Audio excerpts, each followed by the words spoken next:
Once again, your host, Niall, Masters mid laner, and I'm joined here by Elsa. CCS caster. I'm glad to be on the analyst desk once again. And another special guest of the week, we got ourselves Liam here. Why don't you tell us a little bit about yourself, Liam? Hey, I'm Liam. I play mid lane for Lost Chapter, second place team in CCS. Nice to meet you all. Excited to have you here. All right. So let's just get a little baseline question going for you real quick. How has playing on Lost Chapter been this season? Have you been having a great experience? What are your thoughts of just being a competitor in the league? I mean, it's been pretty fun to play in this league specifically, and I guess since I've role swapped from support, it's been pretty interesting experience to play mid lane for basically the first time in my comp career. Well, there we go. So let's hop in to our first quarterfinal match of the night: Lemon Citrus versus Predictive Gaming Odin, where PGO is favored. What are we thinking? Do we think Lemon Citrus has a chance? Elsa, you want to start us off? Sure, yeah, so I don't think Lemon Citrus has a chance in this match, if I'm being brutally honest. You know, Lemon Citrus is a team that we've seen absolutely surging in the second half of the season, but I spoke to it last week on the analyst desk. I think that the reason that Lemon Citrus has been surging in the way that they have is purely because of schedule. They happen to draw the schedule or, be randomly assigned the schedule that had such a weak first half for the CCS, the strong first half. I'm sorry, my tongue's all tied.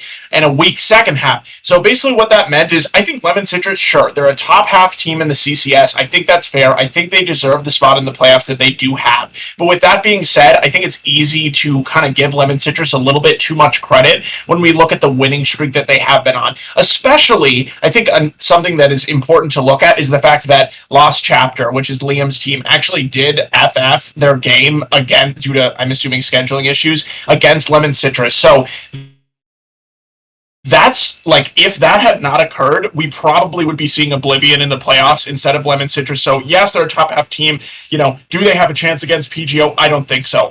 While Lemon Citrus has been, surging, PGO has been doing the same thing, but just kind of on another level of play. And to top it all off for me, last week on the stream on Thursday, we did see Limitless versus Lemon Citrus, and to be honest, Limitless just kind of wiped the floor with Lemon Citrus, and I consider PGO to be almost another tier above Limitless as well. I would be very surprised if we didn't see PGO just absolutely stop this series and make a statement going into semifinals. All right. Liam, what are your thoughts on Lemon Citrus and PGO? I mean, Lemon Citrus is just they're not even top half. I think Oblivion was way better, but due to scheduling issues with us, they got the Lemon Citrus got a win, so they sneaked their way into playoffs. But I think PGO should just completely 3-0 stomp this series. Looks like going to be a top gap probably. Okay, calling out the top gap. Seems like got a little bit of low hopes, I guess you could say, for Lemon Citrus. They've had a little bit of an interesting ride to get here, and we'll just have to see how they end up performing versus PGO. Who knows? I'm expecting both of you predict a 3-0, so maybe we'll get a spicy series on our hands, and I wonder if Lemon Citrus is mainly aiming to get for... I wonder if Lemon Citrus themselves believe that they can win it, or if they're just going to try and go for some cheese strats and win off of that. But we'll have to see. It's going to be an interesting match, which will also be streamed. Yeah, All right. I was going to add one more thing, before we move on, but I definitely, as you kind of alluded to, I would predict a 3-0 as well, but what I want to point out is, normally in CCS, we're used to seeing these best of threes. We're seeing best of fives now in these playoff series, and as we know, more games, it just kind of statistically increases the chance that, if you're going to win whatever 25% of the time, that could result in no wins in a best of three. It does mean that maybe Lemon Citrus is able to take a game in a best of five, especially if PGO decides to take some more experimental drafts and maybe take a few more risks, which often you are able to do, to be completely honest, in these series, especially if PGO does go up on a 2-0 or something like that. So I wouldn't necessarily discount the chance that Lemon Citrus could take a game, especially since, it's do or die here. if they have anything left in the bank in terms of team comps, we're going to see it tonight. And, so I do want to add that in, that we're seeing this best of 5. It just kind of shakes it up a little bit more. But I do, like Niall said, I think it's going to be a 3-0. Well, there we go. And moving on. And yeah, I just want to mention as well, best of 5s, any comps they have left in the bank will be coming out. So, I mean, we said it last week, we'll say it again. Planning is very important, and when your plan gets absolutely screwed by a draft you're never expecting, interesting things can happen. So I wouldn't completely count Lemon Citrus out for a 3-0. They might not be able to take the series, but who knows? Maybe they've got some draft tricks up their sleeve that can get them 1 or 2 games. So we'll have to see. But moving on now, I want to talk a little bit more about PGO. Liam, you've had some experience. Lost chapter, losing one of their 2 losses against PGO, or one of their games, sorry.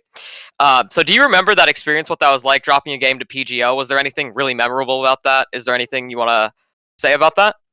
I mean, to be honest, not really. I think the one game we did drop, we kind of trolled draft and locked in Nasus for a little bit of fun. Our top laner really loves the champ. It's a funny champ, But I mean, I think their team's solid, but I don't think that any team can crack the top 2 right now. So it's just kind of there's a large gap between first and second, and then third, and then there's a large gap between third, fourth, and the rest of the CCS, I think. Okay. And who are you calling third in your mind? PGO. Okay, gotcha. And so, you believe actually, that one loss, or that one game that you dropped to them was a fluke and nothing more? Yes, but actually I do want to point out that TA Heart and Soul did make roster changes, and they added Noobly, who I have high thoughts on, but I don't know how much it can change their team. Okay. I do think they could be a solid team now, though. Maybe beating PGO if they ever faced off, but I don't think they can. But okay. And you said that no one's gonna crack the top 2, and then the third is higher than the 4th and 5th, right? That's what you said. Mm-hmm. Okay. So how did you come to this tier list in your mind? What makes you so sure that there's just 3 tiers? It's just the top 2, PGO, and then the rest. Well, I mean, to be honest, I think TA Heart and Soul, while I think they could maybe take a game off of PGO, I think TA Heart and Soul have terrible drafts, terrible drafts. They can't really find a way to play any meta picks, especially in mid lane. But that's, I guess, if you're gonna cheese, you can get a taken game or 2. That's how it works. Okay. So yeah, you think maybe they can go for cheese, but nothing reliable that'll take them through on these best of 5s. Gotcha. Yeah. And why are you counting out Limitless then as well? I mean, to be honest, I don't really remember Limitless. I don't remember playing them. And if we did, I'm pretty sure we 2-0'd or FF'd, so... Yeah, you beat them. You did play against them, but yeah. Alright, and we kind of started getting onto it, but the second quarterfinal match being Limitless versus TA Heart and Soul. Limitless did just come off of winning their last 3 matches. But TA did take, the last time these 2 teams played, they did take a close victory off against Limitless Future. So Elsa, I know you have some thoughts on the teams. What do you think of this matchup, Limitless versus TA? So this is the match that I'm going to have the opportunity to cast tonight, and I'm very excited because I think it's going to be a very close matchup. I tend to agree with what Liam said, that there's kind of this gap happening between the top couple of teams. In particular, I do think that Lost Chapter and Collective are quite a bit better than the other teams, but I actually think, again, kind of similar to what Liam said, but I think pretty highly of TA Heart and Soul. We've seen some consistency issues with them, as well as some drafting issues too, but what I think about TA Heart and Soul is they're really good at taking teams into the late game, and when it gets to the late game, they are able to execute their team comps, and I think that becomes all the more important in these best of 5 series, again, when things get very heated. Things are getting there's a lot of pressure for teams, and I think we've seen TA Heart and Soul perform pretty well under pressure in those late game circumstances. Obviously, they lost their all-star jungler Lord Nick earlier in the season. He was a huge factor in their success early on, but I actually got the opportunity to cast the TA Heart and Soul versus PGO matchup, in which Adu came in as the new jungler for TA Heart and Soul, and in that debut, he did exceptionally well. He definitely brought things together, and it was a 2-0 against PGO. So I think that kind of shows that for me, there's a little bit of cloudiness in terms of that third seed when TA Heart and Soul is performing at the top level that they can. As Liam mentioned, they have a new player coming in the bottom lane AD carry role, and I think for me, it's going to be a question of like how well. There's no doubt in my mind that their new AD carry, Nubly, I think is his name. He's probably a very good individual player, but when you're playing in these coordinated team play situations, will he be able to mesh with the rest of the team right away? It worked with Adu. We'll see if it works in the bot lane as well. Interesting. And also, there's something to note with these roster changes is, yes, these players may be optimal in solo queue, and there's a couple caveats that come with introducing a new player into competitive. There's first of all the competitive style. It's obviously a lot different from solo queue, having comms and like things like jungle pathing and jungle ganks are a lot more telegraphed and predictable. But alongside that, there's the nerfs. A lot of people kind of forget that these are players, and they can get nervous and they can not show up on the day simply because of how they're feeling, like their emotions or things like that. So it'll be interesting to see if TA also introduce a new player that can keep their cool and not crack under the pressure, especially these being now in the playoffs knockout rounds, right? So, I mean, losses are big and they can do a lot of mental damage to the team. So we're going to see a lot more, especially in best of fives, we're going to see the mental aspect of the players coming to be a lot more key as comparatively to what we've seen before in the seeding weeks. So, predictions on the match. Who do we think is going to take it? Elsa? In keeping exactly accurate with the bracket that I filled out for the bracket challenge, I did have it going to a full 5 games. I thought it was going to be 3-2 for TA Heart and Soul. As I said, I mean, I kind of went on and on about how I thought TA Heart and Soul was a pretty good team. Limitless, they're obviously a good team as well. They're on a roll. We saw them, get the 2-0, just absolute stomp of Lemon Citrus on the stream last week. And for me, what that means is Limitless is a team that has kind of found their stride. They know what they're doing. They know their identity. In particular, to call out the bot lane matchup again, Nifik, who we had on as a guest last week on the analyst desk, he absolutely killed it last week. And he played a couple of carries that are kind of a little bit newer to the meta. He played Misfortune in the first game and as well as Jinx in the second game. So both champions that got buffed in the most recent patch. And I liked the adaptation that Limitless was able to show with that. So I really am going to kind of highlight that bottom lane matchup with Nifik and Snowlife on the side of Limitless, who we already know are good. They have this synergy. They're able to carry this team against TA Heart and Soul, who definitely have something to prove with this new bottom lane duo. And I'll pass it over to you, Liam. Who do you think is going to take it in this best of 5? I'm going to stick to my bracket too. I put 3-1 TA.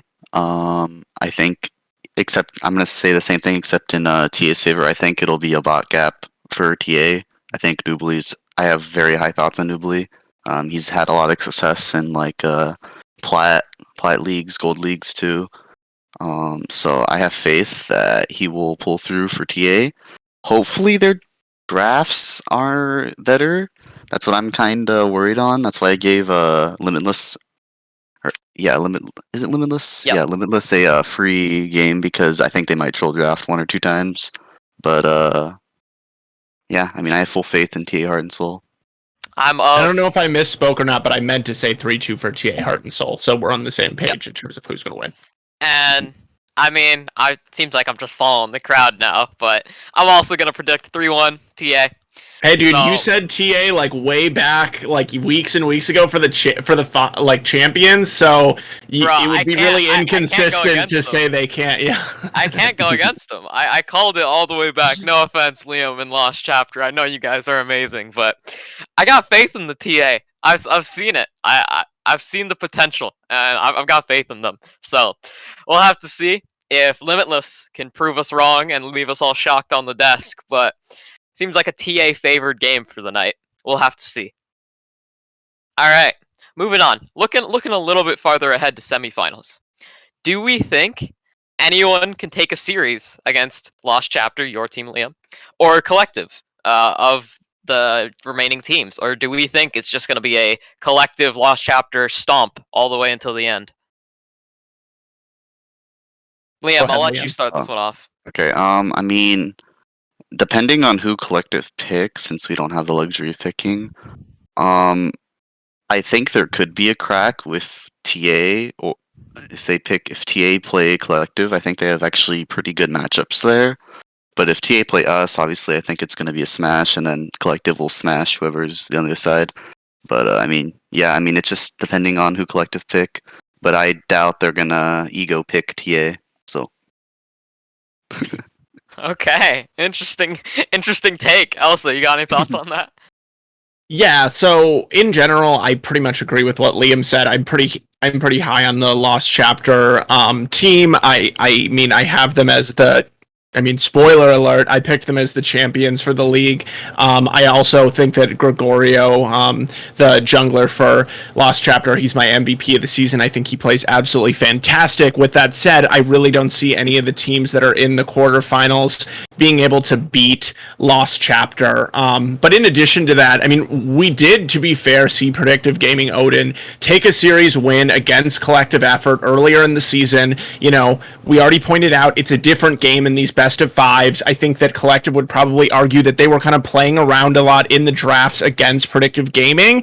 But with that said, I mean, I can't discount the possibility that PGO would be able to take a series, even more than a game, against Collective Effort. And then because of what happened in the past. And then I think similarly with Team Ambition, they've shown a lot of inconsistency. But with that said, I think if they can kind of be, going at their best, doing their best, kind of firing on all cylinders, I do give them a chance against Collective. I don't, not even just because Liam's on the desk, I don't really give anyone a chance against Lost Chapter, to be honest. I think they're definitely my favorites. So okay, well, I mean, I'm just gonna have to let you know, with the spicy drafts and the wild cards, things don't always go to plan. So we'll have to see if any of these teams coming out of the quarterfinals, who are predicted currently to be PGO and TA, will be able to take off any games from Collective and Lost Chapter.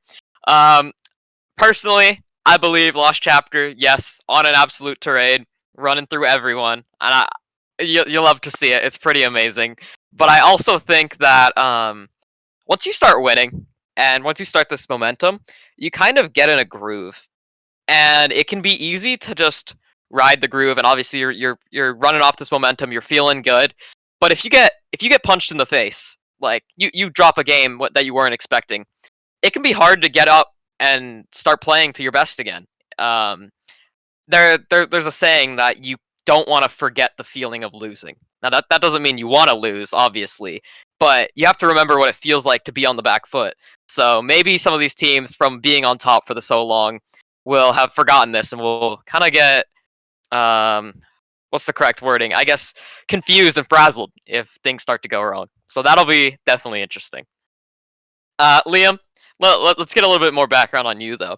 You did say you switched from support to mid, right? So tell me a little bit about that, what that process has been like, and like why you decided to even do that in the first place. Just talk about it. I mean, to be frank, we were trying to figure out a team. So we had a core of me, my ADC, and my top laner. We had that core, and we were looking for jungle mid for most of the season, and we just couldn't find a sustainable to good mid laner, straight up. Like, they were either pretty toxic or pretty underwhelming. So I was just like, you know what, I have some mid experience in solo queue. I'll translate it to comp play. And I mean, it's been pretty easy. I think mid lane is one of the more simpler roles because there's not a lot of wave management going on. It's really hard to freeze in mid lane because it's such a short lane, and then there's also a lot of jungle pressure, so you can't exert lane dominance as much. which is why I think like when I see like mid laners picking like either assassins or like taking ignite mid, I think it's super troll because your goal is to just facilitate the jungler, and if you're facilitating the jungler, you're doing your job well, so you don't need ignite, you take DP. But yeah, I mean mid lane's kind of easy. Interesting to hear it from the perspective of another player, because it was so interesting. Because I'm a mid laner myself. I've been a mid main for multiple seasons now. It's the only thing I've ever mained truly, and I've climbed with it. And what you said there's a lot of jungle pressure, and you can't really freeze, and so that means you can't really exert lane dominance. But that was for me. That you said that's what makes mid lane easy. For me, that's what I thought makes mid lane hard. The fact that there is so much jungle pressure, but you actually can dominate your opponent in lane. There's a possibility you can solo kill your opponent. You can get 20 plus CS leads in comp still. It is still possible. It is probably just extremely difficult compared to a side lane due to jungle ganks from the top side and bot side, and support ganks and top roams. Anything that can come down and just kind of ruin your plans, you have to. I guess in mid lane there's a lot of chaos, and there's a lot of things you have to be able to adapt to, and so it's just so interesting hearing the different perceptions on mid lane. I love hearing about that. What are your favorite champs to play in mid lane so far? Is there anything? Have you maybe, I don't know what you played in support beforehand, but have you been able to translate any of those champions to mid? Oh no, I played a lot of engaged supports, and yeah, no, I mean initially I was, because I was new to the mid lane, and my coach wanted to help me transition into the mid lane. I was initially on supportive mids like Seraphine, Karma, Lulu. We performed okay on those. Seraphine was really good for us, and Karma was alright. But one thing I've always had as a mid laner, even when I never played it in comp, was split pushing, and you just can't split push on like any of these picks. So right now I'm on kind of a high because I just keep smashing people in mid lane. Like recently, I think we got a series against TA streamed. I think, yeah, and I played LeBlanc, and I just took like I got my support to Rumble 2, and I literally had a 30 CS lead, 2-level lead at 5 minutes. Yeah. And I completely dumpstered. I think it was ZPM, or no, it wasn't ZPM. It was someone else. It can't be TA's Heart and Soul then. But it was yeah, let me look, because I do remember that series, though. I was casting that. I think, yeah, that was pretty nuts. But I think my favorite champion is definitely Ryze. I love Ryze. There's so many cool on Ryze. Pushing is so easy on Ryze. And I don't know, it's just so much fun to play Ryze. And then I also, I mean, I'm kind of on Cinder Duty most of the time because just OP champ. People aren't playing it enough in this league, which I've noticed. Like, they seem to have a priority on Orianna, which is kind of cringe because Orianna's been in the dirt for like a lot of patches, and it clearly shows that people don't want to adapt to the meta, and that's really bad. IMO, because if you can't show resilience to adapt to meta, that just doesn't make you a good player. So yeah, I definitely agree with some of the things you said there. Myself, a former Orianna main, I put on like 300 games this season on Orianna, and then in like 11.5 or so, I said, screw this, I can't do this champ's too bad. And so I ended up dropping it, switching to Zoe, and climbing on that. So I definitely agree that Syndra is probably in a much better spot compared to Orianna as of right now. The only situation where I'd want an Orianna instead of a Syndra is like if I have a Zac or a Jarvan with the crazy combos that you can do. But even then, Syndra is still really good, complementing both of those junglers. So yeah, I think definitely Syndra is kind of a sleeper pick, and also in solo queue, it's kind of been sleeper compared to some of the other mages. So she's like one of the lowest win rates in mid. Yeah, yep. That's kind of crazy to me because I played in solo queue sometimes. Like, I don't play it a lot because I don't enjoy playing picks I already know in solo queue. But I play it in solo queue sometimes, and it just feels disgusting. Like, like sometimes you just do some things to people, and like I know, like I've done this a lot of CCS matches, but so like say Lost Chapter has a lead, and we're hitting inhibs, right? What I would do is I will look at their most fed member. No matter how fed I am, I will just flash on them, RE, and go for the kill, and trade my life for their strongest player, and we win the game because they don't have the strongest player, right? Yeah, I mean, Syndra can really just blow games open, so I'm glad to see some Syndra representation in the league. So good on you for picking that up. I'm fairly interested that you didn't resonate towards. You said you played a lot of engaged supports. I thought you were gonna say you were playing the Galio, you were playing the Twisted Fate, you were playing the facilitators. I hear you a bit of LeBlanc, which kind of fills the same role, just a little bit, with great gank setup and that of the sort. But is there any reason you didn't end up trying Galio? I played Galio in a scrim, and it's not bad. It's just not particularly meta. It's a solid pick. Like it's like a B tier pick, but like there's not a lot of comps you want to play it in unless you're playing Jarvan. Even with that, there's better mids to play. Like Galio also just like it doesn't. What Galio used to be is you used to just auto push waves and look for roams, but you can't do that in mid lane anymore. It's a lot harder, and if you do that, you might just lose yourself the lane or the game. Especially with support roaming a lot more now. And I mean, Twisted Fate, I could play it. It's fine. Twisted Fate's not that great in low elo, but you know, I think it's a solid pick. And you picking up the Rise, great gank setup, and a great pick of the patch. I mean, he kind of snuck up in the meta. I saw him comment about 2 months ago when all of those melee mid laners were coming out. Rise, who absolutely dumps through these melee mid laners, justifiably came to the top of the meta. We saw it in competitive. We saw it in solo queue as well. Not as much actually in solo queue, but we did see it quite a bit. And I mean, consequently, next patch he is getting nerfed, unfortunately. But Rise definitely been a great pick of the season. Really, it's and honestly, even though with the Rise nerfs, I still predict that he'll be a fairly good pick. Obviously, he's not going to be as strong as he once was.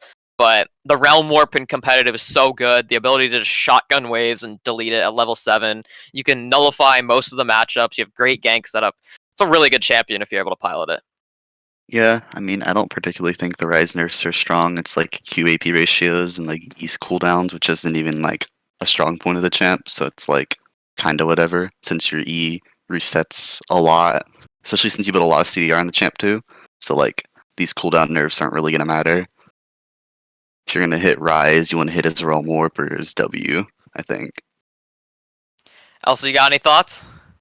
I mean, no, it's just really interesting to hear that specific of insights, and I appreciate you kind of digging into it, Liam. And I was going to say, like I already called out how, my personal MVP is your jungler, Gregorio, and it just kind of made me laugh. And you're like, oh, yeah, my job is to facilitate the jungler. And I think that really shows. And I think that I can kind of tell, like, with your mindset being that you move to mid lane just because.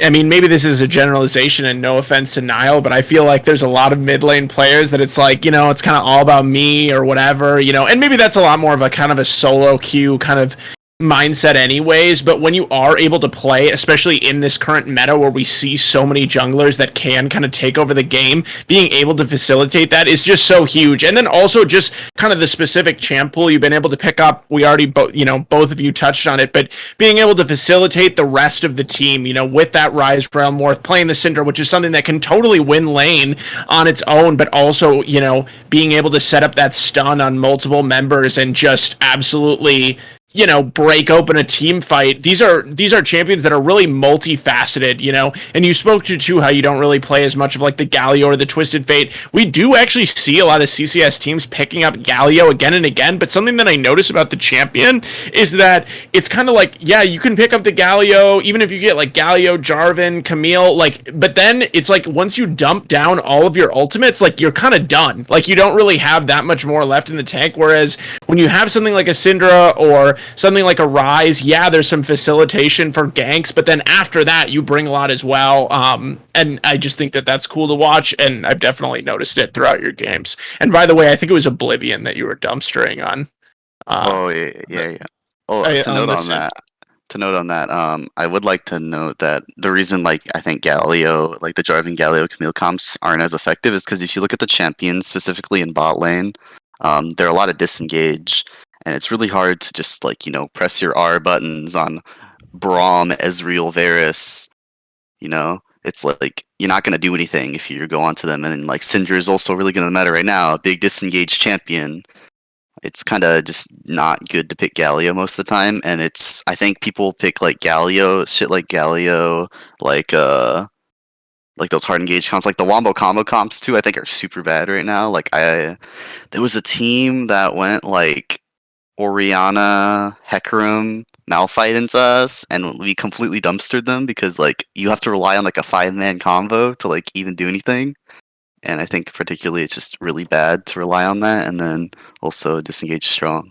So I don't know. I think teams having a high priority in Galio just shows that they just don't have the teamwork ability to pull off a disengage comp, which is way better. And I think that just shows weakness. I mean, yeah, disengage comps being the direct counter to engage comps given. It's yeah, the reason you see these wombo combo comps is because they're the easiest to pull off in amateur. Disengage comps are a lot less popular in amateur just because people don't dare to dip their toes when they could just do the easy brain off wombo combo, Death Bush, woo, and like Oriana Malphite an entire enemy team with 2 buttons. So it's quite interesting. I didn't expect to see your kind of style of team, to be honest, in this kind of amateur league. So it's been a great thing to watch. I will say I want to see some more poke siege. That's always my favorite types of team comps to watch in amateur. They're pretty hard to pull off because you have to have a lot of discipline on going in and things like that. Poke siege. I mean, obviously I play Zoe, so I love poke siege, but Elsa, you got a problem with that? No, it's just so annoying to play against. I don't have anything wrong watching it. It's a beauty to be able to pull off, but yeah, playing against it when it's done right, it's just awful. That's understandable. I get that. So we'll have to see. And poke siege can definitely be a real headache for these engage comps, kind of like a rock paper scissors between the engage, disengage, and poke siege. So we'll have to see. If any of these comps get played more, especially with Kog'Maw mid just getting buffed, that's its wave clear is now insane. It deals so much damage into the late game. I love watching some Kog'Maw mid. It's a pick that's it rarely works, but if you get in the right draft, it can be an absolute menace from just killing people from all the way across the screen. But I think that's gonna mainly wrap it up for the CCS talk portion of the analyst desk. Do we have any final thoughts on the league or the matches happening tonight? Elsa, I'll hand it off to you first. Well, definitely. Like I said, I'm just really excited to watch Team Ambition against Limitless, and then also, my only regret is that I can't watch both of the games at once. Maybe I will while casting that I can watch Predictive Gaming Odin against Lemon Citrus. So definitely, make sure to tune in. We're going to have both of those on stream. We have a second stream running tonight. So keep both of them open so that you can, get us the viewers mostly, but also because you don't want to miss any of the action. So I'm excited for tonight. There we go. Liam, any thoughts on tonight as well? I just want to see, hopefully, an early insult pick. I think the champion's kind of sleeper, but we'll ZPM, right? That's like his main or whatever. Yeah, so we'll exactly. See. So I want to see it so bad. Okay, spicy picks. All right, well, talking about spicy picks, let's transition onto the meta section of this talk. So, we've seen patch 11.18 come into play. That was Worlds Patch A, and mainly what we saw a lot of was nerfing a lot of champions that were main staples for competitive. Varus getting nerfs. I'm not sure. Aphelios might have gotten nerfed, but a lot of these popular picks that were just really dominant did get some nerfs, and we saw the rise of a lot of really interesting picks. We got Talon buffed for the jungle. We got Zed buffed for the jungle. Kiana buffed for the jungle. But Kiana also simultaneously nerfed. Kiana's EQ, auto-targeting through flashes and dashes, was changed to always target before the flash location or before the dash location. So that meant if you EQ'd onto someone who dashed away, it was physically impossible to hit them. So it was a really weird stance because Kiana got massive buffs in terms of like jungle clear and that kind of stuff, and Kiana being an absolute menace with the new Ghost Blade. But she also had that EQ like targeting nerf, which was really bad for her. So I've seen both like high elo players simultaneously say Kiana is one of the most broken champions in the game, while also saying other people saying she's one of the worst champions in the game right now. Have you guys seen any Kianas in your solo queue? Can you comment on it at all? I I've seen a little bit of it. I don't think it's particularly good. I think Kiana jungle just loses a lot of matchups in the meta right now, so it's just not good. It's not a good time to buff Kiana if you wanted her in the limelight. I have not seen it at all, to be completely honest. I think probably what Liam said is accurate. I just don't think that it got quite enough to be able to become super popular. But with that said, I think especially once we get back in, once we get into Worlds, I think in professional play, maybe there's a chance we see some kind of Kiana, as kind of something to take a team, get them off guard, maybe some kind of Kiana last pick or something, especially maybe in a game that doesn't matter as much, like during the group stage, but just because of the team play potential that it has with the ultimate. But no, I have not personally seen it so far. I could see Doyen B picking it. Doyen B loves this kind of stuff, man. Well, I could definitely see something like that. But okay, yeah. And Kiana getting buffed again this patch. More jungle clear, which is actually kind of crazy. One of her downsides of her was that her jungle clear, the first one wasn't that good, but it was okay. And then the ones after that, once you get Dirk, were just really good. But now with that extra Q monster damage, maybe her first clear is fast enough to get to Scuttle at level 4 and just start being an absolute menace in river skirmishes. So we'll have to see. If that is true, then she's going to be an absolute menace in the jungle.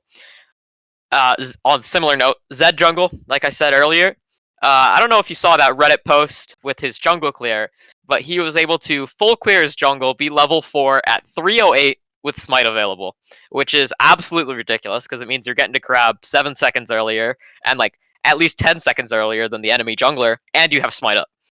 So you're level 4, you're stronger than almost every jungler in the game because you're Zed and you can one-shot someone, and you're also having Smite up.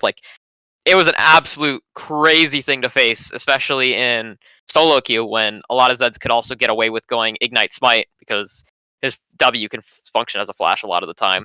So Zed has been absolutely terrifying, and I know all the ADC mains are absolutely loving seeing more Zed. We talked about it on the desk last time, how as if it wasn't bad enough seeing Zed in the mid lane, now he's in the jungle and he can just camp you from level 4. So it's definitely a spicy pick. I like seeing these assassins in the jungle, but I don't like it seeing them build Gore Drinker. That's not fun. Especially Kiana. I know Beifeng, one of the best Kianas in the world, has been building some Gore Drinkers into some relatively tanky comps. Kha'Zix has also been building Gore Drinker a lot. And the Gore Drinker assassin meta is just absolutely insane because they go Yomus, they go Gore Drinker, they have the durability of a Set, and yet they have the damage of a Kha'Zix and a Zed. It's absolutely ridiculous, and I hope to see some changes to it. We probably won't before the Worlds. I mean, I could see it on the Worlds patch. It's going to be prevalent most likely, but we'll have to see. You guys have any thoughts on the Gore Drinker meta? Because I know that's been around for a long time.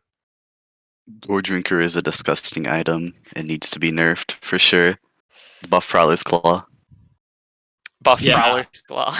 I think that it's kind of classic Riot, I want to say, for having Gore Drinker be the most broken item earlier in the season, and then they're hold up, we're about to change Gore Drinker, and then they just change the active on it, and then it's just still in a different way the best item. So Riot, please, kind of have some changes here. But no, they clearly want to see it through to getting all the way to Worlds as the go-to item for 50% of the champions in the game. So yeah, it feels like buying Oblivion Orb every single game. Before I'm been able to finish my Mythic as a Zoe it feels bad. Feels bad, man. But another champion that's influenced by patch 11.19, which it may not seem obvious on the surface, but Akali, base HP per 5 going from 8 to 9, HP per level going from 0.5 to 0.9. Now these sound like just some random numbers and they don't really make sense, but essentially what it means is per level, she's getting, I think it's 30 more health in lane, something like that. And you can also, I guarantee that this will be slept on for a while, but I have an Akali main. He's one of my friends, and he labs it out. He loves crunching numbers, and you can actually go triple Rejuve bead and have more health or more healing all the time than if you were to go Doran's shield. And so Akali always been weak in her early laning, at least in the meta right now, and that's one of her main drawbacks. But with this setup and the new HP buff, she actually has a pretty solid early game. She doesn't really need fleet. She has so much healing. It's kind of akin to the sustain meta we saw with the Viego and the Lee Sin. It's on that tier. She has a massive amount of healing just from existing. So we might see some more Akali, and I know she's often been a top mid flex. Liam, you ever divulged in Akali a little bit? Yeah, I used to play Akali quite a bit. I mean, even before I switched over to mid. But I mean, I don't particularly think these changes will add too much to her. I still think it's pretty unplayable in lane. Unless you're into like a specific matchup, right? Obviously, there's gonna be exceptions for every champion, but like, I don't know. Akali's energy costs are just way too high, even if you go Presence of Mind. Like her Q is like 120, 130 tier 1, and that's just actually unplayable. Definitely can be very clunky. I know a lot of the long-term Akali players still just feel so bad about that. But, I mean, maybe we'll see it as a mid-top flex, especially in Worlds with these veteran Akali players that have played a long time. They know the matchups. We might see it as a counter pick. I'm not entirely sure if teams will be confident enough in picking Akali because she's kind of an out-there pick right now. But we'll see. We'll see. And for the last little quick thing I want to mention, Renekton. Absolutely kneecapped in patch 11.18. They made his empowered stun go from 1.5 seconds to 1 second. And if you didn't know, your empowered stun was basically why you were picking Renekton. And so ever since they destroyed that, Renekton was like 44% win rate to no one's surprise, blown off the face of the planet. And Riot realizes they messed up a little bit. So on 11.19, they're giving him a little bit more HP at level 1 and per level. They're giving him he's able to move faster out of his W, so his W gives him a self-stun because of the animation, but they're able to, they're reducing this animation time to allow him to move a little bit more, as if that'll compensate for losing the stun time. But it definitely won't do anything. I don't know if you guys have seen any Renekton this patch, but it's just been absolutely awful. Liam, have you? I mean, no. I mean, the champion it wasn't even like good, like that good before. It was just kind of a W bot. So it's like now that you're nerfing literally the one thing it was used for, Renekton is just a completely worthless champion. Don't bother picking it. It's not even that strong in lane anymore. Elsa, you have any thoughts? Yeah, I mean, same. I just think that, to be honest, it seems like Riot just kind of had a vendetta against Renekton. Like, they just wanted to get him out of the meta. And, like, to be honest, like, I mean, for me, I definitely see a lot of the changes that they make right before Worlds as doing things to try to like change the champ pool to make it like a little more exciting or something like that. Obviously, they're trying to balance the game as well, but Renekton, not necessarily like the most exciting champion to play. Definitely just kind of more of a facilitator for the jungler because it's such a good gank setup. But no, I mean, I don't think Renekton. Although, like, something I was going to mention about Akali as well is sometimes what we see in pro play is that these players have spent so long throughout the last calendar year, like, playing picks like, you know, top laners playing Renekton, mid laners playing Akali, and as a result of that, sometimes what happens is that these players are just so used to these champions that, you know, they might get put down a little bit in priority, but I really wouldn't be surprised to see them picked up at some point, especially since, you know, they're just kind of comfort picks for these players. That's also definitely an interesting thing, because yeah, Renekton hasn't been the greatest, but Renekton's been such a comfort pick. You see a similar thing with Gnar from time to time. Gnar's such a comfort pick for teams, so it will be interesting to see what's going to come out of this 11.19 patch, as that will be locking it in for Worlds. So I'm excited. World's coming up in a couple weeks. We also have the World Song coming up to drop in 1 or 2 weeks. I'm waiting for that. World Song is like one of the best days of the year for me. I love. Oh yeah. Like the day the World Song drops. Oh my gosh, it's so good. It's like Christmas. On repeat. Oh yeah, and the music videos, it's just perfection. I'm so excited. And they don't tell you when they're dropping it either. So I just check YouTube every day. Well. Do we have any concluding thoughts for the analyst desk of tonight before we let the players hop into their matches? No, go ahead. I just want to say that I also think that the Lilia pick is kind of sleeper, not in jungle, but in top or mid. I want to see some solo lane Lilia because I think it's particularly strong with like Riftmaker and like Demonic. and then you go like into full tank. It's kind of interesting to watch, like the Lilia top meta specifically. I mean, she's not going to be good in jungle because her clear is way too slow early. But I kind of want to just see Lilia. She's a fun champion to watch too. All right, well, you heard it here first that Lost Chapter is going to play Lilia in the solo lane, so start prepping if you're going to go against them because they're going to pull it out. And Aurelion Sol. Yeah, no, that's he's just hoping TA Heart and Soul feeds a game on Aurelion Heart and Soul, or they are, sorry. But yeah, no, I just want to thank Liam for coming on the desk. I really appreciated it and all the insight you were able to give. Yeah, thank you for hopping on. It was a good old time on the desk tonight. We got our matches coming up, both of them, on both streams. Check out the CCS Discord and the announcements channel to get a link to both of them.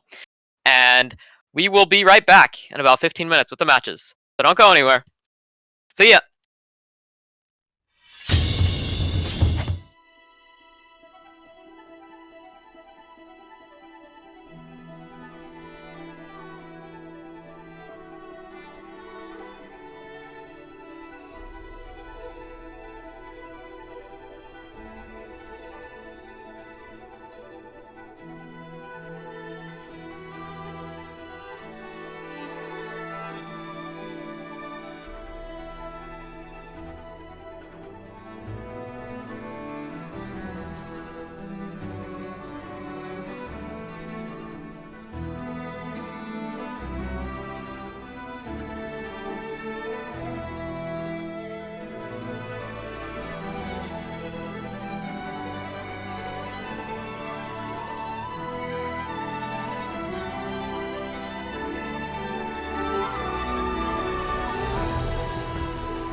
Hello everybody and welcome back to the Classic Championship Series. Today is a great day because it is the start of playoffs, baby. Quarterfinals, and today's matchup is TA Heart and Soul versus Limitless Future. I'm Rod Chance, joined by Elsa the Queen. Elsa, how's it going? I'm doing great. I'm so excited to be here tonight. So excited for CCS playoffs, and we're jumping right into the bands. Absolutely, you can see bands coming through here. We're almost through. Both teams have 2 off the table. Limitless Future taking away Ziggs Kane, and Heart and Soul taking away the Renekton, Jinx, and Darius Hover for now. We'll see if they opt to actually take that one away from Martial Arts. Yes, they will.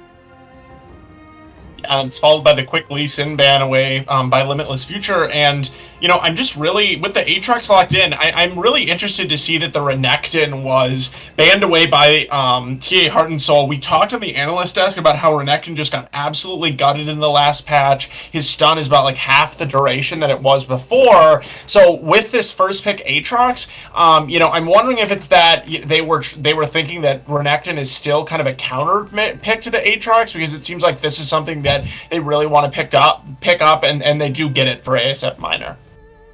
Yeah, Jarvan is going to be the lock-in, as well as Aurelia for Limitless Future here. Jarvan is going to be a big one to watch out for in this game here. Myth Jones has made a name for themselves in the jungle, high-tempo gameplay, a lot of action. So I'm excited to see what Myth Jones can do on a champion like Jarvan. I'm pretty sure we've seen it before, so it's nothing new, but hopefully they can continue that success on the champion. Ezreal going to be the pick for the bottom lane.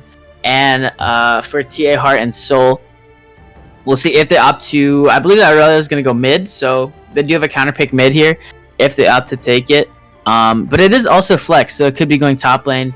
Either way, Limitless Future does have a little bit of flexibility in their draft right now. Heart and Soul looking for maybe an Ivern pick here. That would be pretty interesting. Yeah, Ivern would be kind of a really unique pick if it does end up getting locked in here. Not going to be the Ivern, it will be the Yuumi.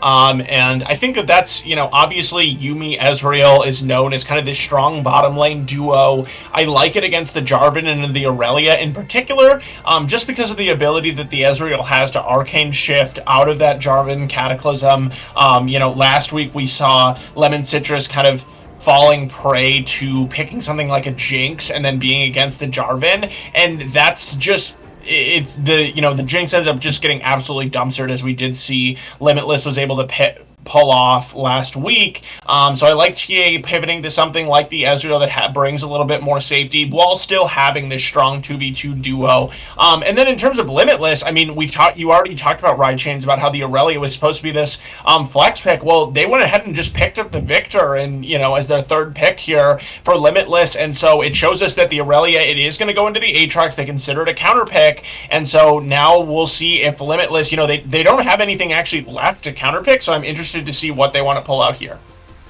Yeah, I mean, I'd imagine this is going to be an AD carry, just because you want to save that support pick, just to see what else TA Heart and Soul has in the arsenal. You can see there Ashe is being hovered so far. Jhin, we'll see what Omnific decides to go for, picking for himself, but it is going to be the Ashe pickup. So yeah, just like I said, AD carry pick coming through here, and I would imagine we're going to get an hard engaged support from Limitless. Yeah, no, I agree. I think Hard Engage is kind of the name of the game here to pair up with this Jarvan as well as the Aurelia. Anytime that you can lock people down for this Victor to just be able to use his ultimate, be able to get off the maximum amount of damage, it is really devastating in the team fights. I think Jarvan and Victor is something that isn't actually used that often, but something that's really great. You can also layer the W from Victor on top of the Cataclysm as well. So Volibear picked up for TA Heart and Soul. That's kind of a nice engaged jungle champion for them. And so far, I'm kind of liking both of these team comps, but for me, Limitless Futures kind of has more of a groove going, especially if they're able to pick up some kind of support to go with it. But there's an interesting mid lane pick from TA Heart and Soul. Anivia is going to be the pick for Heart and Soul. But it'd be nice for this Limitless Future draft? In a Moo support, and it's Snow Life, so could always happen. Okay. Yeah. Okay. Chain's out here playing chess, dude. Let's go. Lock it. Let's go. Lock it in. No. Oh. Please, no. Not the Seraphine. Switch back. Oh my. Okay. T.I. Heart and Soul's draft is better. Just because I didn't pick a Mumu. I'm salty. Yeah, and I mean, it's interesting to see the Seraphine in favor of the Amumu. Obviously, we've seen Snow Life, favor this Amumu so far. It is super duper strong. We've seen it. We saw it last week be really, really strong for Snow Life, but instead it is the Seraphine. And with the Seraphine, I do feel like they're going towards something that more allows them to kind of have a little bit more of a disengaged style, honestly, being able to slow their opponents down a little bit as they kind of back up, and also just kind of being able to kite back a little bit more. And to be honest, with the Ashe, I do like that a little bit, because obviously the Ashe sometimes can be useful just as this arrow bot kind of as the game goes on, but Ashe is also a pick that can dish out a lot of DPS as the game goes on. So I'm going to look for this Seraphine, from Snow Life to help Omnific to be able to kite back, so they do have a little bit lower longevity in these team fights, especially since with Victor and Ashe being your backline, I mean, they are going to be pretty vulnerable to any sort of engage from the Volibear and the Aatrox in particular. So while I also think it would have been more exciting to see Snow Life on his kind of signature Amumu pick, I can see the reasoning behind the Seraphine as well. Yeah, absolutely. I mean, it does make sense for the composition. I'm just salty because he didn't pick a Mumu. But nonetheless, we do see these team compositions rounded out for both of these squads here. And you already talked about the Seraphine a little bit, just with that disengaged power. But I do want to mention also with this bottom lane matchup, Ashe Seraphine into Ezreal Yuumi, you do have some pretty decent CC on Limitless Future's side here with the Seraphine Ashe. Ashe obviously is just going to be a menace in the lane, able to just poke out slow, get them autos out. And then if you pair that up with Seraphine, who, once a target's slowed, it's pretty easy to land a root. Seraphine can, do extra poke damage with the Q. And then, to hard CC, you have the R's from both champions. So it's not a bad bot lane. I still kind of like it, just speaking objectively. So we'll see actually how that ends up turning out here. I would imagine, they'll be okay in this bottom lane.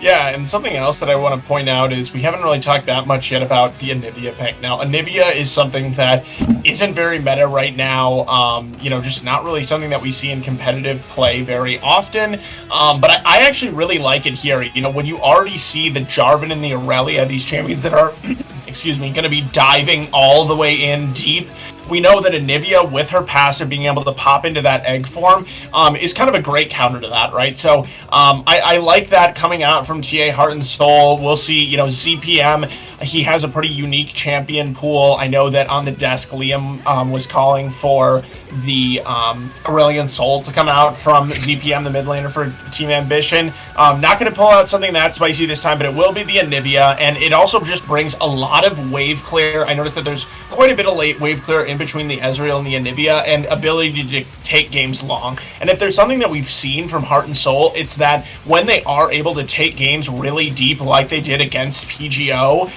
it leads to victory for them. So I'm excited to see if they can, take it to the late game, take advantage of these kind of hyper-scaling picks that they did choose. Yeah, definitely. You make a lot of good points there here.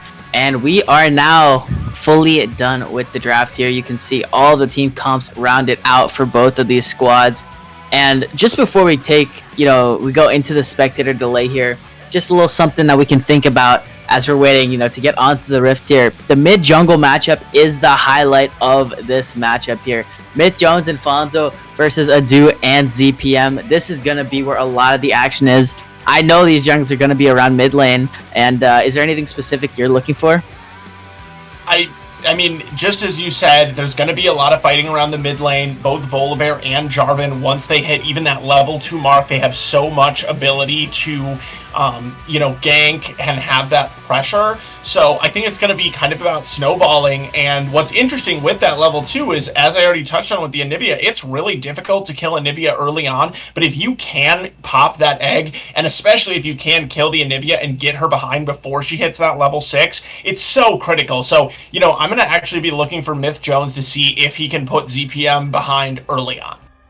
Yeah, and on the Jarvan, someone who can definitely level 2 gank pretty early into the game. Could be something to look out for here, but We are going to take a short break for spectator and competitive integrity delay, and we'll be back shortly for Game 1 of the quarterfinals between Team Ambition Heart and Soul and Limitless Future. Don't go anywhere.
And we are on to the rift for Game 1 between TA Heart and Soul and Limitless Future for TA Heart and Soul, SF Minor on Aatrox in the top lane, Adu on Volibear in the jungle, ZPM on Anivia in the mid lane, and Nubili and Sushi rounding it out on Ezreal Yuumi in the bottom lane.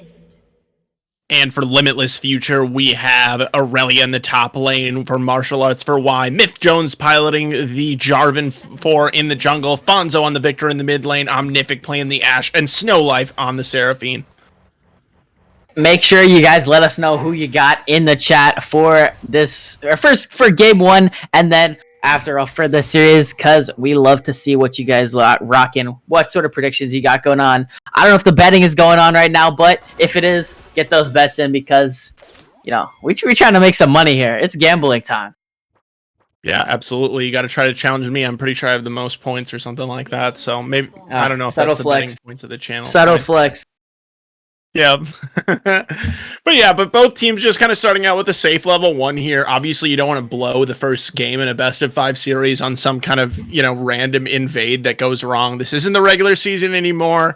It's the playoffs, so, a lot more on the line. And we were kind of talking in the in between games about Ezreal Yuumi. It's something that was really strong in the past, not necessarily something that we see as much right now. And I think there is reasoning behind that, especially, with Snowlife on this Seraphine, as well as the Ashe. Both of these champions do really have quite a bit of poke that they're able to lay down. And I don't know if at this point Yuumi has the power with healing for Zushi to be able to keep Nubly in the game. And on that note, Nubly, he is coming in absolutely, I believe he was on the sub list previously, but has not played with Team Ambition so far. So excited to see him. I know Liam said that on the analyst desk, Liam, aka Shinyuna from Lost Chapter, said that he's played against Nubly in some other competitive leagues and is really impressed by him as a player. So excited to see if that comes to fruition.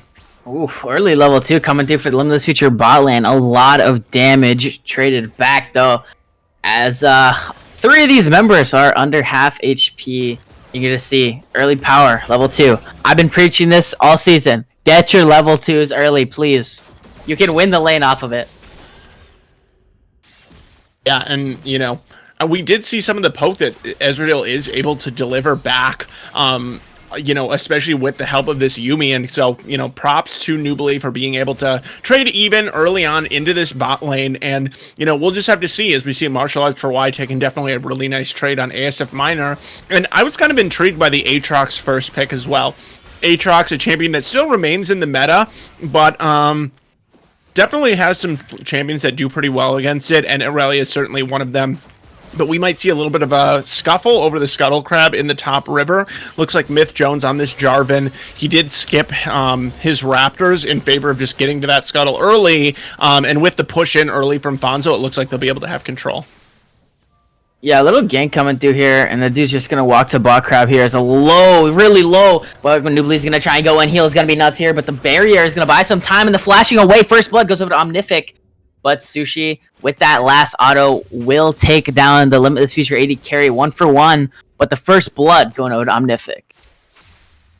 Yeah, and so we do see an even trade into that lane. I think the key thing here is Zushi on the Yuumi is going to be the one picking up the kill from Team Ambition, whereas Omnific picking it up on that Ashe on the side of Limitless. So it is going to allow the Ashe to have a pretty nice back here. Will be able to grab the Vampiric Scepter for herself, whereas Ezreal just grabbing the tier. But Ezreal has to grab that tier anyways. But here's a gank top, possibly not going to make anything happen. So we'll see how this bottom lane continues to play out. I do expect the Ezreal to be pretty weak until he's able to pick up a couple of items.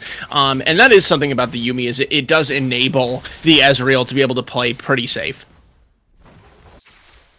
Yeah, I mean, personally, I'm not really a fan of the Ezreal Yuumi lane. I think it just kind of really doesn't do much. And you can easily just abuse it early game if you pick the right lane.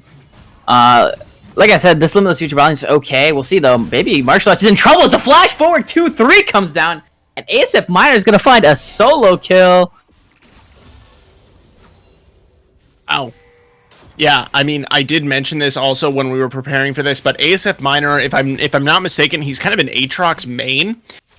So seeing him on this pick and kind of being able to dominate, it's not super surprising to me that he knows this matchup with Aurelia well, and it does goes to show that that was okay that they picked it first. So definitely impressed with ASF Minor, what he's able to do getting that solo kill. He is down quite a bit of CS. We do see, like, with the gold, it's pretty close to even, honestly, with the extra CS that Aurelia has been able to take. But again, ASF Minor, he gets that kill and he puts himself ahead in the top lane.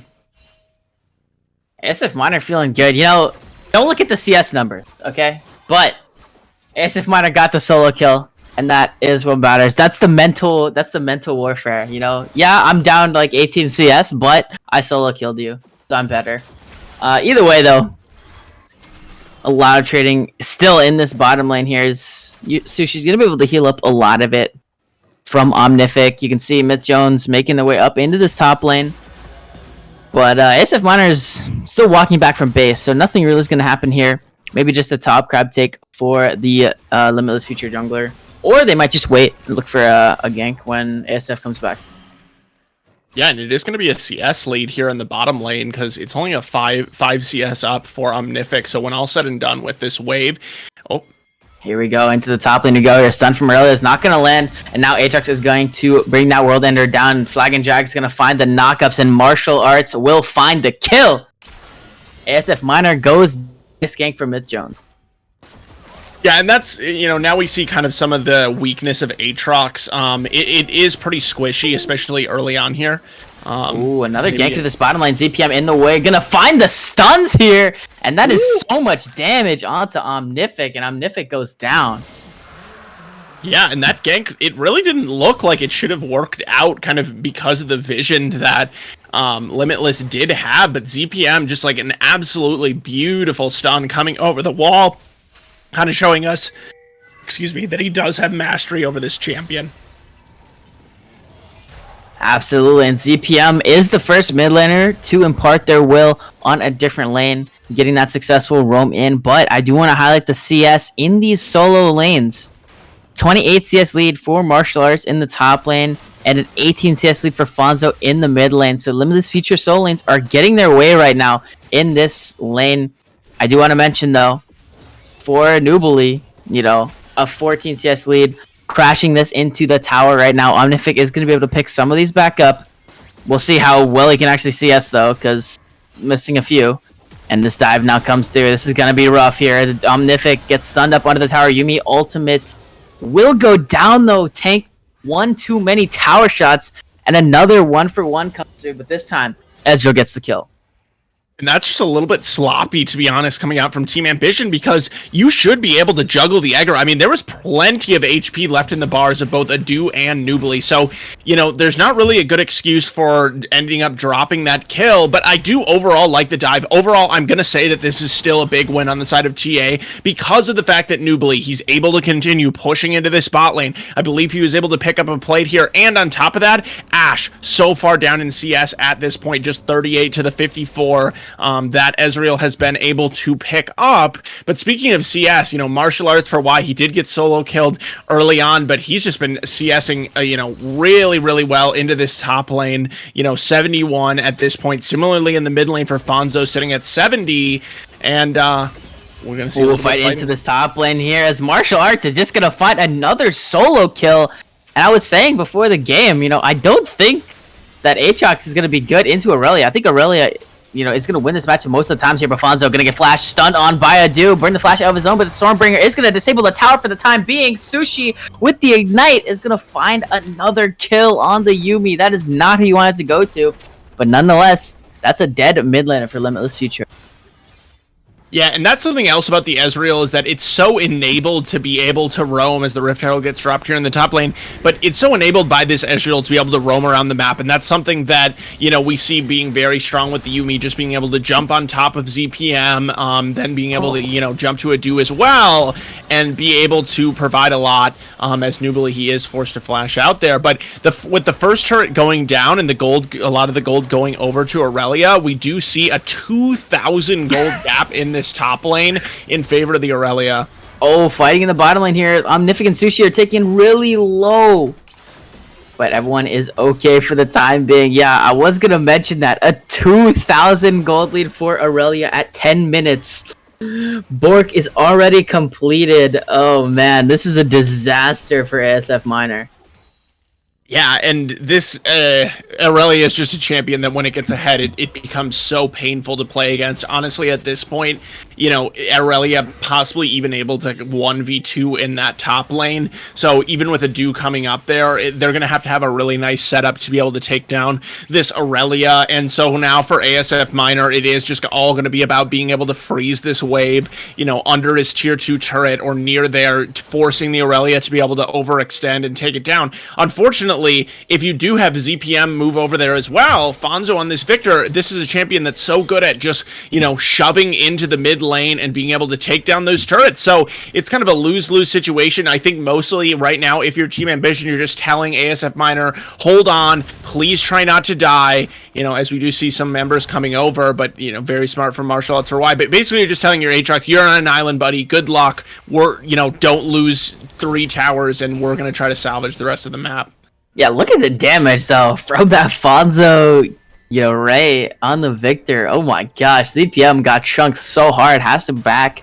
Teleport is available here, and some more plates are going to go down in this bottom lane. Taking a look at the game state, though, 2,000 gold lead is in favor of Limitless Future. They're down a kill and a dragon, but they are up the tower. Now you can see with that top lane tower being taken, Martial Arts wants to roam and try to impact these other lanes. Nubly alone.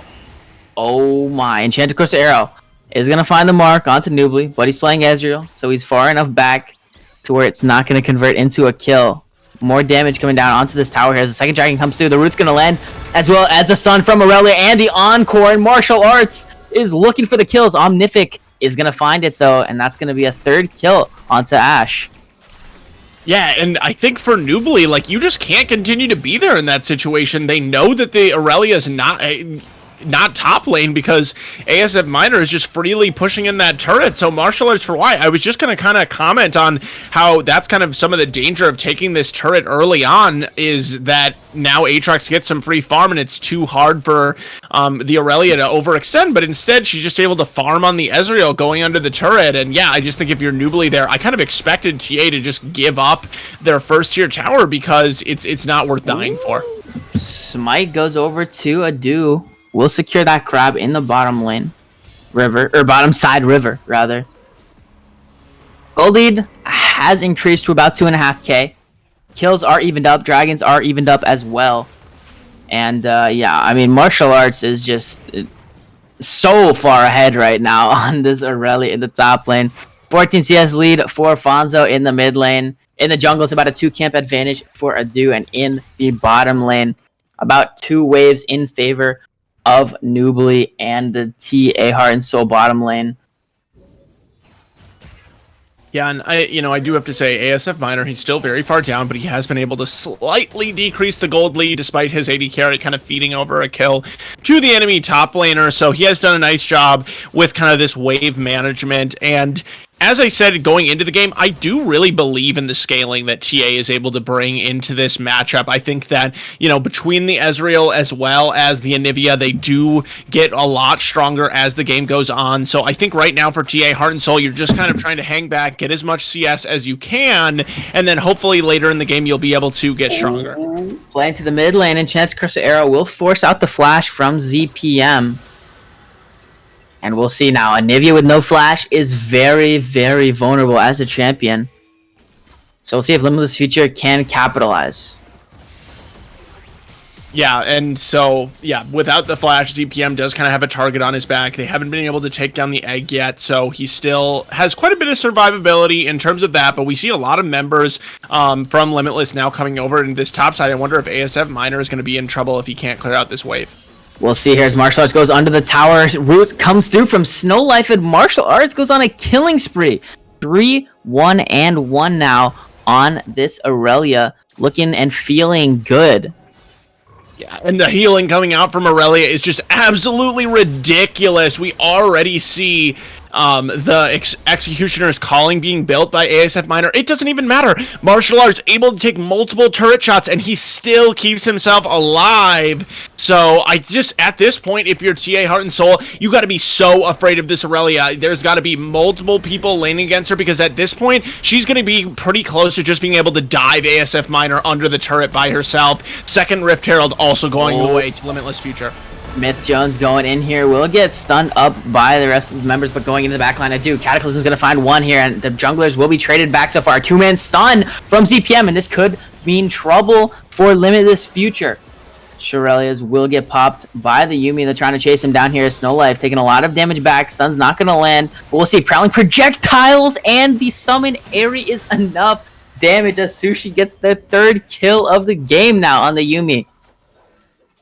And we can criticize the Yumi all we want, but Zushi is making it look pretty good in this matchup. Has been able to secure KS, kill secure 3 kills for himself, and so that's pretty nice to see. And I think kind of you can see there that, you know, Myth Jones comes in, there's a pretty good response right away coming out from TA Heart and Soul, but then when Martial Arts arrives on this Aurelia, the entirety of TA is like, okay, we gotta back off because of the fact that this Aurelia has the potential really to like pentakill them. So they just have to respect that. They have to be so afraid of it. But nice job by Nubili too. When they were pursuing down the mid lane, we saw him hitting just about every single Mystic shot on the Ezreal, so gotta give him credit for that as well. Yeah, looking at the gold right now, every single member of Limitless Future is up in gold besides the supports. And it's a 200 gold lead in favor of Sushi, and Sushi has 3 kills. So, I mean, obviously that's where that gold is coming from, but yeah, gold leads for everyone except for the support for Limitless Future. And that just shows, you know, they're playing really dominant. They're feeling good about themselves right now as we pass the 17-minute mark. Yeah, and they are looking extremely dominant, and they also have a lot of tools going into these team fights. Omnific on the Ashe, able to start it off from so far away with the Enchanted Crystal Arrow on top of the Gravity Well from Victor, on top of the Cataclysm from Myth Jones. So they just have so many tools to be able to kind of control space, not even counting Snow Life with the Encore as well. So okay, we're going to get a play started up here. Enchanted Crystal is going to land Encore onto ZPM, and ZPM is dead. The egg is dead as well here. Now Cataclysm is going to find 2 on the backside as ASF Miner is going to take Myth Jones down. Let's see, can they find Aurelia? No, Aurelia goes down as well here. Omnific posturing forward as ASF Miner is pretty low, but has the Yumi on. We'll see now as a 3v3 here. And Fonzo just destroys ASF Miner, going a bit too far forward. Now 3v2 in favor of Limitless Future as the Dragon has been aggroed up. Nubili does not have the ultimate available, so a steal is going to have to come from a Mystic shot. Omnific posturing up here, just getting wrecked by Nubili. You're going too far forward and going to get the shutdown come through. Fonzo is the next target as that 700 gold shutdown goes to Sushi. Now Snow Life, now supportal combat here, but the TPs coming through from ZPM should be able to secure this Dragon. It is the Cloud, as the Cloud Winds have quickened on the Rift, and TA will secure their 2nd Dragon of the game. And I think Nubili just showed an absolutely beautiful team fight on this Ezreal, and it showed also why Team Ambition wanted to pick this Ezreal pick. Even with the Aurelia being able to jump on top of him, he's able to use that Arcane Shift. He's been able to kite for himself on top of Zushi being able to provide so much healing from this Yumi. And even though Nubili does eventually end up going down, he is able to end up doing so much damage into that team fight. Obviously, we don't have a way to see that damage chart, but I would be very surprised if we didn't see, you know, that Nubili did the most damage there, because he absolutely popped off in that team fight. And I think that could be a little bit of an image of what could be to come here in this game, because the Ezreal only gets slipperier, as the game goes on, being able to Arcane Shift out. And I think also if ASF Miner hadn't kind of suicided in there going forward, and maybe had been a little bit smarter, kind of allowed Nubili to get a little bit more poke off early, I wouldn't have been surprised if TA would have actually been able to take that fight. Yeah, I mean, it was pretty interesting because it seemed like both of the top laners just went in and killed themselves in that fight. Which is interesting, especially just because, you know, Martial Arts for Y is such a big, you know, player on this team. In this game, you're up so far on this Aurelia. You need that damage, you know, you need to back up your Aurelia when she's diving in, and there was no one there. Now, following outer tower will go down here as Fonzo has to be a little bit careful, but the members are in the area for Limitless. Adu sitting in the bush here as the Flagging Dragon is going to find both of them. Enchanted Crystal Arrow will find Ezreal, and Ezreal will go down. Encore is going to land onto 2 members as Yumi gets stopped. You cannot go onto Volley Bear. ASF Miner looking for the flank, but could be in a bad position here as the stun's going to land from ZPM. Flagging Dragon's going to find the knockups onto 1 here as ASF Miner will go down finally. Myth Jones is living for so long in the back lines. Will finally go down here, but now Martial Arts has arrived. ZPM shortly will go down here, and that is a 5-for-1 in favor of Limitless Future. And just out of nowhere, Limitless Future asserts their dominance in this series. absolutely beautiful fight coming out from this team. And Myth Jones, what was that? This man just would not die. And again, despite kind of some of the grievous wounds coming out just from the Aatrox on ASF Minor, I suppose, the rest of Team Ambition better get those grievous wounds items as soon as possible, because otherwise this is going to be a very difficult rest of the game, and it might inevitably be so. It is going to be about a 6k gold lead on the side of Limitless Future. They're online. 6k gold lead indeed here, and yeah, Limitless Future is feeling themselves right now. Up 4 towers, up 4 kills, up 6k gold. You know, they're off the back of that huge team fight win here. They're in control of this game. Yeah, and so they control the map now. They were able to put down, I mean, look at the vision, the red vision over on the bottom side jungle for Team Ambition. This does not belong to Team Ambition anymore. This is territory that belongs to Limitless Future. So you got to hand it to them for being able to set down this amount of vision. It's absolutely so critical, as we know, in this team play. And now with vision being set down around the Baron, it looks like Limitless is just kind of daring Team Ambition to be able to face check that and to get picked off, or Limitless wants the Baron. CPM is in danger here, gonna get hit by that Aurelia stun encore to top it off, and ZPM goes down again with the mid laner dead from Team Ambition. It looks like could be a Baron play here as Cataclysm is going to come through, find the mark onto Adu, using the Stormbringer to get away from the 4 members of Limitless Future that are running them down. And it looks like Limitless Future is going to turn their sights onto the Baron. Dragon is in a minute, but Fonzo has to run for the hills, using the flash to get away here, but Aurelia's speed is so much. Nubly going down, nice sidestep from Fonzo to dodge out on that Mystic Shield, but now the rest of the team has turned off the Baron, and Fonzo will find the kill onto Sushi. Nubly goes down as well. Here's Martial Arts 4. Picks up another kill on this Aurelia. Now has 6, and the Baron is on the table for Limitless Future. Talk about an overchase from Team Ambition. They were just so hungry to kill Fonzo that they were willing to just, follow Limitless all the way into this fog of war, and it's just kind of that doesn't look like something that I would expect from Team Ambition, to be completely honest. In previous weeks when they've been on the stream, they've been the team that's been able to be really, really patient, which takes a lot of discipline. Kind of say, hey, if we don't win this fight, we need to get to the late game, we need to scale up to multiple more items. But instead, this time they just get too hungry for it. They want to get Fonzo. But even if you get that one pick for TA Heart and Soul, it doesn't even mean that you'll be able to translate it over to the whole team fight. So they give up the Baron, and it looks like they're going to give up the Dragon as well. Limitless Future trying to equal up the Dragon score, and will be successful on that note here. We'll see now what they opt to do as they have the Baron. Enchanted Crystal Arrow from downtown is going to find the mark into Ezreal, flag and drag. Yeah, I mean, that's just the ultimate combination here. Sushi stuck in the Cataclysm, but will be able to get onto ASF Minor to survive. And now 5 members strong from Limitless Future pushing down this mid lane. Still 28 seconds on the Ezreal. We'll see how much they can get. Inner tower, the first meal on the table here. And we'll see if they continue on. Anivia does have a lot of wave clear and can effectively clear the waves. But let's see if the poke and harass is enough from Limitless Future. Yeah, and it's a pretty good siege, honestly, coming out here from Limitless Future, especially between the Victor in particular, but also the Ashe, which does have, some...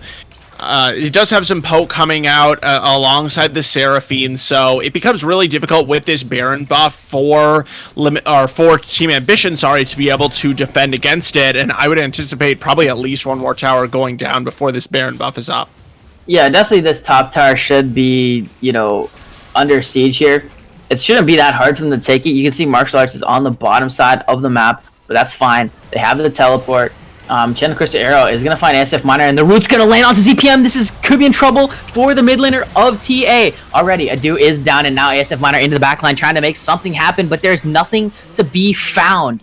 Yuumi will use the ultimate to try to buy some time and disengage, but Limitless Future is acting limitless. What can't they do? Martial Arts going in, but Ezreal will be able to get out with the Arcane Shift, and now this top lane inhibitor tower is under siege. Still, 2 members down as Nubly gets put in the Cataclysm, but able to just jump out really quickly. and the top lane inhibitor will go down. Limitless Future cracks open the base of Heart and Soul. Yeah, very nice siege from them, and just absolutely knowing the limits of when they are able to jump in. You know, Myth Jones being the leader of the pack, going in there, Martial Arts for Y, also just jumping in absolutely fearlessly. And even though on the back end they don't end up picking up very many kills before they get that inhibitor turret, it doesn't matter because they're able to deal enough damage. They're able to kind of have this intimidation factor where at this point, Team Ambition, Heart and Soul are just saying, like, we can't die because if we do, we're just going to lose the game. So just really well played as a team from Limitless Future, and I think that was going to kind of be the point for me is a Limitless Future. They've been, other than Martial Arts coming in later in the season in the top lane, they've been kind of this solid squad all throughout, whereas Team Ambition, they have seen a lot of roster changes. Earlier in the season, we saw Lord Nick in the jungle for Team Ambition. Now we're seeing Adu. He's been there for a few weeks, and now, you know, we see Nubily coming in this AD carry role, has been able to do a few more things, but it seems like maybe the communication systems from Team Ambition, they're not really on the same level that Limitless is operating right now. Limitless Future is on another length right now. They're feeling good, looking strong, and now they're going to try and push in the remaining 2 waves that don't have super minions. You can see Fonzo on the bot side has teleport, so he's going to be in the side lane, split pushing. Rest of the 4 members in this mid lane. We'll see who decides to pull the trigger. Does Limitless go for a dive? They're very ahead. They're up to 12k gold, so... Yeah, so they could pretty much be fearless right here, and... Oh, Jennifer's Arrow is going to find Nubily, as the cleanse will be used to get out here. Martial Arts for Y just going a bit too deep, and will go down to ZPM. Now Myth Jones in the middle of all of them, going to get a Cataclysm onto 3 members, but this looks pretty bad. If you're Limitless Future, Omnific goes down as well, and a 3-for-0. They did what I said they were going to do, and they just dive a bit too deep, and Int, Nubily, now under siege, gets one shot by Fonzo, absolutely destroyed here, and now Adu is in the middle of 2 members, trying to find a Hazayumi on top. We'll see how much damage can they do to Snowlife. Snowlife is taking really low, but will go down. Trade kill back coming now. Adu will fall as Sushi is trying to run and get to a teammate, but a double kill comes through for Fonzo, and the Dragon spawning in 40 seconds here. The jungler for Limitless Future will be alive before the jungler for Heart and Soul, so you have to imagine this one will go over to Limitless Future. And just such an overdive from Limitless Future, but Fonzo on the back end says, don't worry, boys, I got you. He comes in on this Victor. He basically 1v3s and just does so much damage. Does get a little bit of help from Snowlife, but Fonzo is just absolutely online now. He has 3 items. He's got 2 of those needlessly large rods, so almost on his way to what I assume would be a death cap. And, you know, he's just going to be an absolute terror on this Victor that also does scale really, really well. I talked about scaling earlier, and the scaling from the side of Limitless Future for me really comes from this Victor pick. But, you know, with there was kind of a really smart sense earlier from Limitless Future when they dove on the top side to know, like, hey, we're going to dive at this point where we're able to finish off the turret shortly after diving, which means we don't need to worry about that turret aggro. Well, this time, they did it a little bit too early. Omnific just pulling the trigger on that arrow. And, you know, just going a little bit too far, but all in all, it is still over a 10k gold lead, and the Baron's up. Here we go, and Enchanted Era, another fight comes to into this top side. Yeah, like you said, the Baron is available here. Martial Arts getting stunned, taking a lot of damage, but Seraphine shields enough to block out on that Arcane Rush for now. We'll see as the Baron dance will begin. Grab your partners because it's time, boys, as Nubily taking a half HP from Fonzo. ASF Miner over the wall is going to find Fonzo, and Fonzo is in trouble. Has to flash away, but a Cataclysm is going to find onto 2, but they're diving onto Fonzo. They get him. 100,000 shutdown goes over to Adu, but double kill comes through from Martial Arts, and it is Aurelia time, baby. Nubily is going to fall as well here. A 4-for-1 in favor of Limitless Future. ZPM, the only member left standing, and this could be a threat for the end here from Limitless Future. The mid lane inhibitor will go down. What can ZPM do? Does he maybe have the wave clear? Able to burn that wave top pretty effectively, but Myth Jones is going to go in. ZPM has the egg as one Nexus Tower will fall. The next one is dead as well, and ZPM does not have enough, it doesn't look like here, as Limitless Future is going to take game number 1 in the quarterfinals. And that is a statement game coming out in game 1 from Limitless. Everybody kind of thought that this was going to be a really even series. Limitless showing us they're at another level ahead of Team Ambition Heart and Soul. And if you are Team Ambition Heart and Soul, I think you kind of have to go back to the drawing board in terms of this draft. The Aatrox, they invested in it on the first pick. 7 deaths from ASF Minor, including, just getting absolutely destroyed overall in the 1v1 for Martial Arts.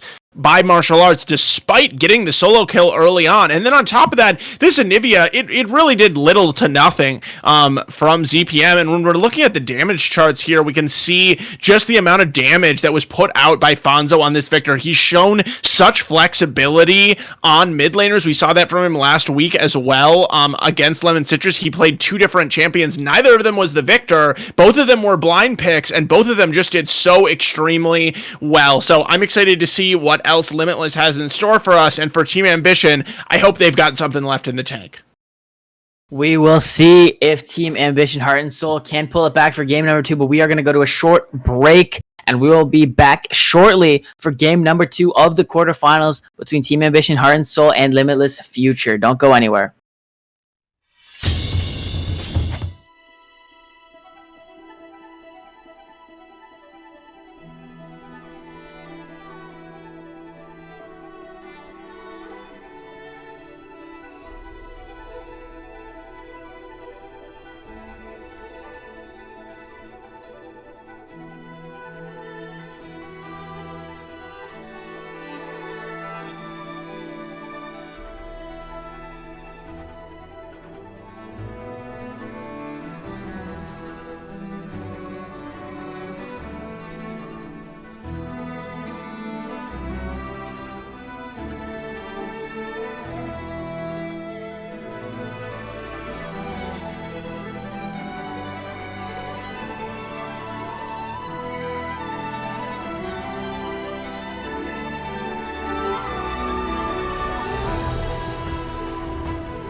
Back for the pick ban for game number 2 between Limitless Future and TA Heart and Soul. Limitless Future taking game 1 in pretty commanding fashion, I would say.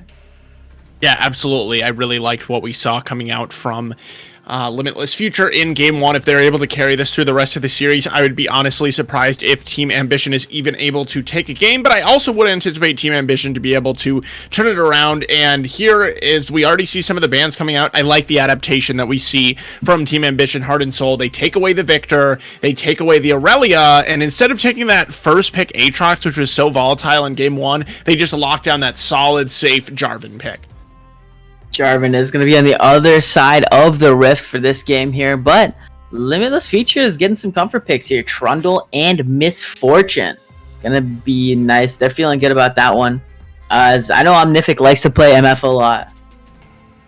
Yeah, we saw MF last time from Omnific, and if I were to criticize that, from Limitless Future, it would be the fact that picking these immobile ADs into Jarvan is always something that's really, really tricky, because if the Jarvan is able to get ahead at all and is able to jump onto the Misfortune, it just makes life really, really hard for that position, especially when your flash is down from Omnific, having to use it just kind of again and again just to get away from the Cataclysm.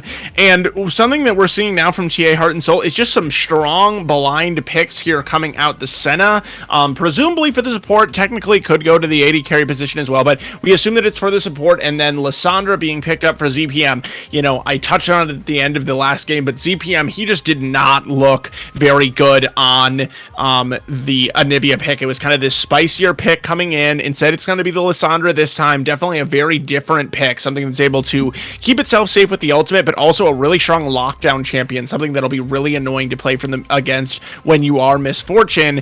And the response from Limitless Future is going to be the Cassiopeia. Fonzo was absolutely beautiful on this pick last week against Lemon Citrus. I like Cassiopeia a lot here. It looks really good. Yeah, it adds to the point you were talking about with immobile carries, right? But you have the Miasma that can stop the Jarvan flag and drag. You can stop the Lissandra claw.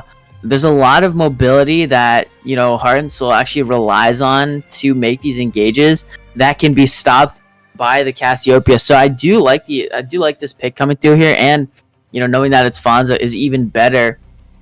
Second rotation of bans are pretty fast here. Limitless Future taking away Orin Fiora, and Heart and Soul taking away Darius Kled. So a lot of top lane bans on the table here. We'll see what Limitless Future opts to go for blind. You can pick support and just save counter pick for top lane, which I'd imagine they do. And it looks like they're gonna do that with the Seraphine at 0. Yes, so it can be Misfortune Seraphine in the bottom lane.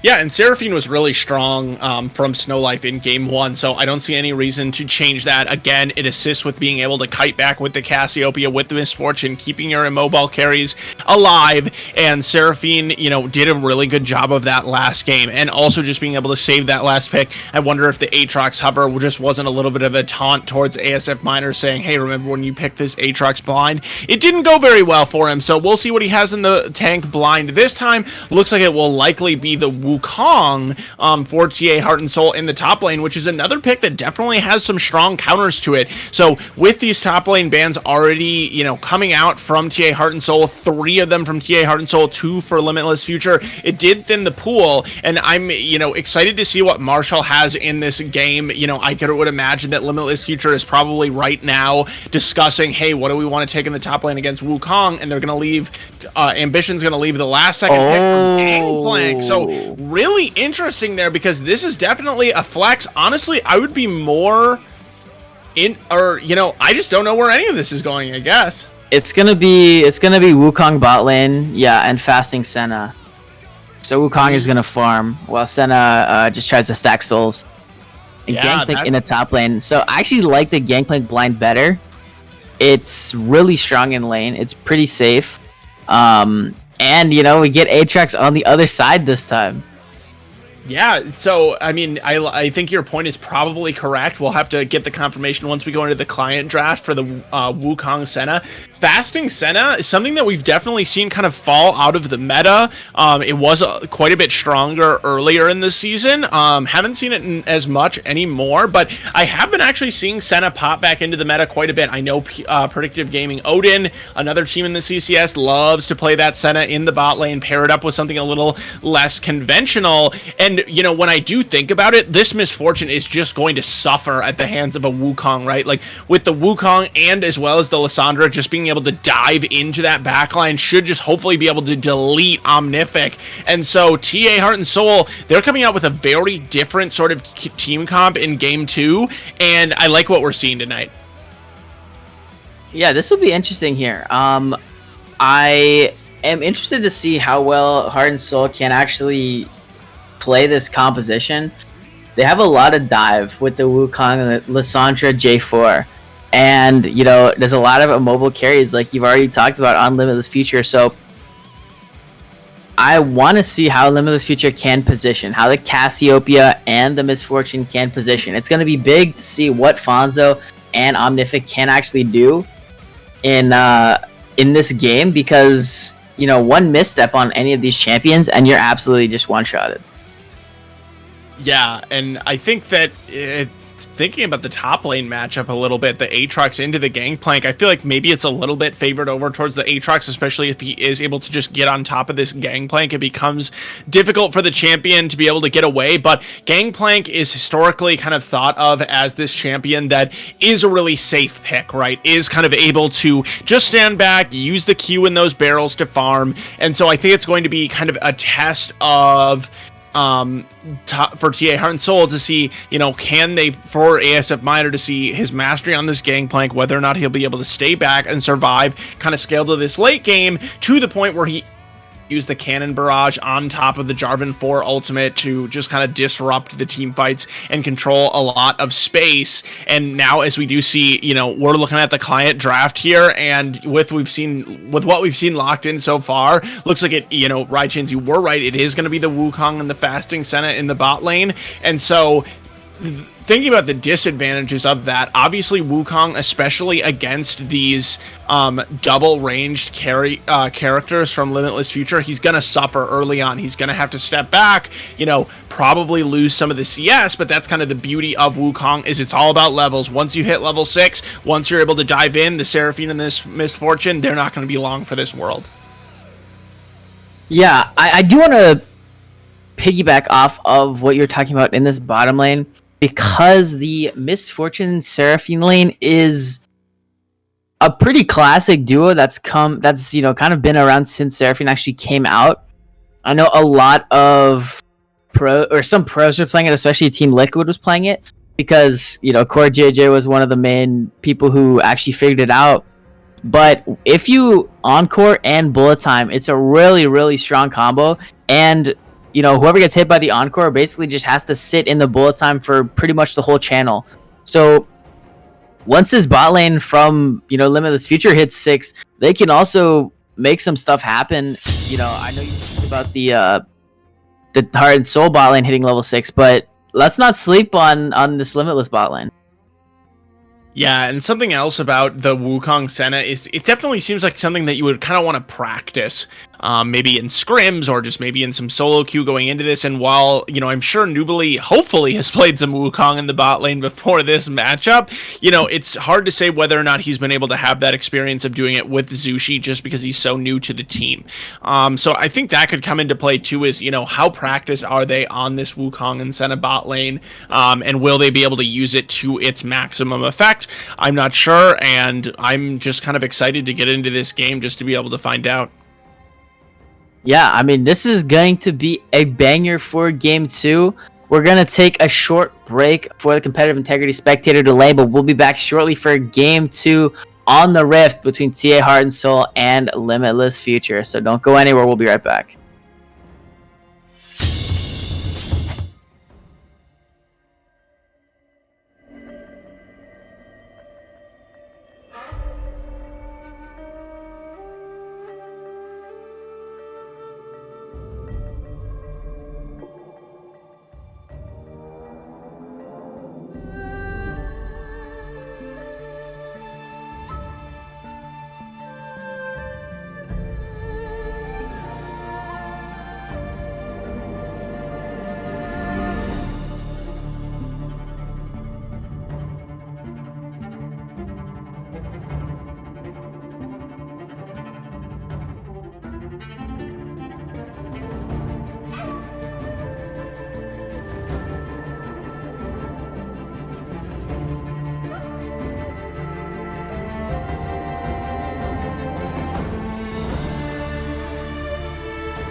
We are back onto the Rift for game number 2 between TA Heart and Soul and Limitless Future. For Heart and Soul, ASF Miner on Gangplank in the top lane, Adu on Jarvan in the jungle, CPM on Lissandra in the mid lane, and Nubly and Sushi rounding out the bottom lane with Wukong Senna.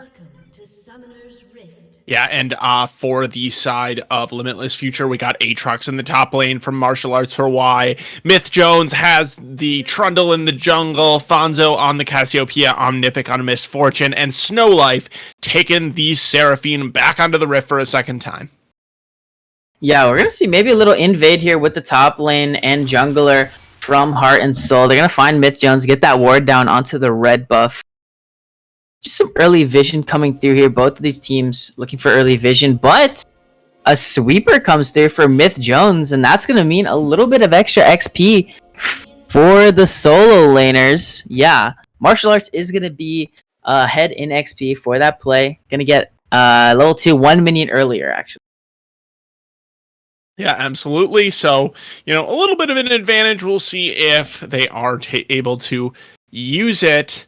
And it's just going to be a pretty safe start. We are going to see a jungler starting, Adu. He is going to be able to do a pretty nice job, I believe, of hiding where he's going to start. So we'll end up starting in the top side of the map here, and it is going to be kind of the opposite side for Myth Jones, starting on his bottom side of the map. So junglers shouldn't necessarily come into contact with each other early on, but I would like to see some kind of early gank from Adu into this bot lane. Try to, get his bot lane ahead, because they do obviously have the weaker lane early on here, as we do already kind of see that poke damage coming out from the Limitless Future bottom lane.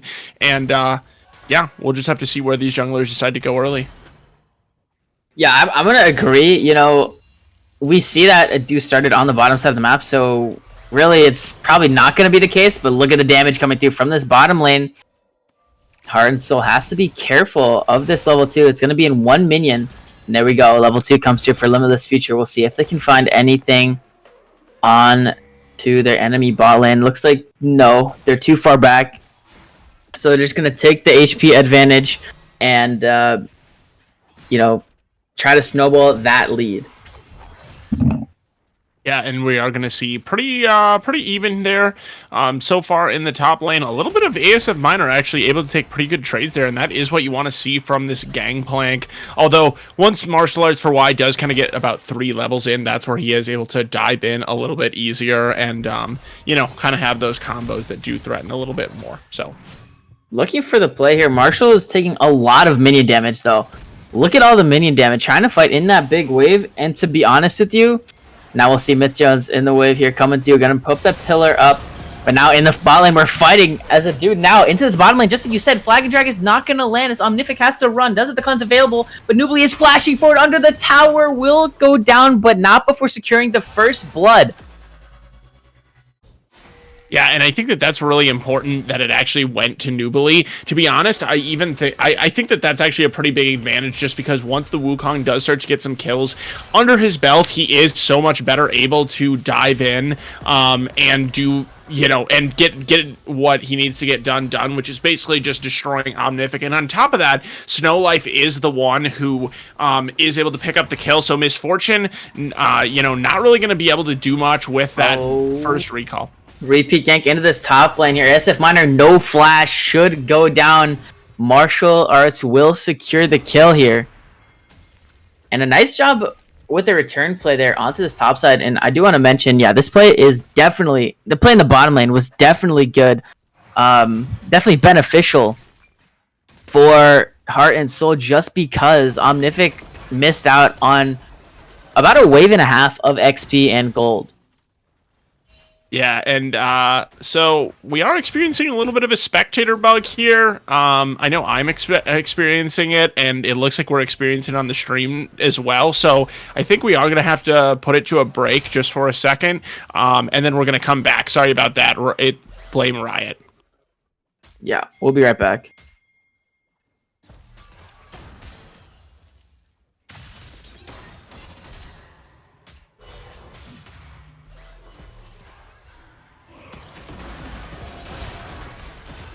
Maybe. We're still here. Okay, well, we're not leaving yet. So yeah, I see what's going on here. This is what was happening to us last week as well, except I don't actually have it this. So that's okay. Actually, mine has actually fixed itself as well. I still see it on the stream a little bit, but okay, past it. Another play, yeah, into this top side, and SF Miner is dead again. So, you know, it's not the best early start here for the top laner of Heart and Soul. That's a bit rough. Yeah, absolutely. And things are going to kind of go from bad to worse at this point for ASF Miner, because as this Gangplank, he just really isn't going to be able to keep himself very safe. And Alright, just to play into this bottom side, as you can definitely see what these junglers are trying to do. They're playing on the opposite side of the map, as Adu is, you know, focusing this bottom side, while Myth Jones is focusing the top side here. And look, martial arts doing so much damage to this Gangplank. And yeah, this is a bit rough. I mean, look at the CS, dude. 8-44. Yikes. You thought last game was bad. This game is going to be so painful for ASF Miner. And to be honest, it's also just painful for kind of the ego of ASF Miner here, right? Because martial arts is taking the champion that ASF Miner was willing to take blind. He takes it blind for himself, and just has really no fear. As Fonzo also trading really well into this mid lane. We already saw him show a lot of Cassiopeia mastery earlier, but you know, to talk about the bottom lane a little bit though, like on Omnific, he does have to start to be really afraid at this point, because Nubili, he's been able to pick up a couple kills for himself. He does have a significant gold lead, and we also know that in terms of Seraphine versus Senna, this Senna gets so much more out of just being able to collect, I don't remember if they're souls or whatever, those things that souls she picks up on the ground. You know, just give her so much scaling. She doesn't need to be able to pick up gold from other sources. So, you know, the Senna just gets so much for free. SF Miner goes down again. Martial Arts goes on a solo queue. Okay. After this play is done, we're going to go on a break here, but now we're getting a play into the bottom side. Petrifying Gaze onto ZPM, going to get the stun up, but the Glacial Prism will buy some time and get some HP back, so ZPM will not go down. Okay, now we are going to take a short break and try to fix the spectator bug, so we will be right back.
All right, we are back after some weird spectator issues that we're going through, but hopefully you guys can see it better now. We're gonna get some more plays coming out here as just to check over the game state.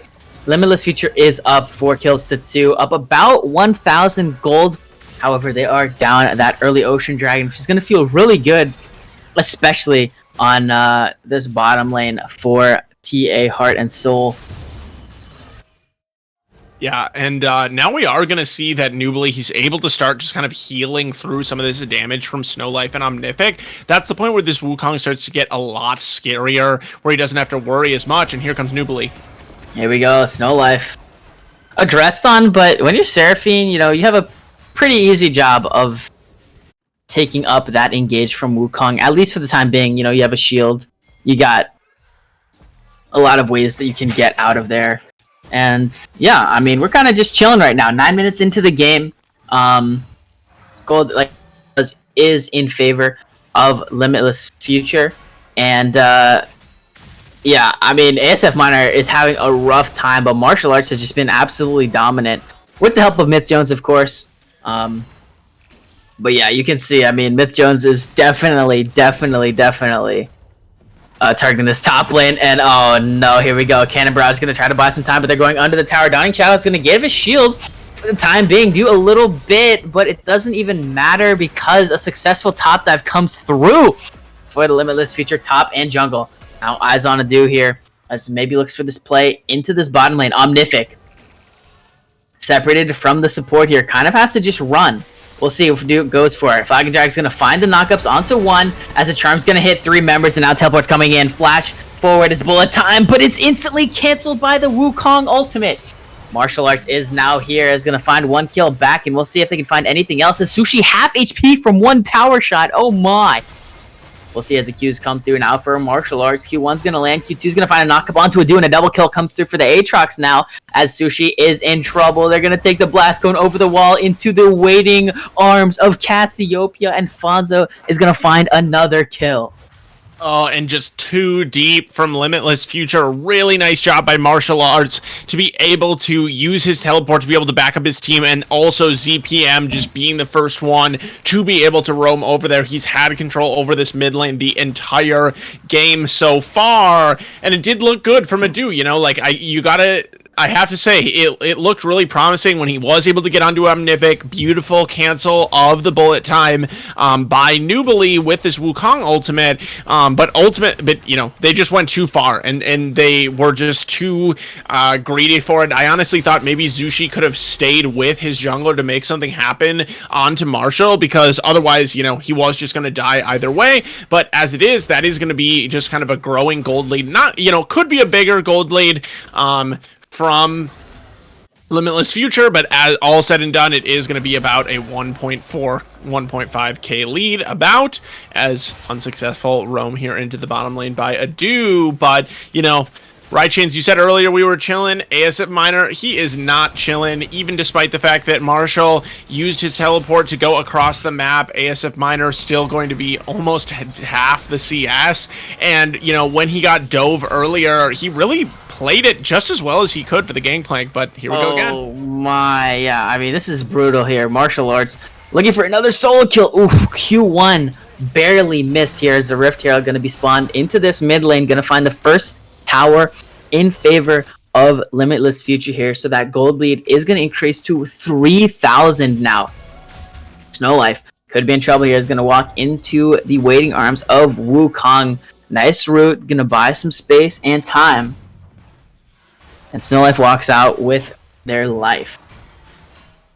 Yep, and just the Wukong not quite at the point of strength where he's able to kind of like one-shot the Seraphine, but look at the difference in CS between the Wukong and the Misfortune. A 30 CS lead for Wukong, and now if you're Omnific laning 1v1 against Nubly, I mean, you just can't really do it at this point against the Wukong. You just gotta wait for it to go under your turret, and that's not necessarily where you want to be if you are Omnific. So it's just kind of been a tale of two sides of the map so far in this game, with Marshall absolutely dominating on the top side, whereas Nubly and Zushi, they have shown us that this duo, it does work out pretty well on the bottom bottom side. Now, I will caveat that with the fact that Adu has put in quite a bit of time just providing gank pressure down there, but it has panned out. And I think at this point, if you are TA Heart and Soul, you're really waiting for the later game team fights to be able to explode using this Wukong, maybe get some kind of wombo combo going off, because if not, it's going to be really difficult for them to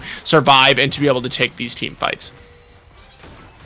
Absolutely, and just pretty much the reason, right, that Omnific is down is because of that early gank, where, yeah, both of the bot laners died, right, but Heart and Soul was able to crash the wave into the tower, and Omnific lost like a wave and a half. Now Bullet Time's going to be used to try and... Okay, Noobly flashing forward, and yeah, Omnific is just dead here. 4 members in this bottom side, but on the other side, Martial Arts is finding solo kills left and right. 6-0 on this Aatrox, and this kind of feels disrespectful. Yeah, and just like last time, ASF Miner, he finds himself in this position where he's not even really going to be safe under his own turret. Myth Jones now there on the top side just to ensure that they pick up this top lane turret, and Martial Arts, he's just showing an absolute top gap in this matchup, dominating ASF Miner at his own game by picking the Aatrox. And, it's just so funny because we've already said that, both teams have their strong side of the map, and it's just so beautifully illustrated as we just see mirroring kills on both sides. But what I think is important for me is Marshall, he doesn't even need any help. He's just picking up these kills absolutely solo, one-on-one, whereas Adu is needing to come into this bot lane to be able to support his team. So that's really been the big difference here. We'll see if they'll be able to pull a dive off, but ZPM is roaming as well. Potential 3v3 in this bottom lane here. Adu is looking for, going to steal away the smite steal away the blue buff from Fonza with smite. But now Fonza could be in trouble as ZPM is behind. Oh, a nice cleanse and flash! But ZPM is gonna flash to follow it up. Under the tower they go here. ZPM will get out. Adu! Trying to find the flag and drag, but no knockups are home and just gonna die to the tower. Yeah, and that should have been a really nice play for TA Heart and Soul, but Adu, just why do you flag and drag in there? Like, he's, he doesn't have his team to follow, and even if he did, it would have been really questionable whether or not they would have been able to get the kill onto Myth Jones, so just quite greedy there from the jungler of TA Heart and Soul, especially when you're down. And, Fonzo, he did end up getting killed off, but really illustrating there why it's so important to take the cleanse against this Lysandre, who's able to bring so much CC, ultimately able to burn the flashes of ZPM and Adu, so those ones will not be available in the next fights. Whereas this cleanse, it's a pretty short cooldown. It's already over a quarter, back there we can see from Fonzo, and so it, possibly in the next team fight, it's already going to be available again. And now, something that TA Heart and Soul did have going for them, especially with this bottom side control of the map, was the first 2 dragons. And as we see the third dragon spawning here in just about 25 seconds, I like how Limitless is taking care to just get absolute control over this bottom side and make sure that it doesn't go to soul point already here at 17 minutes. Oh, Sushi walking into a bush that you shouldn't walk into is met with 5 members of Limitless Future, and this dragon, the first Infernal of the game, should go over now to Limitless Future. We'll see, as Noobly is the next target. Cyclone is going to be used up with the Encore. We'll find the charms as the second iteration comes through. World Ender from Aatrox to get some extra movement speed under the tower, and the shutdown goes over to Martial Arts. Shelly spawned up into this bottom lane as well to try and crack this outer tower as the dragon will fall. Infernal goes to Limitless Future. Yeah, and Limitless Future just doing better than I think most people expected of them in this matchup. Sure, I think that, I didn't see anybody who didn't give them credit for at least winning 1 or 2 games in this series, but they're showing us that they're just absolutely the more dominant team here, right, Chains? I mean, they're up over 4k gold, not necessarily as much as they cracked open the game early in the last game, but it's enough that this game, it doesn't really look close. And even though Noobly has been strong on the bottom side for TA Heart and Soul, Marshall has just been that much stronger, and he has ASF Miner caught out again. No! ASF Miner. Oh, Q3 missed for Marshall, but I don't really think it even matters here, as Marshall is still full HP. ASF trying to run for the hills, but with that second Q landing, yeah, it is chalked up for the Gangplank. Another solo kill for Martial Arts. And just, ouch. I mean, even just that last auto attack from Marshall, it just did so much damage. And the split push is going to be so strong as Myth Jones does get jump on. Myth Jones, Blast Cone back into 3, using the flash to try to get away, but the Blast Cone is not there. A nice pillar. Does the Trundle live? Yes, he does. And some, sort of heroics there from Myth Jones to get out of that play in the middle of 3. Yeah, absolutely. And I mean, that just kind of honestly looks unlucky for TA Heart and Soul. I mean, Myth Jones just doing such a good job to be able to keep himself alive. We know actually sometimes that this Trundle can be deceivingly hard to take down, and it's just kind of going bad to worse for TA Heart and Soul. I don't really know what their path back into this game is. I mean, 0-6 for ASF Minor. This is just not his night. Marshall absolutely taking control over the top side of the map. And that is, as we get a little bit of a lull here, something that I do want to talk about from Limitless Future. They identified... never mind. ZPM trying to find an engage here, but just gonna get ulted by both of the bot laners and die. Snow Life is gonna find their second kill of the game, and with Baron spawning in 40 seconds, I think this is a real threat from Limitless Future. You have MF, and you have Trundle, and you have Cassiopeia, who these 3 members can do Baron pretty quickly, especially Cass and Trundle, so there's definitely the potential for a 20-minute Baron on the table. Yeah, and we saw last time that Limitless plays such a high priority, as Myth Jones probably not going to be able to take this full engage. He is still going to go for it. Still going. Subjugate onto Adu, and ASF Minor is in trouble again. Flashing over the wall will give Gangplank his life for the time being. As the root comes through, Flag and Jack's going to find a knockups onto 2, and this could be the Gangplank time to shine here. Omnific will go down, as now Myth Jones in the middle of 4 of them will go down again. Actually, only 1 shutdown given over, but ASF Minor's gold has been reset, as well as a nice shutdown given over by Myth Jones. So if you look on the bottom side of the map, though, Martial Arts is pushing, takes that inner tower bottom lane, and now ZPM could be in trouble. Does have the claw to get away from the 8-0-3 Aatrox. Yeah, and, we saw TA Heart and Soul there. Adu, he knows his moment. He goes in at the right time on the Jarvan 4, and they are able to pick up those 2 kills. Now, granted, one is onto Omnific, who arguably is more of a supportive player in this game than his own support in Snow Life, who is playing this Seraphine.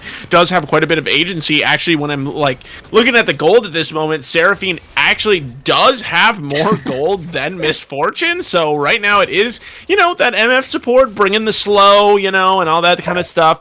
But I think if you're Omnific, you're happy to get carried so far in this game by your team, and the gold lead is going to stay pretty even.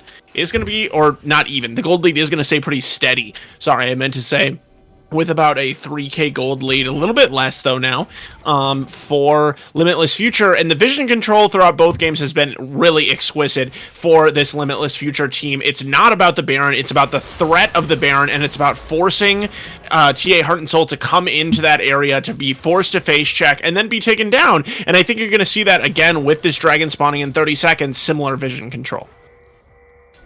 Definitely, with the dragon spawning in 25 seconds, like you said, a lot of onus on vision in this bottom side river. Encore is going to find the mark onto 2 as bullet time is ripping through, as Adu is already dead. Myth Jones aggressing forward, but it looks like the team call is to go back onto this dragon. The jungler for TA Heart and Soul is dead, so it should be no contest coming through from them. Still 20 seconds on Adu, as everyone is walking towards Baron here. I mean, there's no way that Heart and Soul can actually take this. I think they're just trying to maybe force Limitless in. We'll see as the clock comes through. Martial Arts is under siege here. The Glacial Prism's going to root him up. But oh my gosh, look at the healing and the shields. He's just going in. ASF Minor, 1 HP. Will go down as the flash comes through. And now Martial Arts trying to go further, but will die as the shutdown goes over to Sushi. Nubly chasing down Snow Life as the slows come through, but it is not enough as Nubly goes on a killing spree. And I kind of just wonder, what was Limitless Future doing? Yeah, Limitless Future just taking an engage that they just shouldn't, and honestly ending up getting a little bit caught out. I mean, martial arts, he was able to tank up so much with that shield and with that healing, as you pointed out, right, James, but ultimately just isn't enough. And even though it is Zushi picking up that 1k gold shutdown, I mean, that is going to be pretty impactful going onto the Senna. Senna, we know, is able to bring a lot, especially as we go into the late game. This pick is extremely strong, and I'm excited to see, you know, what Zushi wants to do with the gold that he was able to pick up. He has about 1,600 in his pocket right now, and now the game does start to get pretty close. It's only about a 1.5 gold lead for Limitless Future, and they're just kind of throwing away what they had before. They need to take a deep breath and kind of decide what they want to do. I would like to see them put Marshall kind of in the side lane on this Aatrox, as it looks like they are, because ASF Minor, he will never be able to deal one-on-one with this Aatrox as the game goes on, and so I think split push makes the most sense, especially with the teleport being available for martial arts. Oh yeah, I was kind of surprised that martial arts actually did walk to that play, you know, towards the Baron. Because if you think about it, it's a 4v4 on the map, right? And it's a 5v4 technically. But if martial arts is split pushing, it's a 4v4 at best. So we'll see what happens here as they're aggressing onto Myth Jones, but a nice usage of the pillar under the tower. ZPM gets caught. Encore onto one member. ZPM is still taking the tower, but the teleport's now coming through from martial arts. World Ender. Gain some attack, or gain some movement speed as they're trying to go forward. Q1's going to land onto Sushi as the heal is burned. Nubly trying to peel with the second iteration of the Cyclone. And now martial arts continuing to go forward. Gets the pullback onto Nubly, but the second Q will not land. And now with a lot of these members from TA Heart and Soul chunked, it looks like Limitless Future is threatening a Baron. Yeah, and Limitless Future, nice job by them to be able to kind of win this team fight in terms of the damage. They are able to push TA Heart and Soul back into their base. Looks like they are possibly going to start up this Baron, but I do want to point out that Marshall did choose to use that teleport there, so that is a pretty big cooldown being used on the side of Limitless Future. They're not going to have that one available, and they don't feel quite confident enough to start out this Baron, so I think it could have honestly been quite a bit worse there. If you are TA Heart and Soul, this gold lead continuing to shrink, just a 500 gold advantage for Limitless Future, and we've got a game on our hands all of a sudden. Yeah, but this could turn at any time, just with the explosiveness of these teams and the engage power of Heart and Soul. You never know what's going to happen here. As this mid lane tower is under siege, will go down. ZPM with no claws. Myth Jones is just running in. Encore's gonna land onto ZPM, and the mid laner's dead. ASF Minor getting taken pretty low, as well as martial arts gonna continue to go forward, but the mid laner is dead. Now is the time to go to Baron if you are Limitless Future. They're gonna try and push this wave in, not gonna push it all the way, but I don't know if it matters, as the mid laner is dead. 30 seconds on ZPM, does have the teleport available. Are they gonna start the Baron? That is the question. No, it looks like they're gonna bait it and try to get more.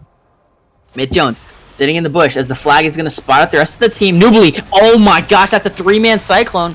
But let's see if there's enough damage. Nubly taking pretty low as the Subjugate's going to try and take away those resistances. Steric Shield is going to be a lot, but the shutdown goes over to Myth Jones. Martial Arts continuing forward. It's the flash forward from Snow Life. Finds the route onto Sushi as Martial Arts still looking at a do, but instead going to retreat and turn their sights onto Baron. Yeah, and that is just huge, and to be honest, I think that just kind of shows the weakness of this team comp from TA Heart and Soul, which is ultimately that they do not have enough damage to win in these team fights, especially when we see Nubly being able to get that huge Cyclone off on the Wukong. Honestly, both charges of it just being able to hit so many members, but it's not even close. We see so much healing from Myth Jones, from Marshall, from even Fonzo, and then Snow Life kind of powering the rest of them up with the ability of the Seraphine to heal up the rest of her team composition. And so that's just really troubling for me if you're TA Heart and Soul, because what was looking close all of a sudden is not. Ado has to burn the flash on a bit of an aggressive invade there, as now ASF Minor is the target. Q1 from Aatrox gonna land. Getting pulled back. Yeah, you're just dead. No, you're not dead. Flashing out, but the charm lands onto ZPM. Flag and Dragon in the back is going to find a Cataclysm onto 3 members as ZPM goes golden. Martial Arts in the backline. Oh my gosh, just destroys Sushi. basically one shot is now ZPM. The next target will get pulled back. A double kill comes through for Martial Arts. And now this third Infernal Dragon of the game will be Limitless Futures as two members go to push this mid lane. They're still wearing purple. As you have to imagine, they want to at least crack open the base with this Baron. 28 minutes in, the gold lead is 4.5k in favor of Limitless Future. They have double the kills. They're on Infernal Soul Point with 3 Infernal Dragons. It is not going to get easier if you are Heart and Soul. No, not at all. And, in that fight, you kind of, again, you saw that it was a nice, counter-engage by a Do, being able to flag and drag in and use that Cataclysm. But then what happens after that is there's just no follow-up. And I don't know whether it was that Nubili just wasn't in the right position or he just didn't want his team to take that fight. But he doesn't end up going in. He doesn't end up being able to do any damage from this Wukong, and things continue to be so hard for Heart and Soul. Look at the damage that Martial Arts is able to do onto the Jarvan 4 there. Yeah, Martial Arts is just, it does not care about humanity at all in this game. Just literally frontlining, looking for 1v3s, looking for a Do here as the flag and drag has to get a Do to safety because you just got one shot by the Jarvan. Yep, and now I think if, with three Infernal Dragons already being able to be picked up, this is what might have been ASF Minor usage of the pillar here. Mistimed orange, but it didn't even matter because you're gonna die anyway if you're the Gangplank. Not having a fun game here. 1, 8, and 5 on the Gangplank, but now Nubili looking for the engage in. ZPM follows through, is gonna get the Glacial Prism onto Snowlife, as Snowlife is still living for the time being, 1 HP, but will go down eventually. As into the backline goes the rest of the squad. Myth Jones gonna find Sushi on the backside, and the Cataclysm will not be enough to take down Fonzo. A 4-for-2 in favor of Limitless Future. It's only ZPM left with 1 HP. Has to go back into the fountain to heal up, but this top lane is under siege. You have the Trundle and the Aatrox. This is going to do a lot of damage. What can ZPM do? No Glacial Prism. But there's still 20 seconds left on everyone that matters on TA Heart and Soul, and Limitless is just going to back up. Yeah, they are just going to run away.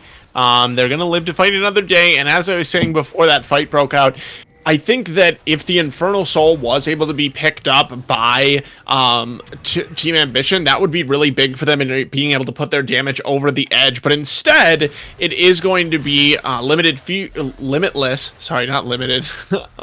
Future that has themselves on Soul Point. It looks like they probably will be very close to being able to pick up that Infernal Soul for themselves. And then things kind of go from bad to worse for TA Heart and Soul. It becomes so difficult for them when there is so much damage on the side of Limitless Future. And to be honest, also Limitless Future, they can choose to just give up and sack this next dragon. They don't need it. So if they're able to take a map advantage in some other way, that's just yet another kind of big advantage, to be honest, from Limited Future. Limitless, I keep saying Limited. Their future, as I saw someone say in the chat, it's Team Ambition whose future is limited, it seems, in this game, not Limitless Future. So we'll see if they decide to set up some more of this vision like they've been doing. I do want to mention, for those of you who are wondering how effective this fasting Senna has been, 109 souls for Senna right now at 31.5 minutes. Not the best, definitely could be better, but still not horrible, I guess. But you have to imagine, how would this team composition be doing if they actually had a traditional AD carry? Yeah, as Senna does continue to as Myth Jones doesn't look like he's going to find anything. As Zushi does continue to pick up these souls, it does actually become, fairly similar to a traditional AD carry in terms of the damage. We see that Zushi, he has been able to pick up about 2.5 items for himself. Definitely not the DPS that something like a hyper carry is necessarily able to bring out. But right now, what I think the problem for the Senate is for me is just how squishy it is. I mean, look at that. Oh, already getting so much damage. Look at the ultimate combos here, but into the backline, Nubili getting a knockup massive onto 3 members into the backline. ZPM as well going through as Nubili goes down, but Martial Arts is doing so much work. ZPM going golden and try to buy time, but one more auto is not there from Martial Arts. That is 4 for 2 in favor of TA Heart and Soul, and now it's just martial arts versus the world. What can the Aatrox do? Flag and Tag's gonna find the knockups onto martial arts, but I don't know if they have the damage to kill this guy. ASF Miner taking really low, has to use the blast cone to get out to safety as a do now the next target. ZPM has made their way into the fight, but for the time being, no one else goes down. Yeah, and I mean, that's really impressive for Team Ambition, Heart and Soul, and there we finally see some strength coming out from this Gangplank, layering his ultimate over, you know, the ultimates of both Adu and Nubili, but here's Martial Arts for why. He's going to try to take down this solo Infernal Drake, you know, not going to wait for his jungler to be available to come do it, so I wonder if Adu, looking to get over the wall, see if he's going to be able to get a Smite Steal here. 1K, this is definitely doable. Over the wall, he goes, the Smite Steal, taken away by Adu. The Infernal Soul is denied as Martial Arts trying to find the kills. He misses the flag and drag. No, disaster for Adu, but he did at least take away the Infernal Soul. Delays that for 5 more minutes, but you do give away the Baron. Yeah, and so it will be Baron traded away for the Dragon. Like I already said earlier, if you are Limitless Future, obviously you would have liked to pick that one up, but it's really not the end of the world because it's not Soul Point. I mean, now TA Heart and Soul are on Soul Point, but they don't pick up the Soul from that, and the Baron being traded over means that I think at this point, if you are Limitless Future, you want to be able to take the game with this. You've had a few scary moments in Martial Arts. He's not going to waste any time. Martial Arts looking for it as the rest of the team is in the area as well. World Ender is going to gain that movement speed. ASF Miner, you're just dead, buddy. Now, let's see what the rest of the squad can do. They're pushing it down mid. 45 seconds on the Gangplank. It's a 4v5 for that long. Let's see. Mid lane inhibitor tower is the target. Limitless Future. They're wearing purple. They want this game to be over. The mid lane inhib is down as well. You see super minions coming through in this top lane, soon to be coming through in this mid lane. They're going to retreat back to that wave and buff up the super minion with Baron. They have a full wave, super minion and a caddy. Oh my, as the inhib will respawn, but not for long, because that's immediately taken by them. Now 2 waves of supers coming in, and it looks like they're going to play it safe and just take the last remaining inhibitor of the base for Heart and Soul. 3 waves of supers into this base of Heart and Soul is going to be very oppressive, but they're going to look for the fight. Sushi has to flash away to safety, but a Cataclysm is massive onto a lot of members. ASF Miner is going to find the first kill of the team fight. ZPM goes on a rampage as Fonzo goes down, but we'll see what Martial Arts can do. It's Martial Arts versus the world. It's a 5-0 in favor of Heart and Soul, and they turn it around.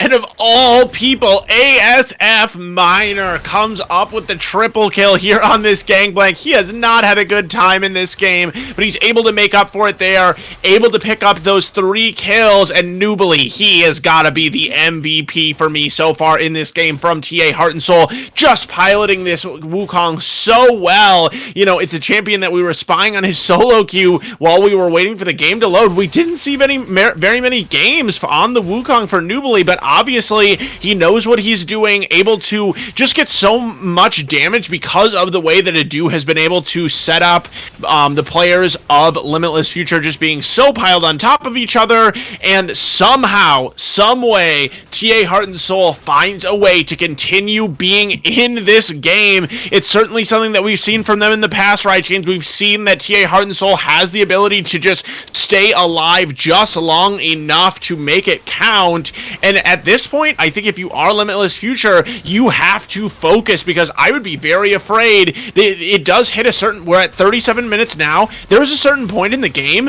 where even though there might still continue to be a gold lead for Limitless Future, it doesn't matter, because everybody's at full build, and we can see that the Lissandra, you know, still 1 item away, but, you know, looking pretty close for the Wukong, as well as even the Senna. So, items not looking that different despite the huge gold lead. And I do want to point out, despite, you know, there is going to be a 2k gold lead still for Limitless Future, but the Aatrox is about 3,300 gold up just by itself.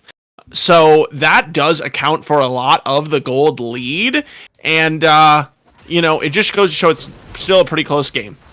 Okay, let's see. Limitless looking for something. Myth Jones gonna get rooted up. Omnific taken to under half HP from one Gangplank barrel. And you can see ASF Miner is scaling now. The big thing in that last team fight, Cassio... Okay, hold on. Not yet. Because we're about to fight. Adu. You have to watch this flag and drag. Dying Shadow is gonna give some shields over the top. Myth Jones is taking pretty low as Marshall looking for some more. Low health bars. Myth Jones is chunked pretty far, honestly. But low half HP. Has to be careful. Noobly threatening and engage. What can they find? I do want to mention that if Limitless is not able to end on these super minions, it's going to be really, really bad for them. However, the Infernal Soul has arrived. 15 seconds on the dragon. You can see Limitless sitting in the bush. They're trying to find a pick. As they find Noobly here. Bullet time over the top. It's going to buy some time as the charm comes through. And they have found the Wukong. Noobly is dead. Look at the rest of Limitless Future running down mid lane. They said, hey, this is our chance. 50 seconds left on the Wukong. And he's been doing all of the work in the team fights. ZPM not yet back in the base. But the super minions are here for Limitless Future. No longer wearing purple after the last team fight. But these Nexus Towers are under siege. Watch ZPM in this team fight. Watch ASF Miner doing a lot of damage. Let's see what the AoE from TA Heart and Soul can do. Cannon Barrage has been used here as one Nexus Tower goes down. Gangplank trying to find more barrels to chain together. But he's going to get rooted up into the back line. As ZPM goes grounded. Has to use the Glacial Prism on himself to live. Myth Jones taking the tower. And now the Petrifying Gaze is going to find 1, 2, 3 stuns on. ASF Miner goes down as well as a dude trying to get into the back line. Is going to find Snow Life on the back end. ZPM, the only member left, and will not have enough in the tank. Limitless Future takes game 2. Yeah, and Noobly finally ends up getting caught out. That is going to spell death for Heart and Soul in the end of this game. You know, it's Noobly do or die here for Heart and Soul. He was the one doing so much of the follow-up damage in these team fights, layering it on top of the Jarvan ultimate. And when he's gone, the team fight ability just falls apart for this team. So, you know, very well played. I would say game 2, even though it really broke open, especially in the top lane early on, it ends up kind of being a closer game from TA Heart and Soul, but ultimately not able to close it. And they never really were close to it, right? It was kind of more of a test of whether Limitless Future would be able to take it down in the end. And Martial Arts for Y, he just did an absolutely fantastic job on the Aatrox. And the damage charts show that. He's the most, you know, he did the most in the entire game. And if looking into game 3, I think that TA Heart and Soul, they've got to come up with some sort of plan for this top lane. Otherwise, it's going to continue to be rough. Something has got to change. You do not want to go down 3-0, get swept in the quarterfinals. Heart and Soul, you got to show some heart and soul. Let's bring it back, boys. But we are going to take a break. Let these teams get back in, rest, recover, do what they got to do. But we'll be back shortly for game 3 between TA Heart and Soul and Limitless Future. Limitless trying to close it out in 3-0 fashion, but Heart and Soul trying to put a stop to that. We'll see what happens, and we'll be right back.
We are back for game number 3 between Limitless Future and TA Heart and Soul. Limitless Future up 2-0 right now, and they are trying to close it out, but what does TA Heart and Soul have left in the tank? They're switching sides, so they're going to be red side this time, so they will have counter pick, but we'll see if that ends up doing anything. Bans already come through. Limitless Future taking away Kane, Lee Sin, and Heart and Soul taking away the Aurelia.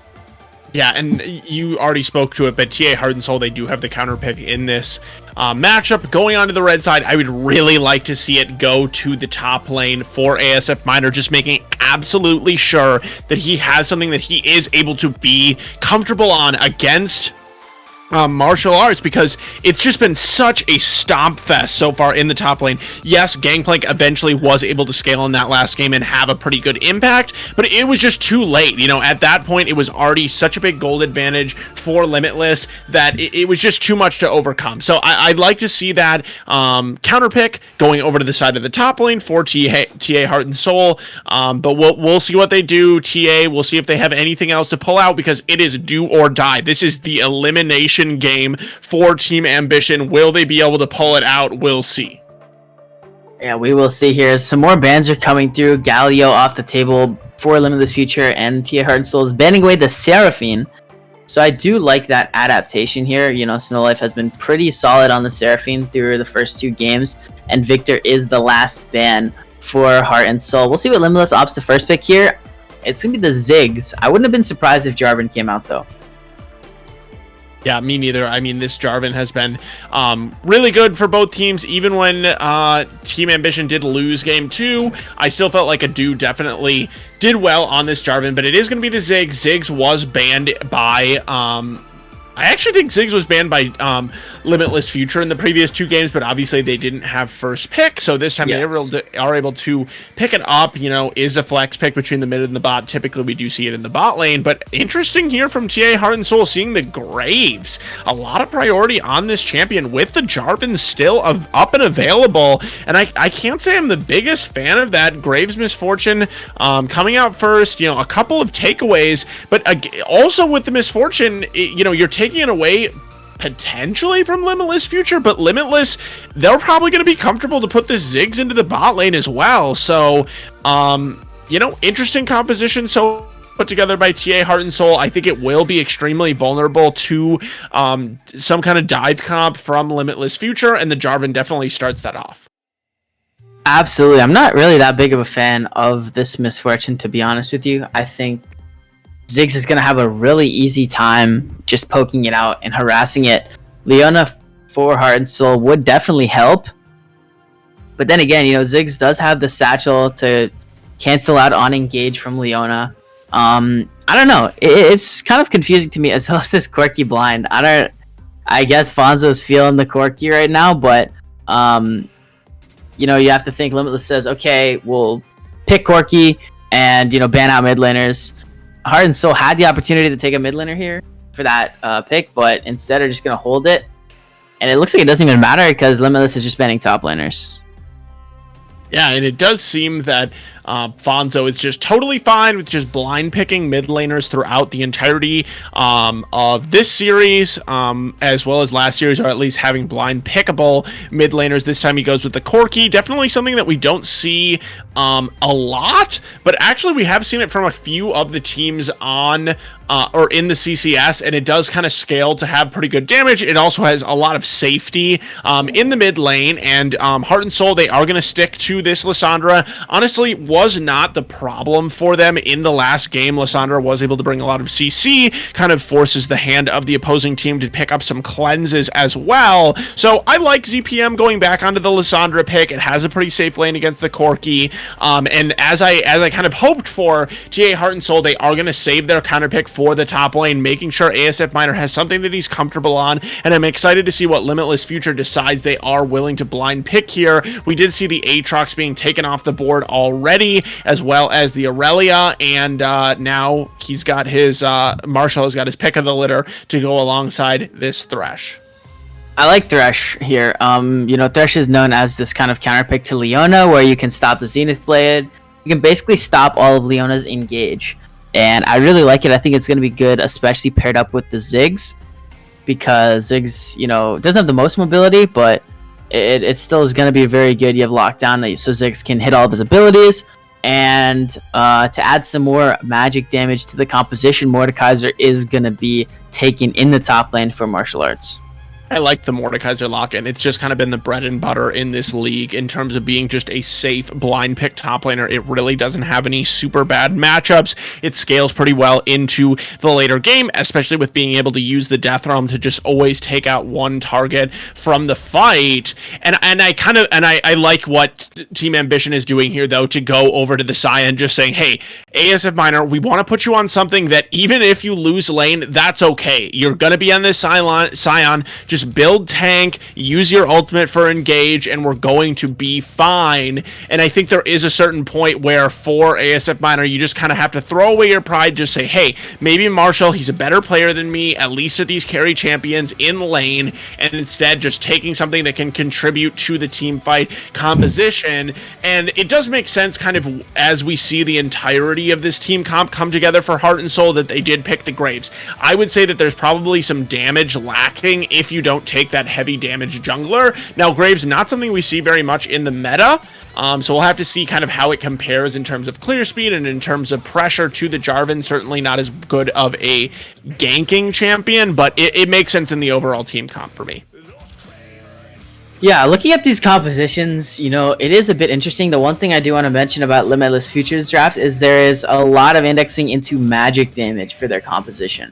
Corki is, does half and half when it comes to damage, physical versus magic. Mordekaiser is going to be doing magic damage, and then Ziggs is also going to be doing magic damage. So it kind of is a bit on the Corki and the Jarvan, but mostly the Jarvan to be physical damage dealers in this composition, because you're facing a 2-tank composition with Leona and Scion. So they're going to just pretty much stack MR and not have any worries at all in this game, it seems.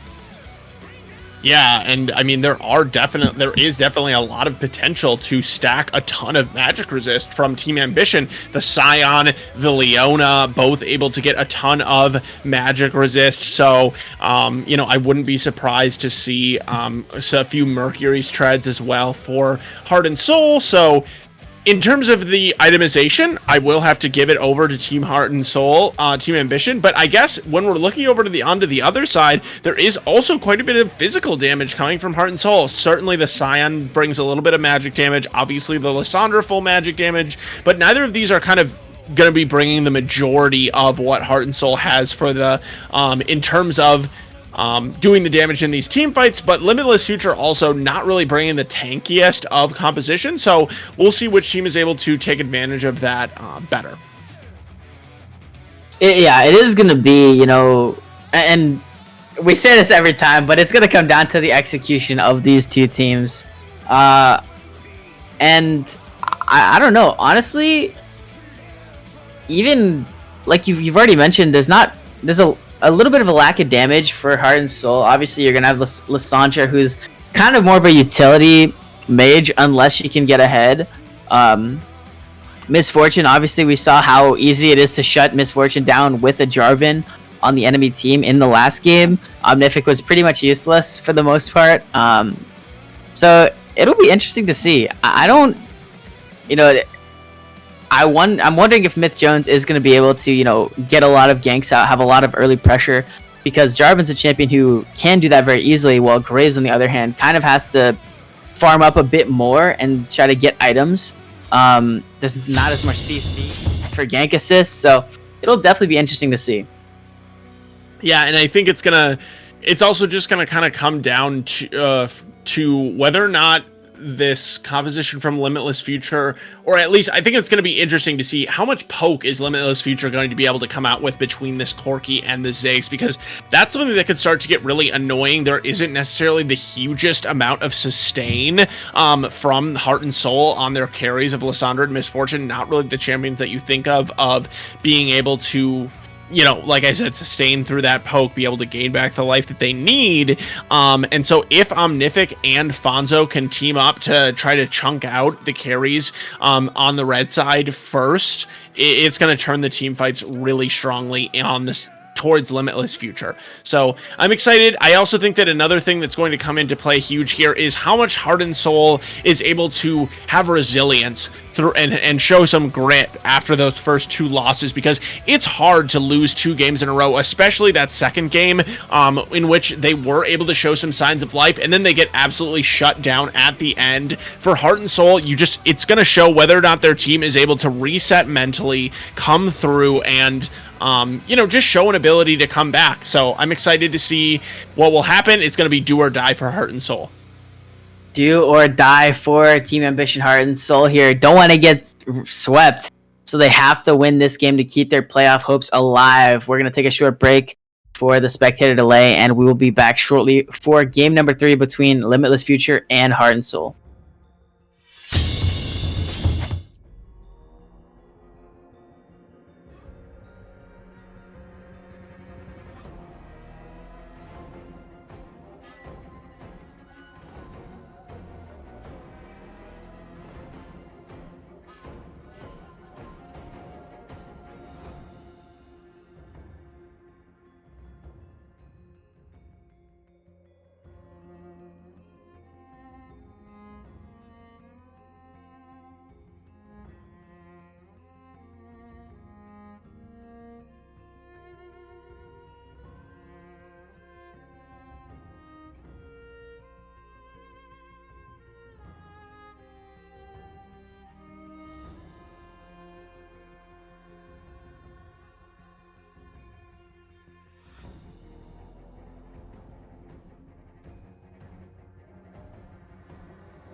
onto the rift for game number 3 between TA Heart and Soul and Limitless Future. Limitless Future on the blue side. Martial Arts in the top lane on Mordekaiser. Myth Jones on Jarvan in the jungle. Fonzo on Corky in the mid lane. And Omnific and Snow Life rounding out the bottom lane with Ziggs and Thresh.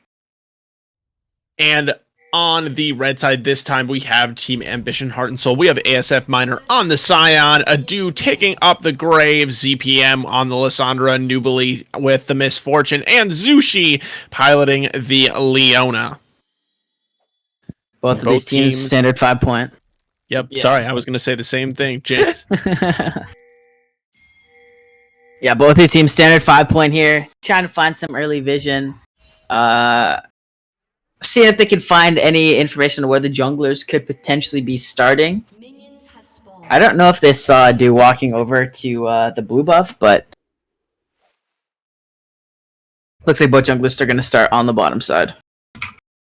Yep, and so we will have these kind of mirrored starts here from the junglers, so they might end up meeting over the Scuttle Crab, which is something that we did see happen in Game 1, so could see some aggression on the side of both of these junglers. You know, Graves, not really that big in the meta right now, so I'm not exactly sure what his clear time is. Graves, typically you think of him as a really fast clearing jungler. Jarvan, I wouldn't say clear speed is necessarily the reason that he's in the meta right now. Certainly his clear is pretty good, but I would say it's more about kind of his ability to make these ganks happen. So we'll see who's able to get through the jungle first. It looks like right away Adu does have a little bit of an advantage. But with that said, Myth Jones, you know, is able to have that CC to take the Scuttle Crab down a little bit faster should he get over to it.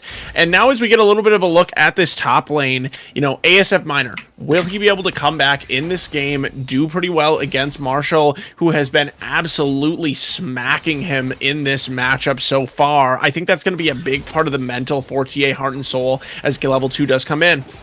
Ooh, nice hook onto Sushi here. Flash heal will be burned from the TA Heart and Soul bottom lane. So that's 2 crucial summoner spells gone already. And, you know, what did I say? What did I say every single game of this set? Early level 2 is going to, you live or die by the early level 2. And every single time, Limitless Future's bot lane has gotten that early level 2. Some trades going back there in the top lane. Martial Arts doing some work yet again here. Yeah, and so we are going to see both the teams trading pretty even, but the summoner spells being down early from the bot lane of TA Heart and Soul, that's going to hurt a lot, especially as this Leona, it's really easy for Omnific on the Ziggs to just be able to constantly be poking out this, melee Leona, and then as we do see a little bit of fighting here top. Both of these junglers going to meet on this top side. We have a little kind of split 2v2 here as Martial Arts could be in trouble. Now is the middle of 2 as the Scion Q is going to come through. A nice claw by Mordekaiser. Now the flag and drag. Myth Jones is in 1 HP on ASF Miner as Martial Arts tries to flash but can't find the kills. Both of these mid laners have also made their way in here as Fonzo and ZPM are going at it in the river. This is just 3 split up 1v1s. Kind of wild, and we'll see if there's any kills that come through at all. Looks like for the time being, nothing, as everyone is just kind of chilling. And looks like the lanes for Limitless Future are just going to go back in, but Martial Arts is in trouble. Nice usage of that claw to bring him back, but now ZPM clawing in. Flash W will find the first blood on Lissandra. And just really patient there from TA Heart and Soul. They knew they would eventually be able to get onto the top side as Myth Jones hiding in the bush. Myth Jones hiding in the bush, gonna get a 2-man flag and drag. Now Fonzo's trying to do some damage back as they're flashing forward. The teleport's coming through from ASF Miner, and now Fonzo goes down as well. This is a disaster for Limitless Future as Martial Arts and ASF Miner make their way back into the top lane with the teleports. It is a disaster for Limitless Future now. 3 kills to 0 in favor of TA. And that starts out so well for Limitless Future with Myth Jones somehow getting the angle to get the double knockup on the Flag and Drag. But even with that, Adu somehow able to keep himself alive. It seems like the Triumph proc after getting the kill on Myth Jones probably is going to be enough, as Snowlife just going to be interrupting the backs with the death sentence there. But right now, it makes a little bit more sense to me why Adu wanted to take this Graves. It was a pick that it kind of raised a question mark above my head when they locked that one in so early, but it looks like maybe, you know, this is a champion feels very comfortable on. Adu, certainly a player that we have seen carry this team in the past, and I like to see it again. I like to see it again so far, at least in this game. And another big difference so far is that ZPM, he's set up for success in this mid lane. He hasn't been able to get too much of an advantage for himself in the earlier games, but this time on the Lissandra, he's already 2-0-1, has a lead on top of this Corki, who also has been forced to kind of build that tier. So it means that the Corki, it takes a while to get online. Meanwhile, once Lissandra hit level 6, it's game time. Yeah, Corki is going to take a bit longer to actually scale into this game here. You can see Omnific trying to just farm it up here, trying to survive in this lane. He has to be careful of the Leona, as now we got members back bottom lane, but a nice double kill bot could actually turn this around as well. Snowlife going in, Flash Flay is going to find onto Sushi as a nice satchel charge. The CCs are going to be layered, and yeah, Sushi with no flash is going to go down here. Give this kill over to Omnific on the Ziggs, and that's going to feel very nice for this bottom lane of Limitless Future. And also, they're going to just start up the Dragon as well. And just really, you know, shows a lot of mastery of this Thresh pick from Snowlife, knowing how to get his jungler in, as Nubly is going to chase down, but not going to quite have enough for being able to kill Omnific. And something that I didn't touch on yet for this bottom is not only can that Lantern obviously be used to enable ganks on the side of Snowlife, but what it can also do is it can keep the Ziggs extremely safe. Obviously, the Ziggs has the satchel charge in order to bounce himself away, but even when that one is down, Snowlife able to use the Lantern as a fight in the mid lane. Fonzo getting aggressed on here as the Sushi, Rome, and Adu is there for the 3-man mid play. Fonzo goes down. Yeah, and Fonzo, this time he decided to take up the teleport. Last time he did take, on the Cassiopeia, he did opt for Cleanse against ZPM on the Lissandra, and that's just kind of gonna be the Cleanse tax as Adu's in the top lane. Oh, into the top lane we go, into the Death Realm as Martial Arts for Watt and Adu are battling it out. But look at the kiting here from Adu. It looks pretty effective as the slows come through from Sion, and Adu goes on a killing spree. Now 3-0-2 on this Graves 100% kill participation. Yeah, and it looks like Martial Arts, he took Graves into the Death Realm, but still having to run away just because of the early strength from this Graves pick, has gotten himself super far ahead. And even though ASF Minor goes straight through the goalpost, not able to hit Martial Arts for Y, you know, it doesn't even matter. It's just kind of a zoning Scion ultimate in this game. And although the farm is pretty close for the junglers, 3 kills for Adu, that's definitely right where you want to be on this carry jungler on this Graves. Yeah, the gold lead right now, 1.5k in favor of Heart. So I believe this is their first gold lead of the series, actually. And now we're going to get a play into this bottom side as the teleport art is coming in. Omnific getting rooted up. Nice usage of the satchel charge, and we'll see now. Mega Inferno Bomb to nothing. As ZPM is Ignite ticking down. Heal used by Nubly will keep the mid laner alive. And another successful double kill for Heart and Soul. That's just clean from Heart and Soul. Great of them to identify that they have that ward behind. It looks like it was a pink ward behind the bot lane. As Adu wants more. Fonzo looks to be in trouble here as Myth Jones trying Flag and Jack looking for the peel here. Cataclysm in the shutdown goes over to Myth Jones. That is exactly what you want to see if you're Limitless Future, and now Martial Arts and ASF Minor going at it in the top lane. More like ASF Minor just running for the hills as the Mordekaiser is smacking down the Scion. Up about almost 20 CS right now. And Adu getting a little greedy there. He had a ward over the wall of that Rift Herald pit, so he did know that Myth Jones was in the area. He needed to back off earlier. Yes, he was able to get that big chunk out of Fonzo, but then, you know, just kind of continues to go for the kill when it's just not safe. He's not strong enough that he's able to win 1v2, and ultimately, that's a pretty important shutdown that gets picked up by Limitless Future. So, you know, gotta hand it to them just for being able to take advantage of that, and now with Myth Jones being able to pick up the Rift Herald, we'll see where he decides to drop this one. Fonzo again, the victim of a support roam from Sushi, able to get out this time, so there's no problems there. And now Snow Life looking for Nubily here, as the death sentence will get flashed away by the Misfortune. Sushi making a lot of roams in this one. And quietly, Martial Arts has been able to, you know, already accrue quite a CS lead for himself against ASF Minor. It just seems like no matter what, even when you're diving him, you know, even when he's going down multiple kills early in the game, still able to take advantage of the strength of these champions. Why did he satchel there? I think he could have... Oh, wait. Is there still 2 plates on that tower? Okay, never mind. Still, I thought he could have just satcheled the tower after Shelly hit, but it wasn't. So that's my bad. No, just a zoning satchel there. As Limitless looks like they're trying to look for some kind of, I'm sorry, TA Hart. No, sorry. Yeah, Limitless looking for a trick play. They're in it. Oh, Nubily getting CC'd up as Omnific gonna find the kills. Sushi, no flash available as the hook's gonna land from Thresh. The box is put up and Sushi has nowhere to go. The Mega Inferno bomb over the top. The autos are coming through as Omnific will finally get that kill back. Now 3-1 on the Ziggs, and this is gonna be the win condition here for Limitless Future. Now the satchel is up. Dude, it was 1 auto away. Come on. I thought maybe they had it here. Fonza could be in trouble. Ends up being alright as using the Valkyrie to get away to safety. I do see in this top lane. I hope Martial Arts doesn't just die to this gank, but it might just happen. He might get baited in. No. Smart, wise to the play, able to start running a bit earlier, but we'll see if Adu has the damage. No, definitely not.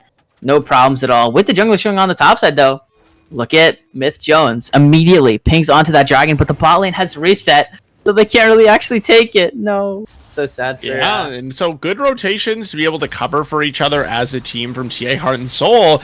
Now, Adu, he is running over. Will he be there in time? Here we see Myth Jones. Dragon at 1100 HP here. Myth Jones going in Cataclysm, but the smite goes over to Adu. And the kill onto Myth Jones as well. So Adu getting the better of that play in the jungle. Corky did have package. Yeah, not used. They don't end up pulling the trigger on a full fight, and I feel like Myth Jones, he just maybe didn't have his team on his side there. But now with Ziggs and Corky into this middle lane, we'll see how much they're able to do onto this turret. It is still just over a minute left until turret plates fall, and Omnific obviously would like to be able to take down another turret with his satchel. Don't think he's going to be able to do it though, because we do see ZPM here, ASF Minor coming in for a little bit of reinforcement as well, so they are able to stop that. But now looking at the gold lead, it is still pretty close. It is just going to be about a 800 gold lead, but that is over to the side of Limitless Future. So despite the early wins from TA Heart and Soul, they aren't able to continue holding the gold lead.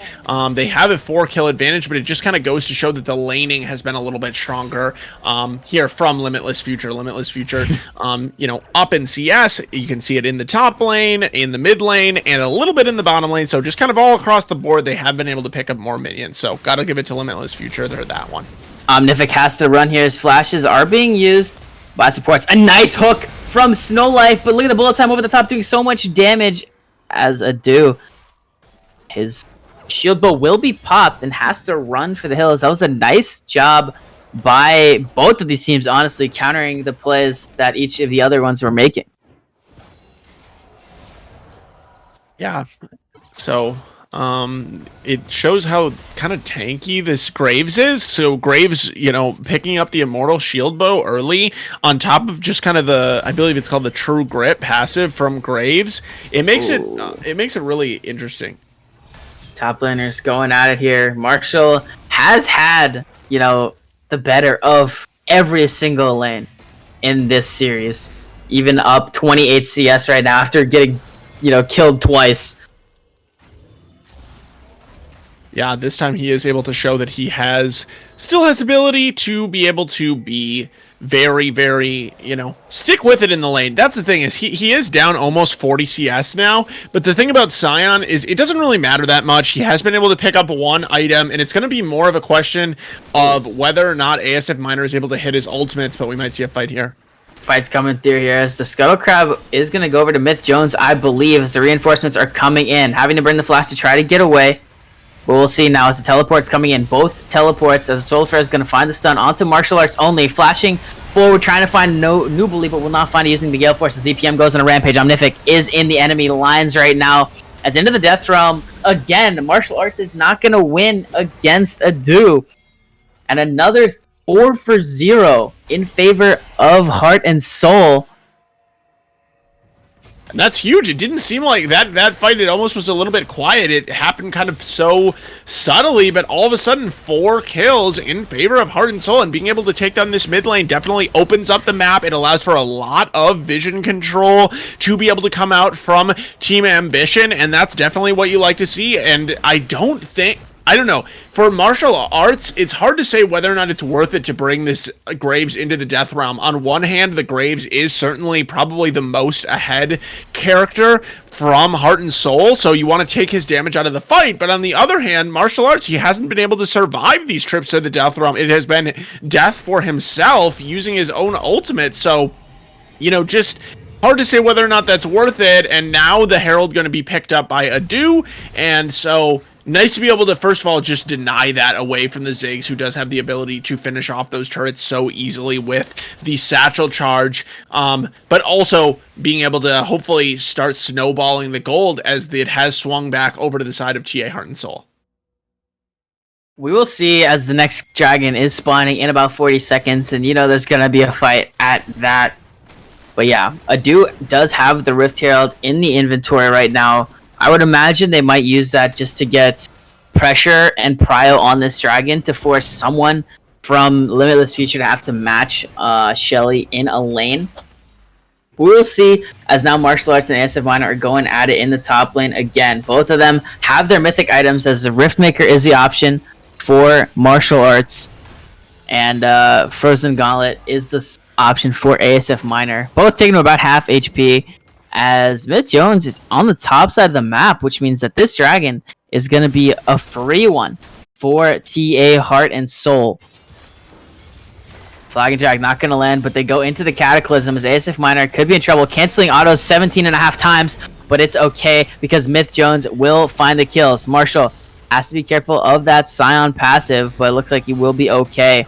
Trying to take on the wave, but cannot, as this top lane tower is under threat by Limitless Future, but if you check it out, it's going to be traded back on the bottom side as ZPM pushing it down, and Alfonso can't really defend. You can see all the resources going down into that bottom side for Heart and Soul, and it's just going to be a trade of towers.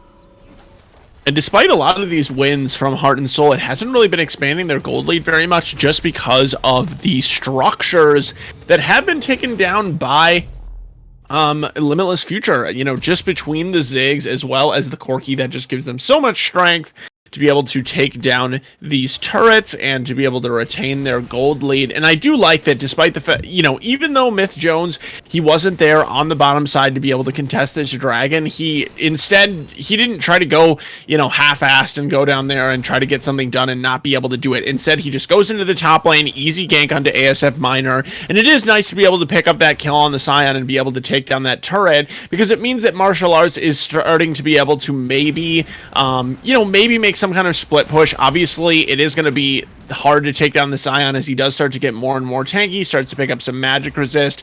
I wouldn't be surprised to see him pick up another magic resist item here next. But now there's going to be some siege here, and the Rift Herald will be dropped from TA Heart and Soul. Yeah, Rift Herald spawning, but Ziggs doing so much damage. Omnific able to poke so effectively, and I don't know. I mean, if you're Limitless Future, you say, okay, congrats, you got a tower that was 300 health with your Rift Herald. Yep, and I mean it's definitely something. I mean, I feel like with the Rift Herald, you would prefer if it's able to get multiple charges off, multiple turrets, but you know, sometimes you get into that situation where you aren't even able to drop the Rift Herald at all. So it's nice for them to be able to grab that, get a little bit more map control as Zushi's going to get hooked up, but it's not going to mean anything. And something for me just shows that I just have the feeling that there's going to be a big fight breaking out here in a couple of minutes, or well, rather in a few seconds possibly, as we will see Limitless backing up, but both teams just really being grouped up here, really wanting to look for some kind of 5v5 fight, as we have seen initial items be completed for just about every single champion on the Rift. Everyone right now does have their mythic items completed, so yeah, I mean, I'm going to agree with you here. It does seem like these teams are kind of threatening this 5v5 engage. For the time being, though, everyone has sort of gone their separate ways. They're taking vision, you know, Limitless Future is taking away vision, pushing mid lane as they do have the numbers advantage here. Ziggs will just be able to press OK. Ends up pressing the W backwards, but it's fine because they're able to secure that mid lane outer tower anyway. So the towers are even. Just a zoning satchel charge there, you know. Just interesting uses of that satchel charge for Ziggs, who does use the satchel charge in order to take down the turrets. So just getting that one in as many times as I can. Making sure the satchel is available and used, just so the satchel doesn't get wasted. Maybe using the satchel to be able to, you know, so that he might be able to bounce himself away. Not exactly sure, but either way, it doesn't really matter. We're just having a little bit of fun here. But yeah, both teams, they look like they have just stepped back from their threatening of, you know, bringing out this big fight. But Zushi trying to look for something on Myth Jones. He's not able to find it.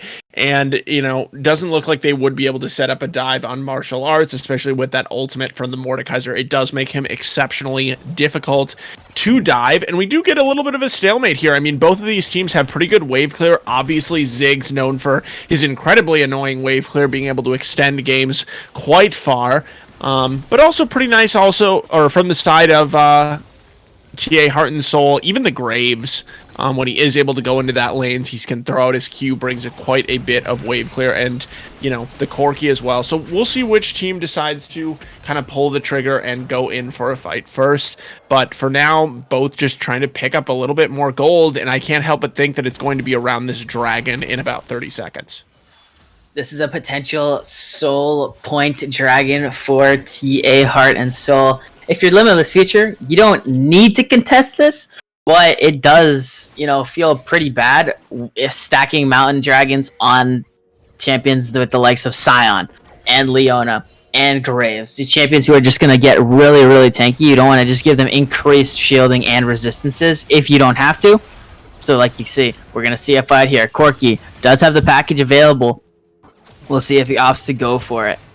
No stopwatch yet, so, you know, you can't really dive straight into the back just for fun. But we'll end up what goes in as Limitless Future poking their way into this dragon pit, into this bottom side river. Like you said, the poke is way stronger from Limitless Future. You can see Ziggs and Corki just throwing off abilities. Yeah, and they're honestly not hitting, landing that much of it. Yeah, but they are trying. You got to give it to them. Hooks in on the sign as now Sushi going in. Bullet Time is not going to get too much damage with ZPM doing work in the backside, and they are just absolutely destroying the team fight. But wait a minute. Look at the turnaround from Limitless Future. Myth Jones trying to find as much damage as they can. ASF Miner taking down with the Ignite, but the heal will keep him alive. And TA Heart and Soul go 4 for 1 again, and they're going to take this dragon and put themselves on a mountain soul point. Yeah, and TA Heart and Soul just coming out with so much damage there. You know, as you said, Nubly, it looked like the bullet time wasn't able to get that much done, but then right at the edge of it, ZPM was able to lock up multiple members to make it count. And as ASF Miner slowly beats down on this dragon, he will secure the soul point, or going to soul point, for TA Heart and Soul. And I think that, as you already pointed to, Rychains, this Mountain Soul is really big, you know, because of the fact that they're really we questioned already whether TA Heart and Soul would have enough damage to actually be able to finish out these team fights. Well, if you have the amount of sustain that a Mountain Soul does afford you, it gives you enough time to just dish out the damage, because even though, yes, you're slower at dealing the damage, if you can stay alive, it gives you the ability just to get it done over time. And not to mention also giving you that shield to be able to sustain through a little bit more of the poke from Fonzo and Omnific. Although, again, when we starting doing that kind of dance for the dragon, that's the situation where you would really think that Limitless would probably have the advantage. As Adu looks like they're trying to jump on him, but he'll able to get away. But they really weren't landing much of it. So I would look for the two major carries from Limitless Future to take a little bit more advantage of that situation next time. For the time being, Baron is on the table. The gold lead is about 3k in favor of TA Heart and Soul. I kind of imagined that it would be more, just with the way that the game is and the way that they're pressuring Limitless Future so hard and being so dominant in the team fights. But, you know, nonetheless, the gold lead is still only about 3,000, a little bit over 3,000 now, as some more minions are being picked up. But a lot of damage from ZPM, 6-0-7 right now on the mid lane, is dishing out so much damage on Lissandra that it is really scary to come anywhere near the enemy team. Yeah, and ASF Miner a little bit caught out.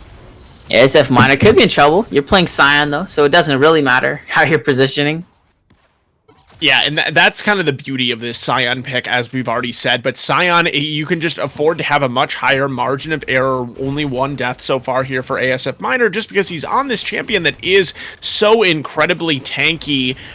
Whereas last game on the Gangplank, I believe he had a total of 9 deaths. So just doing a lot better this time. 0 solo kills for Marshall so far. And now we're going to see some control of the vision from TA Heart and Soul. This has been a key thing, especially around the Baron in the last couple of games. Limitless has been able to get there first. It is one of the benefits of the red side, is this control over the Baron vision. And this time, you know, Heart and Soul, they're going to be doing their best Limitless impression, having that control over the vision and trying to bait in Limitless Future, who's doing a good job of using that flag throwdown from the Jarvan to be able to spot it out, as well as the Ziggs kind of throwing those bombs into the brush. Now Limitless will take their opportunity to go in there and clear out a little of the vision, as Snowlife and Myth Jones taking down some of those wards. Limitless able to push it back just a little bit, you know, take away some of the wards that TA Heart and Soul just put in there. I would hope that they would, you know, drop a few of their own, but Thresh doesn't have any, and, you know, Myth Jones has the sweeper, so can't really drop any wards for themselves. And it looks like with those pings coming down, that TA Heart and Soul is just going to start the Baron. We'll see. Corki has the teleport, Martial Arts has the teleport, but the Baron is going down relatively fast. It's about half HP right now. We'll see if Limitless even knows this is going on. Blue Ward just came through, so they know now. We'll see if they opt to take a fight. Relatively full health bars on everyone, and we'll see if they can find any picks, but it looks like they're just not doing anything. Snowlight flashing forward, trying to look for Adu. What can he do as the death sentence finds onto ASF Miner only? ZPM dives into the backside here, and he could be in trouble with the shutdown, comes through, and ZPM has to flash away to safety. Into the backlines now, as Sushi tries to go in and peel for the rest of the team, but just going to get clawed back, knocked up, and taken down eventually. There we go. As the bullet time. Oh! So much damage from Noble and ZPM diving in, turning that team fight around. And that's just an absolute overreach from Snowlife. It seems like maybe there was some kind of pressure to make sure that they were able to get something done off of the back of that Baron that was able to be taken by Heart and Soul, but you're just not, you know, and Snowlife having to flash over the wall even to get anything started. ASF Miner just so incredibly tanky on this Scion, doing a great job body blocking that hook so his jungler does not get killed. Eventually take down Adu, but at what cost? As ZPM is able to use the Glacial Path to get himself to safety, and now all of a sudden the gold lead is 6.5k in favor of TA Heart and Soul. They're running away with this game. It is going to be the Mountain Drake that has already spawned, and I don't think that Myth Jones is going to be able to get down there in time to be able to steal it away, so I think it will be the Soul that we talked about being so crucial for TA Heart and Soul. Heart and Soul, wearing that Mountain Soul. That is so much added resistances and sustainability for this team. Giving them the extra shields, you're giving them a lot of resistances from each of those dragons. And yeah, I mean, bad goes to worse for Limitless Future right now. And yeah, you know, TA Heart and Soul's playoff hopes are alive. Absolutely, and you know, you pointed it out, but Nubili with just an absolutely beautiful ultimate from Misfortune, being able to pick up a lot, and I've really pick up a lot of damage. I've liked the way that ZPM has been able to set up for the Misfortune pick, locking down multiple members into these bullet times so that Nubili is enabled to deal this amount of damage. And right now, ZPM, he's had that good start at 2-0-1. He's sitting at 8-0-10 right now. He's been a participant in 18 out of 21 kills for TA, and that's just really impressive coming out from the mid laner, who so far had a pretty quiet series for Team Ambition. And now it's going to be the siege up into this top lane, and I do think that an advantage in this game for Team Ambition at this point is the Scion. He is so tanky at this point, has 2 items completed, 2.5 really, so he will be able to dive under these turrets and just tank, and set up for Adu and ZPM and Nubili, all 3 of them to be able to come in and do the damage they need to finish off this game. I would imagine that this is going to be a relatively easy, you know, end here for Heart and Soul. I mean, currently they're up 7k gold. They have the Mountain Soul. I mean, it seems like they can just win any fight that they try to take. So I don't imagine that they'll take much longer to, you know, to finish out this game. Looks like they're just taking resets, spending all their gold. Now they're going to go bot lane and do a little 4-1 push with ASF Miner in the top lane. I don't know about this because ASF Miner does not actually have teleport available. But it does force, you know, some members from Limitless Future to actually go and stop that Scion. So they will have the numbers advantage. I mean, Ziggs does have teleport, but if he TPs away, then the base is going to get smacked. Yeah, and even though there's not a great path for him to go, there is the unstoppable onslaught available from ASF Miner on the Scion, so theoretically he should be able to join his team pretty quickly, and they will have to call Omnific into this top lane because there's just too many minions and there's nobody else. I guess the Corki, but they really need him for the wave clearance, so ASF Miner, slowly but surely, he is chipping away at that top lane inhibitor turret. It looks like he's going to be able to take it before Fonzo will be able to arrive. So with the inhibitor being opened up there, just a really nice use of this Baron buff so far by TA Heart and Soul, just splitting the map, you know, using it to their advantage, and though it does run out now, they really got what they wanted out of it, and now you can see on your mini map that look at the play coming through here as Nubili is taken down already. The shutdown goes over. Now Adu flashing into the back, trying to find their 10 kill onto Fonzo, as he will find it, but now ZPM gonna go gold and will get taken down as well as the shutdown goes over to Martial Arts, but it looks like the fight is still all TA Heart and Soul. Myth Jones trying to do what they can, but a triple kill for Adu will spell game for TA Heart and Soul. They will be able to take this game here. Still pretty big death timers on every member of Limitless Future. The Nexus Tower is under siege, and the Nexus will go down. TA Heart and Soul keep their playoff dreams alive and take Game 3. TA Heart and Soul, they did it. Their backs were against the wall, but they're able to take this game. We definitely questioned their draft coming in here, but it was all comfort, and comfort was all they needed to be able to win this matchup. This looks like a completely different team, right, Chains, going into the 3rd game, especially in the top. ASF Miner, he found his groove on these tank champions, on this Scion, which was just able, you know, the skill cap is not nearly as high on this island, but it just doesn't matter. He was able to sit up there. He was able to do what he needed to do in terms of just becoming this big, beefy, unkillable tank. And ZPM, I mean, he just did such a good job on this mid lane Lissandra. Second time around, this time he makes it count a lot more, setting up these engages, locking people up into the bullet times. Impressive stuff from TA Heart and Soul. They're not going to get swept in this one. No, they will not, as they keep their playoff hopes alive with that win in game number 3. We're going to take a short break. We'll be back for pick ban in game 4 between TA Heart and Soul and Limitless Future. Don't go anywhere.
Game 4 between TA Heart and Soul and Limitless Future. TA Heart and Soul with a crucial win in Game 3, keeping their playoff hopes alive and pushing it to 4 games. Limitless Future is going to be back on the red side for this game, and we already see some bans coming through for Limitless Future, taking away that Lissandra, and Heart and Soul taking away the Aurelia and Seraphine. Yes, and Limitless Future really taking away some facilitative mid laners from ZPM with the Galio ban alongside that Lissandra ban. Obviously, ZPM did very well for himself, but on top of that, he was able to assist so much damage being able to come out from other members of TA Heart and Soul in that last game. We talked about how the Misfortune was enabled by that Lissandra. They just don't want that one to happen again, and then Limitless Future for the third time when they are on the red side, taking away that Ziggs, not something that they're interested in going up against, although they did do a great job piloting themselves in that last game, and we'll see what TA Heart and Soul wants to do with this pick. I think that Heart and Soul did a great job of setting the blueprint in the last game, having that tank top laner be able to facilitate, and it is going to be the Misfortune being the pick, and I do have to say, Misfortune, she has been picked in 2 of the 3 games, right? And she is undefeated so far, so makes sense that TA Heart and Soul would want to lock down this extremely strong AD carry pick. Again, it is pretty risky. Again, Jarvan up, we've talked about how that's a really good counter to these immobile ADs. It's just going to get picked up again for Limitless Future. We'll see what they decide to pair it with.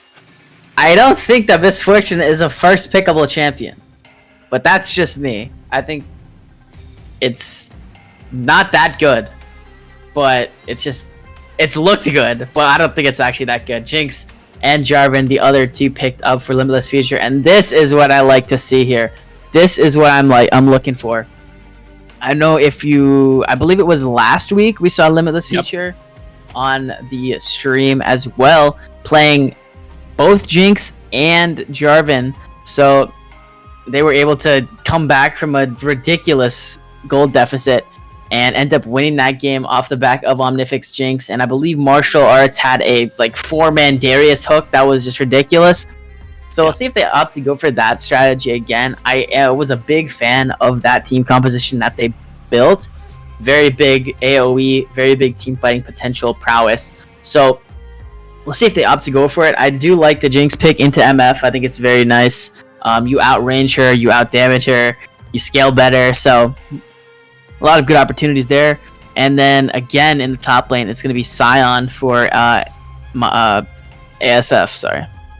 Yeah, and I like this Sion just coming out as a blind pick. The only thing that I can think of it that's kind of like the ultra hard counter would be the Fiora, but now with Limitless Future picking up this set, which is somewhat of a flex pick, I do assume that it will go to the top lane, so we're not going to see, anything like that Fiora from Limitless Future going top against the Sion. But to touch on what you had said, Ride Chains, I mean, Jinx and Jarvan, they are such a good combination because of the way that Jinx benefits from having multiple members being clumped together on the enemy team, and Jarvan does that so well with the Cataclysm. And on top of that, also, for Jinx not having to go against the Jarvan, who's kind of her arch nemesis in terms of being able to lock her down, is really nice. So I like what Limitless Future has been able to put together so far.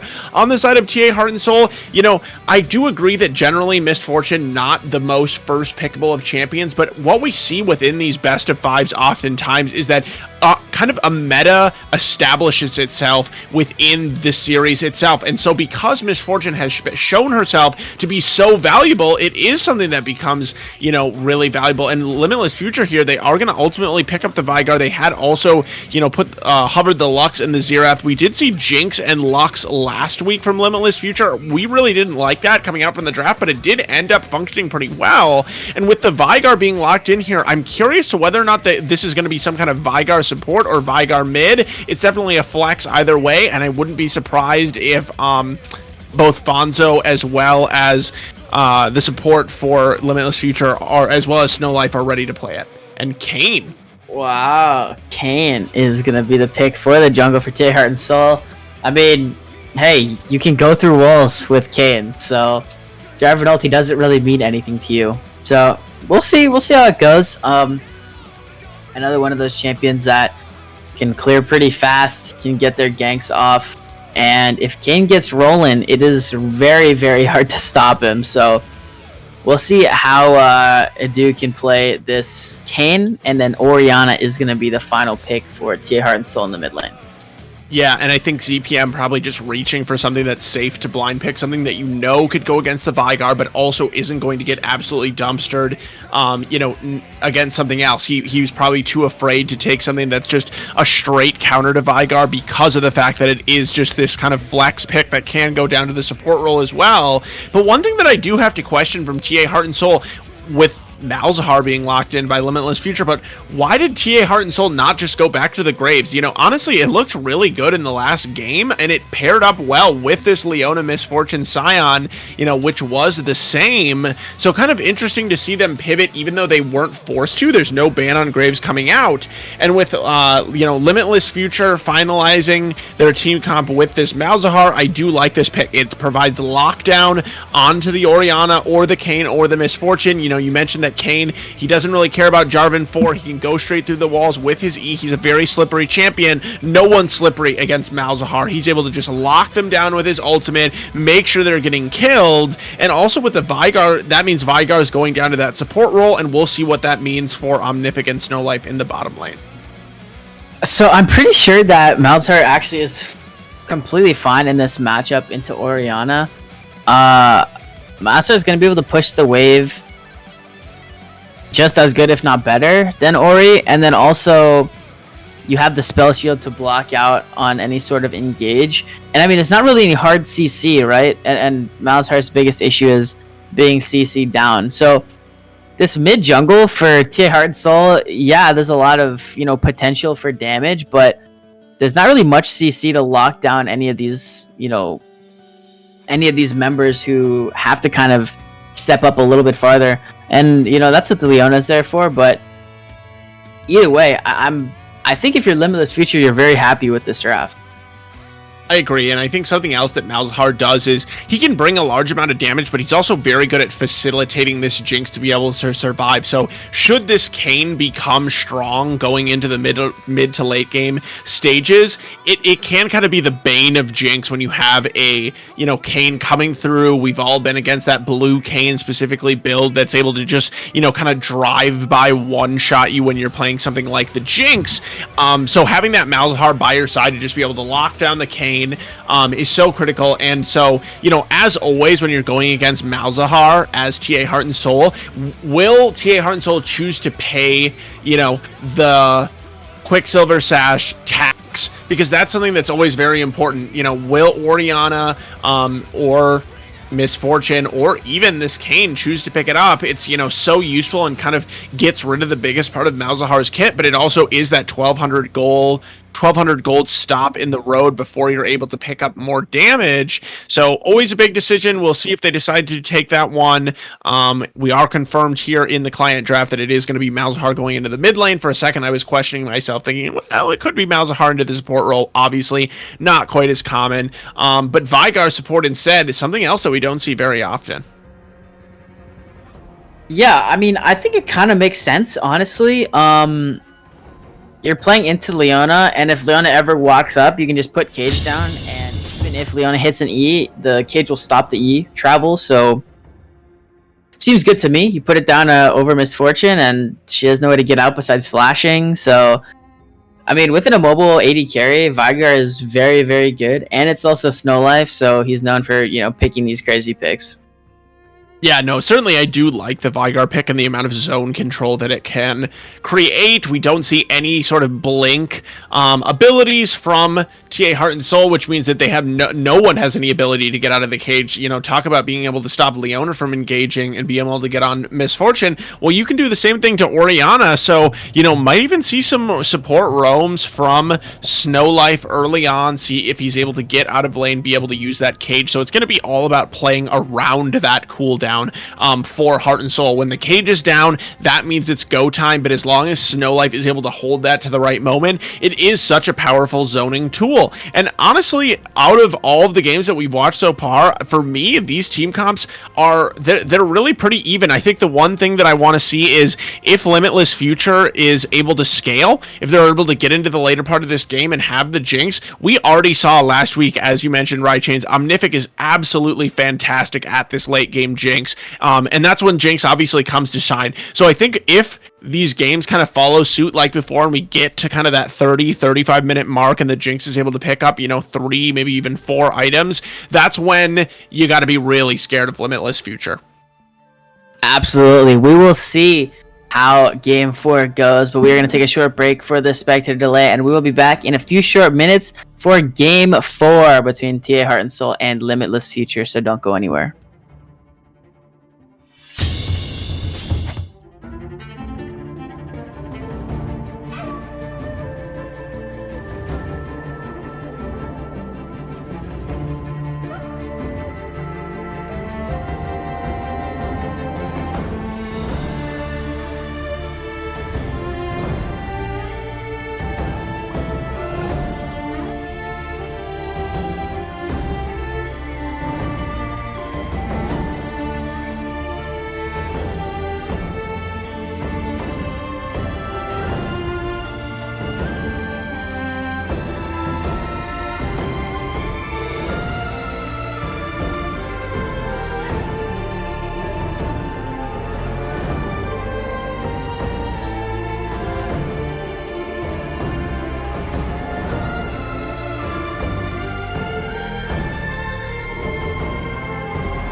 Back onto the river, game number 4 between TA Heart and Soul and Limitless Future. For Heart and Soul, ASF Miner on Sign in the top lane, Adu on Kane in the jungle, ZPM on Orion in the mid lane, and Nubly and Sushi rounding out the bottom lane with MF Leona. And on the red side, we got Limitless Future. They are back with Set in the top lane. They got Myth Jones taking the Jarvan into the jungle. Fonzo on the Malzahar in the mid lane. Omnific piloting the Jinx and Snow Life. has that Vigar support, and right away both teams they've kind of sticking to this 5-point stance. Once again, Omnific looks like he's going to go forward, just kind of spot out Zushi, who's of course going to be down there since he's the support. And I just wanted to point out a little bit about the summoner spells in the bottom lane. I do like the choices that they were able to make with the cleanse coming out from the Jinx. Jinx is very vulnerable, especially against Zushi on this Leona. So it's nice to be able to have that cleanse to either get away from the Q from Leona, get away from that Shield of Daybreak, or be able to get away from the Solar Flare. So like that coming out, not really that much need for the Ignite, just because they're not going to be going all in. The only thing that I would think of is if Snowlight had been able to take the Exhaust, that might be a good one against Kayn, but instead going to opt for the heal. So both junglers starting on opposite sides of the map, Kayn neither of them actually taking a leash, so it looks like it's pretty hidden. So both teams having to play pretty safe here early on. Yeah, you can see both teams playing safe here. Adu doing 2 camps at once. Pretty impressive stuff. And like you said, both junglers starting leashless on their respective blue buffs here. They will be on opposite sides of the map, as Myth Jones will be on that top side and Adu will be on that bottom side. I'm kind of surprised to see Adu start on the top side of the map, because usually you like to see Kayn start, go Raptors red or red Raptors into top side. But with the Dark Harvest being picked up here, I would imagine that Adu is going to try to go blue Kayn, and that's going to be pathing towards this bottom side to get the ranged trades going back and forth. Early level 2 yet again for the Limitless future bottom lane, and we'll get the advantageous trade there. But yeah, Myth Jones doing just a full clear into a potential bot gank, it looks like. Gonna go in here, try to burn some summoner spells as a nice flag and drag with the cage and a first blood. Just like that, goes over to Omnific. Now Sushi could be in trouble, has to flash away to safety and will get out alive here. But look at this wave that's gonna miss out for Nubly. That is a great play from Myth Jones and the Limitless future bottom lane. But now we're fighting back in the top lane here as Martial Arts is mad. Going after ASF Miner, will burn the flash to get away from that Haymaker, and Martial Arts is angry. Myth Jones is angry too. Into the mid lane we go again. Flag and drag used after the flash from ZPM, and ZPM should go down to the Malzahar. No, the ticking of the health potions keep them alive, and Adu has to flash away with 1 HP as well. So that was so much happening at the same time, but overall it's just a 1 for 0. Yeah, it is, but crucially, multiple flashes going down, specifically from the solo laners of TA Heart and Soul. So that just means that Myth Jones is just going to have the opportunity to have some nice repeat ganks. Well, he didn't even have to gank in the top lane, but repeat gank into the mid lane. Also possible, gank or dive later coming into this top lane. And, Myth Jones, just really nice pathing early on. I like how he just kind of skips the red side of his jungle in a favor of going over to that bottom lane. And Snowlife shows how strong that cage is early on, just being able to layer it perfectly on top of Zushi and Nubly. So, taking down the bottom lane from TA Heart and Soul, but Nubly, you will notice he does still have that flash and heal available, so he didn't even use either of those ones in the gank. Not sure if he just decided, hey, I'm going to die either way, and I'm going to hold them, or he just didn't get it off in time. Wasn't quite able to see, but already Snowlife, you mentioned it, right, Chains, he likes these weird kind of picks, and he's already showing us why the Vigar is a good one of them. Look at that, another cage landing onto Sushi, and Leona is taken to under half HP just like that. So a lot of power and a lot of presence, Snowlife, on this Vigar, feeling really good. And Martial Arts is just kind of angry, In Game 3, wasn't able to gap like he had been in previous games.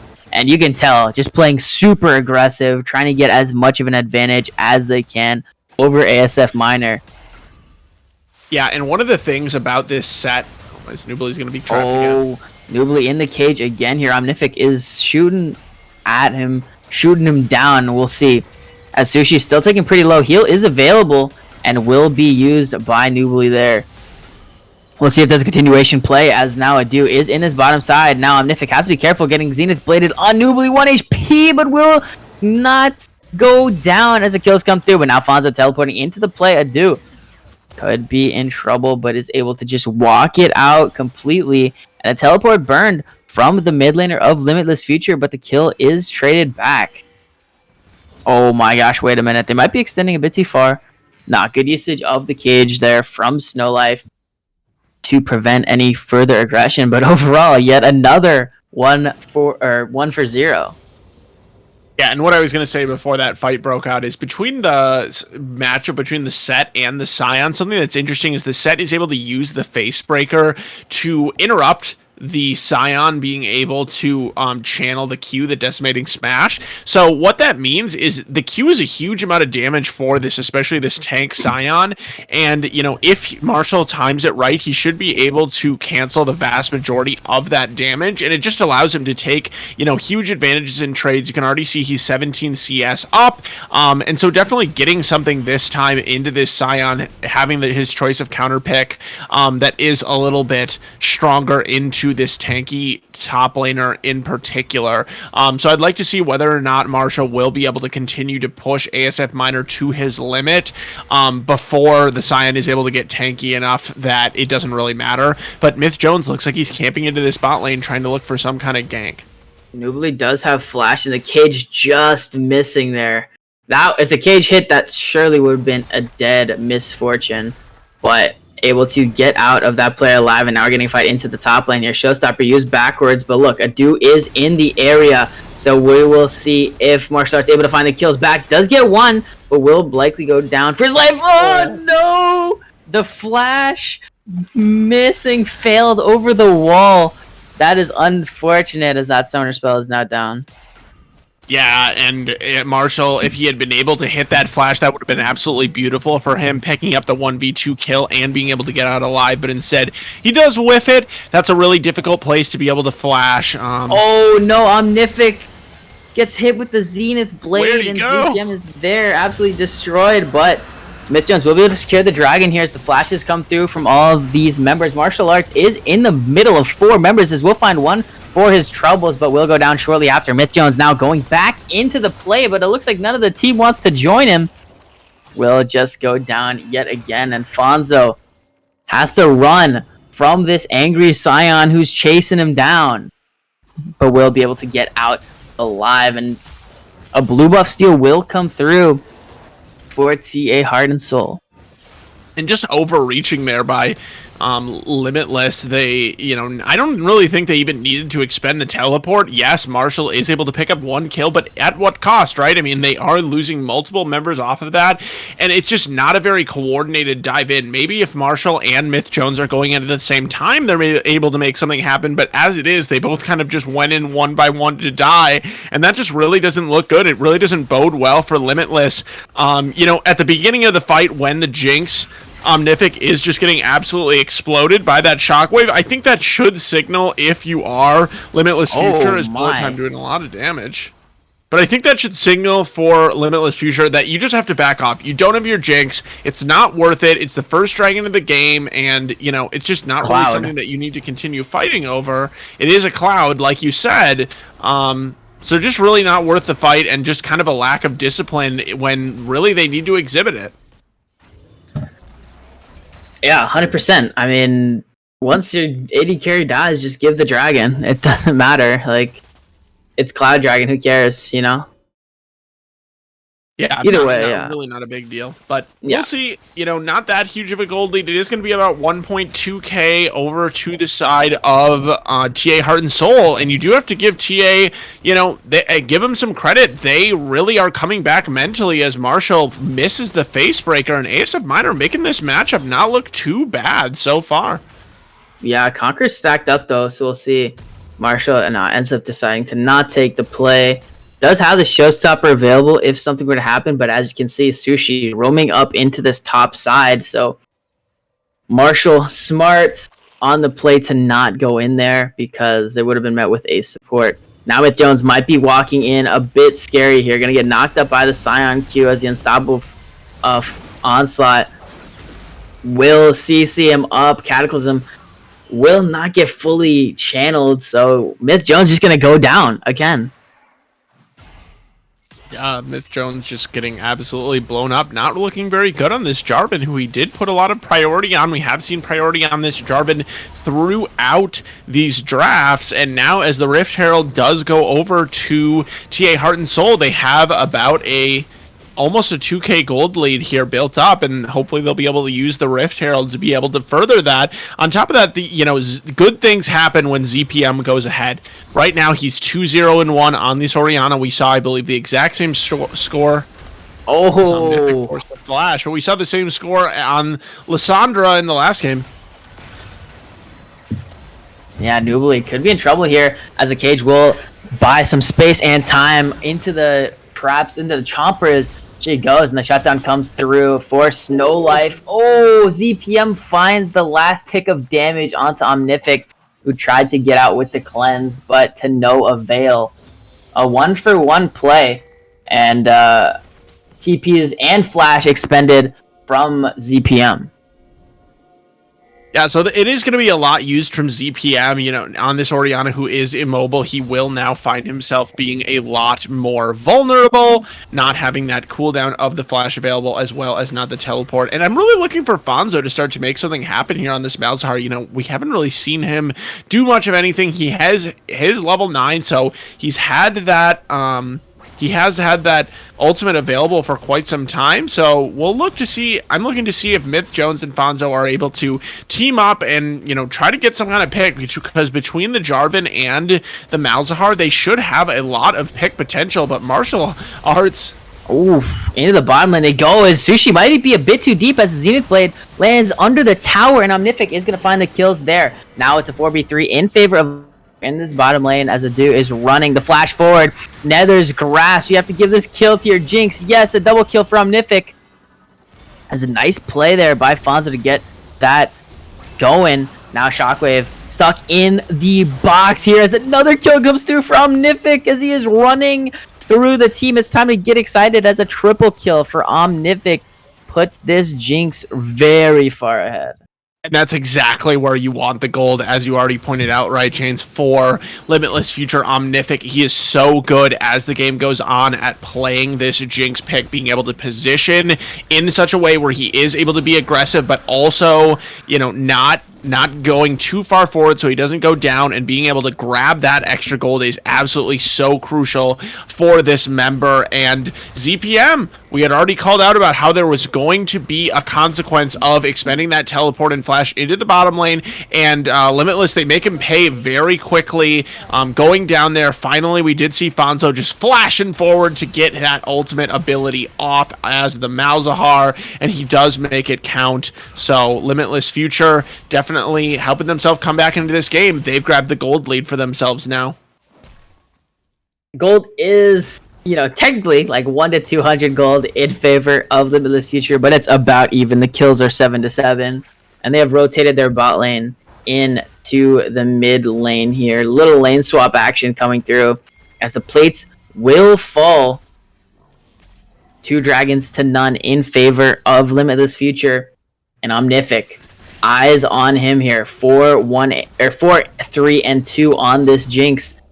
Set up through this early game to carry. We'll see if that plan can be put into action as we move forward.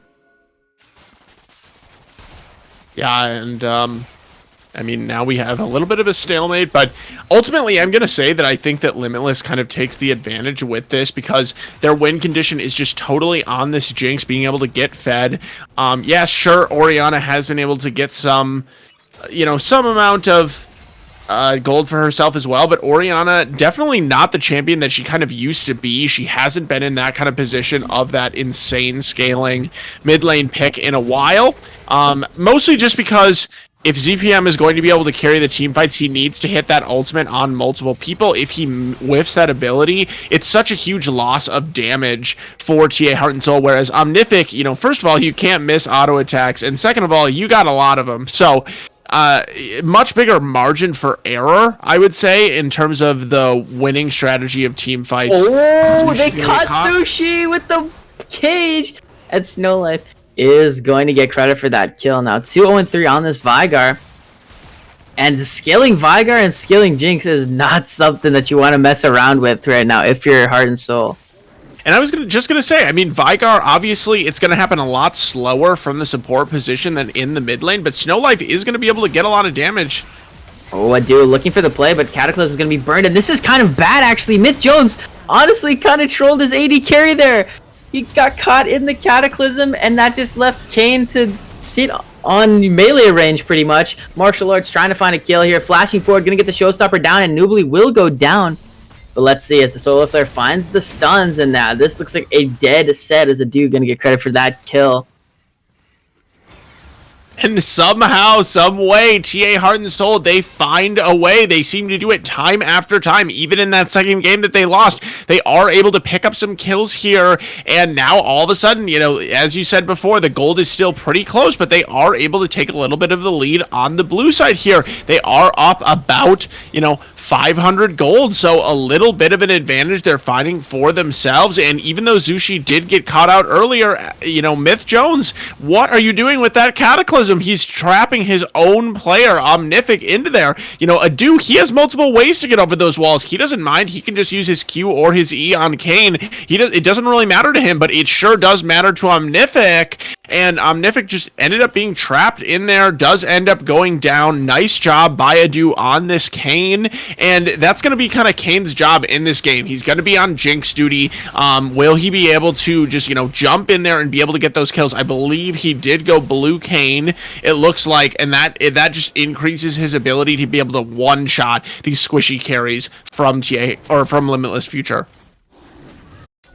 Yeah, I mean, Adu is just going to be diving so hard into the backline here. You have to imagine that you're gonna need to Fonzo ulti onto the Kayn, but when Malzahar presses R, it also leaves him in a dangerous spot. Snowlife aggressing forward, using the box here, but look at Adu flashing into the backlines as Solar Flare is gonna land onto Martial Arts, but Adu is just gonna one-shot Omnific in that play. Going a bit too far forward is Sushi and will go down. It's flashing forward, gonna find the box onto Nubly and will go down from the Vigar ultimate. Let's see if there's any further plays here. It's a 4v3 in favor of Limitless Future. Adu on the bottom side of this play does not have the ultimate available, so we will see. The Inferno Dragon is up and numbers advantage is in favor of Limitless Future. They're gonna start it up. Omnific still running from base. We'll see. Adu has no smite though, and Myth Jones does, so this should be an easy secure from Limitless Future and their jungler. Nether's Grasp used. Nice job there, but the Shockwave is going to counter it out. Shutdown comes over to Myth Jones, and now we'll see as low health bars are all around. Martial Arts trying to do what they can, but Omnific has joined the party. It's time to get excited. No Shockwave on ZPM, and Omnific is running down. The Orianna finds the double kill, but will get taken down. Now Martial Arts is the only member left as the flash forward Zenith Blade comes through from Sushi. Nubly trying to do the damage, but Martial Arts is too strong. Finds the kills, looking for the 2v1 now as the Solar Flare is going to miss. Zenith Blade and the stun comes through, finding CC onto this set as now the Ignite is ticking down. Showstopper, Haymaker combination, and Martial Arts is too good.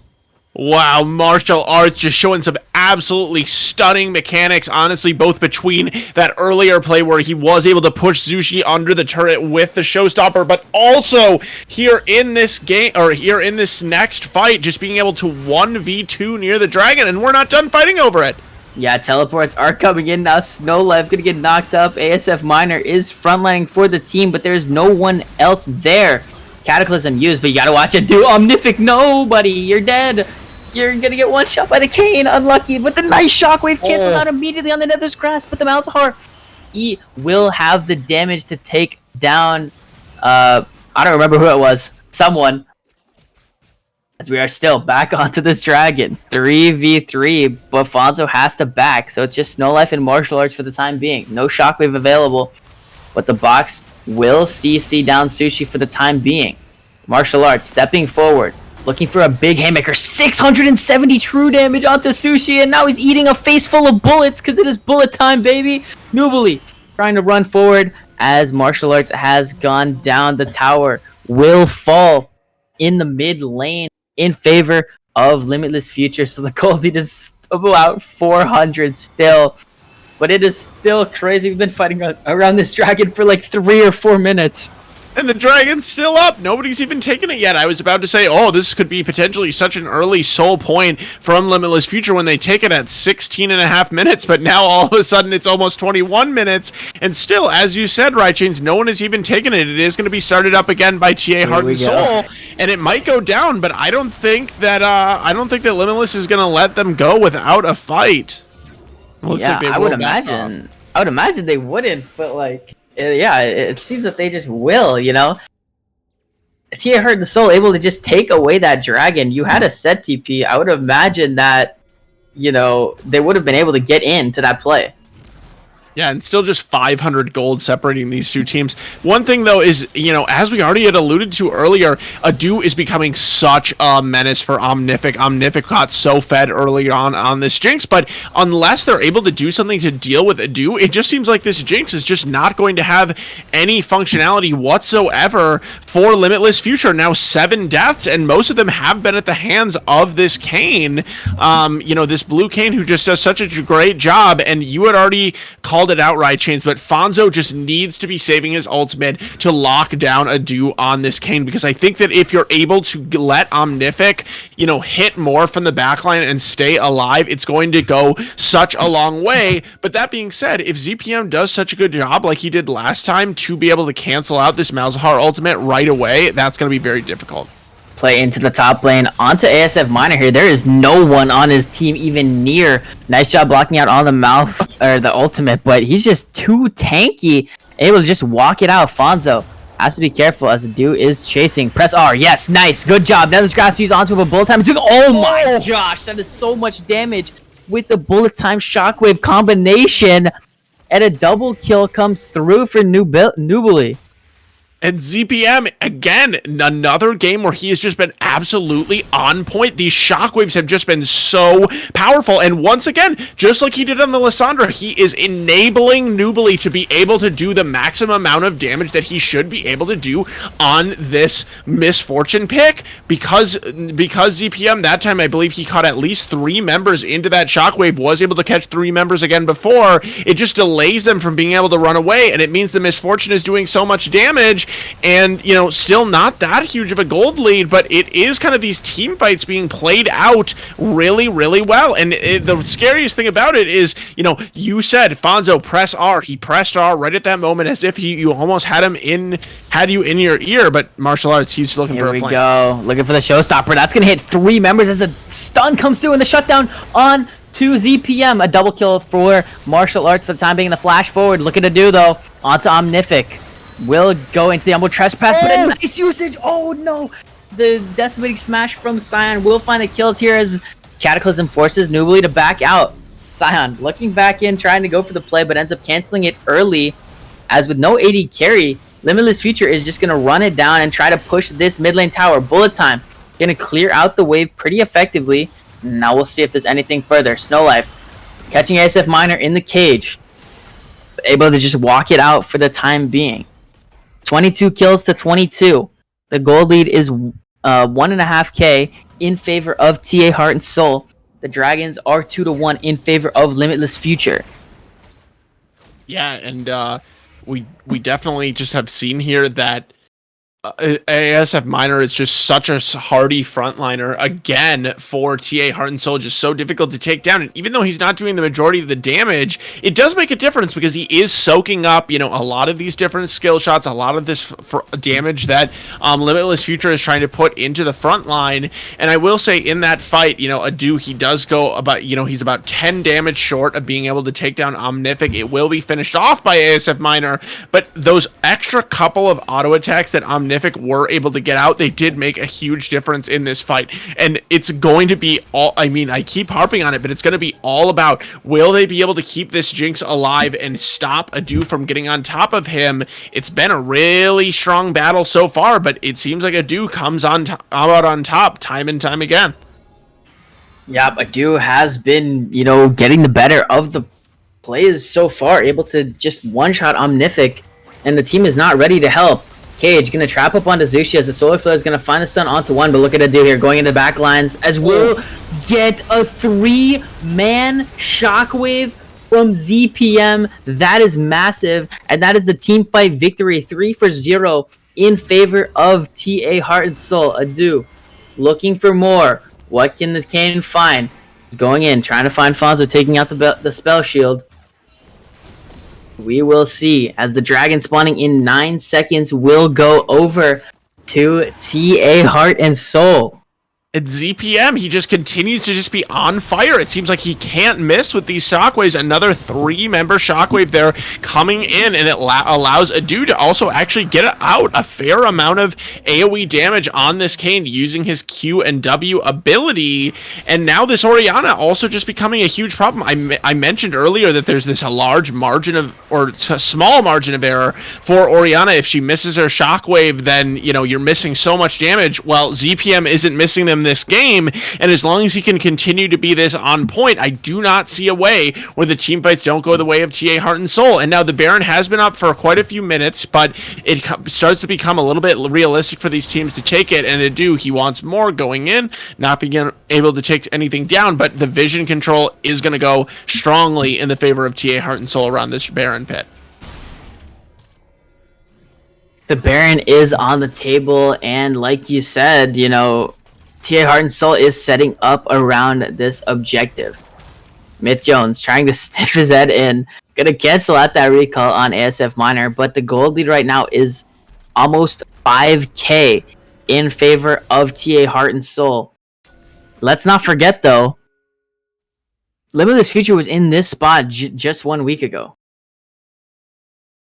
That's true. Yeah, against Lemon Citrus, they also had this game where they fell pretty far behind. Still, they were able to come back, and specifically, it was the Jinx from Omnific that they were able to use to come back. So I would be excited to see if they're able to use this Jinx again. And what I was going to say is, you know, should ZPM falter in one of these fights, not be able to get that big shockwave, it really only takes one big fight for that Jinx to be able to, you know, zero out all the other members on TA Heart and Soul, and ultimately being able to take down the game. And Jinx, you know, keep in mind, Jinx definitely has not reached peak power yet. You know, she has 2 items, well, 2.5 items plus done here, but it's really, as Zushi might be cut out, but it's really taking really low. Oh, here we go. Solar Flare gonna find the stun onto one here as press comes through. Sushi is down, but look at the bullet time. Kind of missing out on a lot of the damage, but Myth Jones is going in. Haymaker is going to do a lot of damage, and Shutdown will go over to Fonzo. Now ZPM taken really low, being chased down by the Malzahar goons, but with both the bot laners dead for TA Heart and Soul, Limitless Future turn their sights onto the Baron. We'll see. The Malzahar ulti is still available for Adu when he tries to steal over the wall. 7k, 6k health on the Baron. Adu, you can see him behind the pit as ASF Minor is just running him down. You can turn on him and just kill this guy right now. But the shockwave is massive onto 3 members. Let's see if we can get excited on the Jinx. Martial Arts taking really low as a double kill comes through, but it's time to get excited. Omnific, so low, just face tanking the Malphite or the Scion passive, as it is now a 1v1 between the mid laner. ZPM will win out. And Omnific is just too far forward. Yeah, and he flashes away Omnific, but it's too late. Already the flash forward, or already the dash forward had come out from Adu, still able to catch out the Jinx. And at this point, it's, you know, it's again and again and again. It's just ZPM keeping TA Heart and Soul in this game. You know, ASF Minor, he went in there. Obviously, he wasn't going to be able to kill people out by himself, but he was basically just a ball carrying bot for this for ZPM on this Orianna, and it ends up working out. They are able to stop the Baron in a situation where it doesn't seem like they should have been able to do so, and props to TA Heart and Soul. They are scratching and crawling their way back into this game every time they can, and really, they're just in pretty firm control at this point. They do have about a 5k lead. Yes, this is anybody's game, but it's looking like TA Heart and Soul just with a little bit of the better team play here. Yeah, TA Heart and Soul is definitely playing the team fights better. I mean, right now, Omnific has to be playing so far back. You cannot be in range of Orianna or of Kayn. And the thing is that it seems like they're trying to use their CC on, like, Leona, like on Sushi. when she walks up too far. But the thing is, you have to save your CC for the carries, right? I mean, this Orianna has 12 kills. The Kayn has 7 kills and is one-shotting your AD carry on repeat without any sort of, worry at all. Let's see it again here as Sushi walking up a bit too far. The box is used, but look at it do in the backside.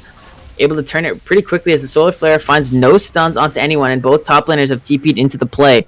Adu on the bottom side of the river still. And we'll see as the Showstopper goes in. Martial Arts hits a 3-man stun as ZPM taken really low and will go down. This is the opportunity now as Bullet Time is not going to find too much, but ASF Minor is in the front lines. It's time to get excited because Omnific is running through. Adu taken really low here is going to go through, but the Nether's Grasp is in time to save Martial Arts. On the other side, in the mid lane, Omnific is going to find Sushi, and this was the team fight that they needed. Limitless Future, take over, go 4 for 0, and take the dragon.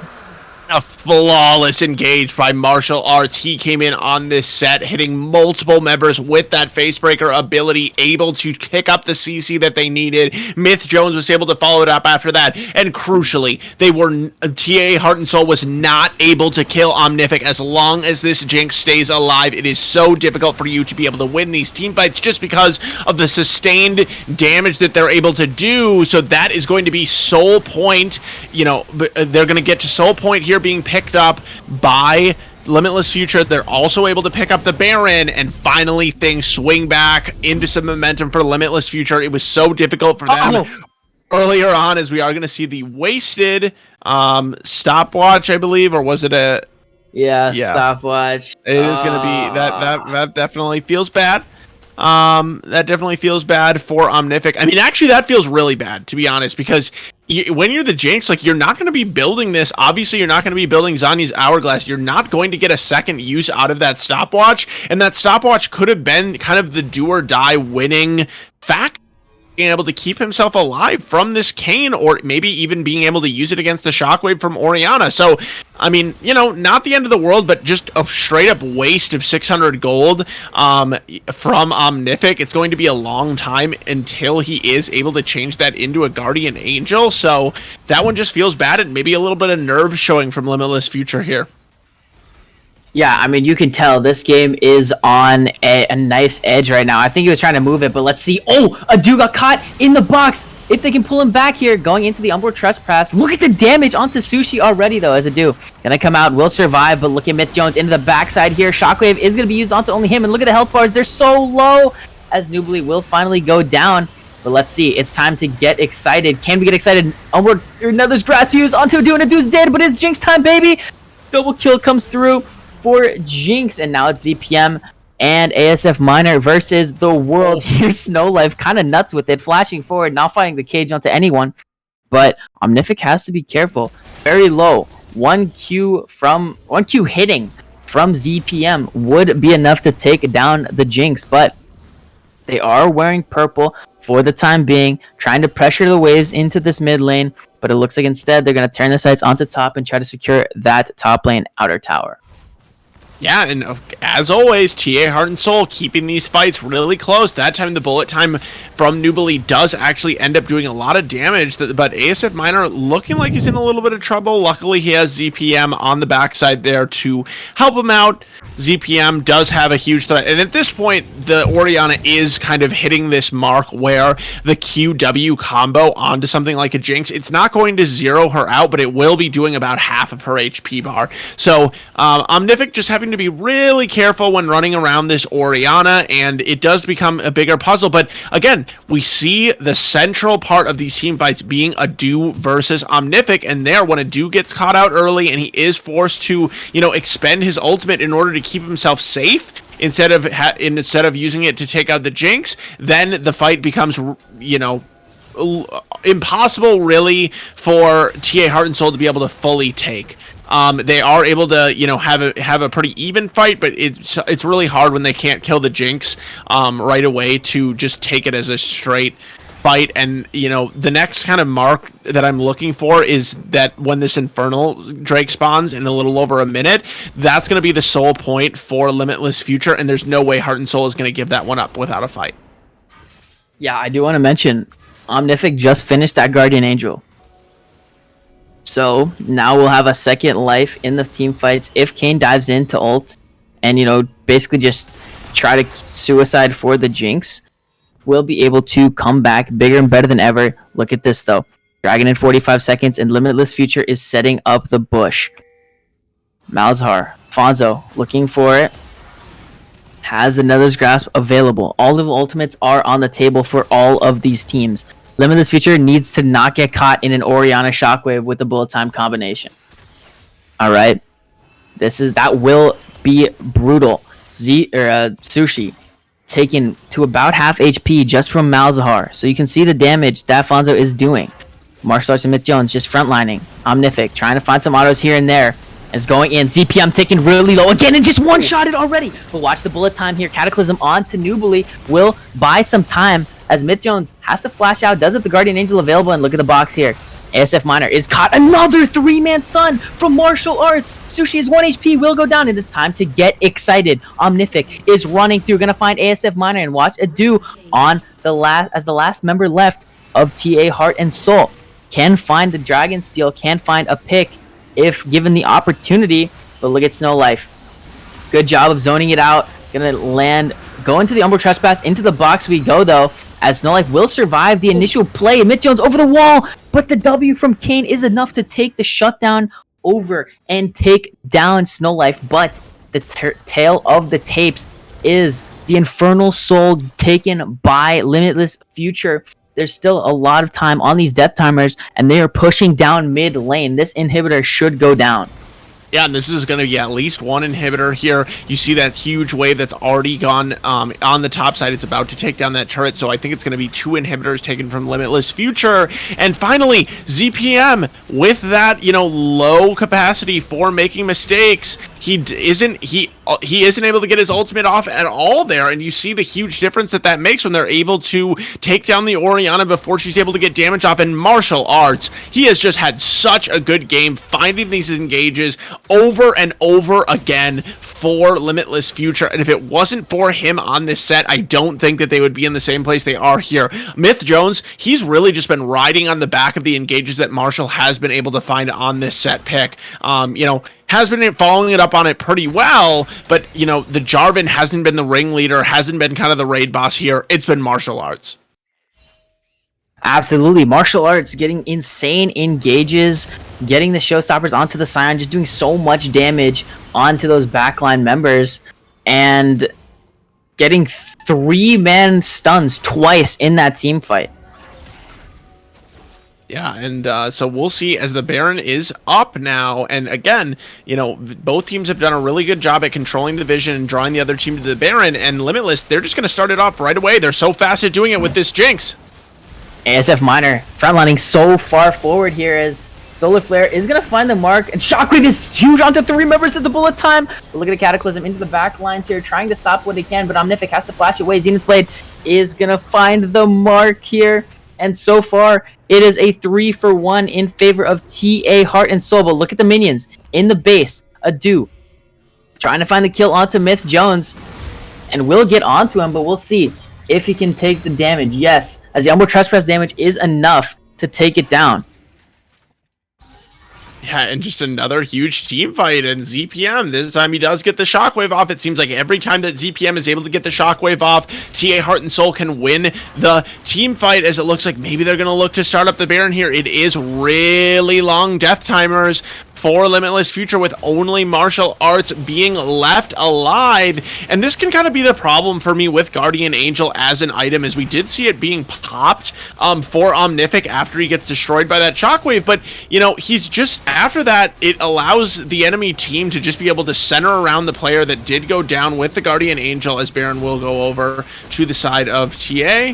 Fights coming through here now, as Martial Arts is going to do a lot of damage with that Haymaker, and ASF will go down.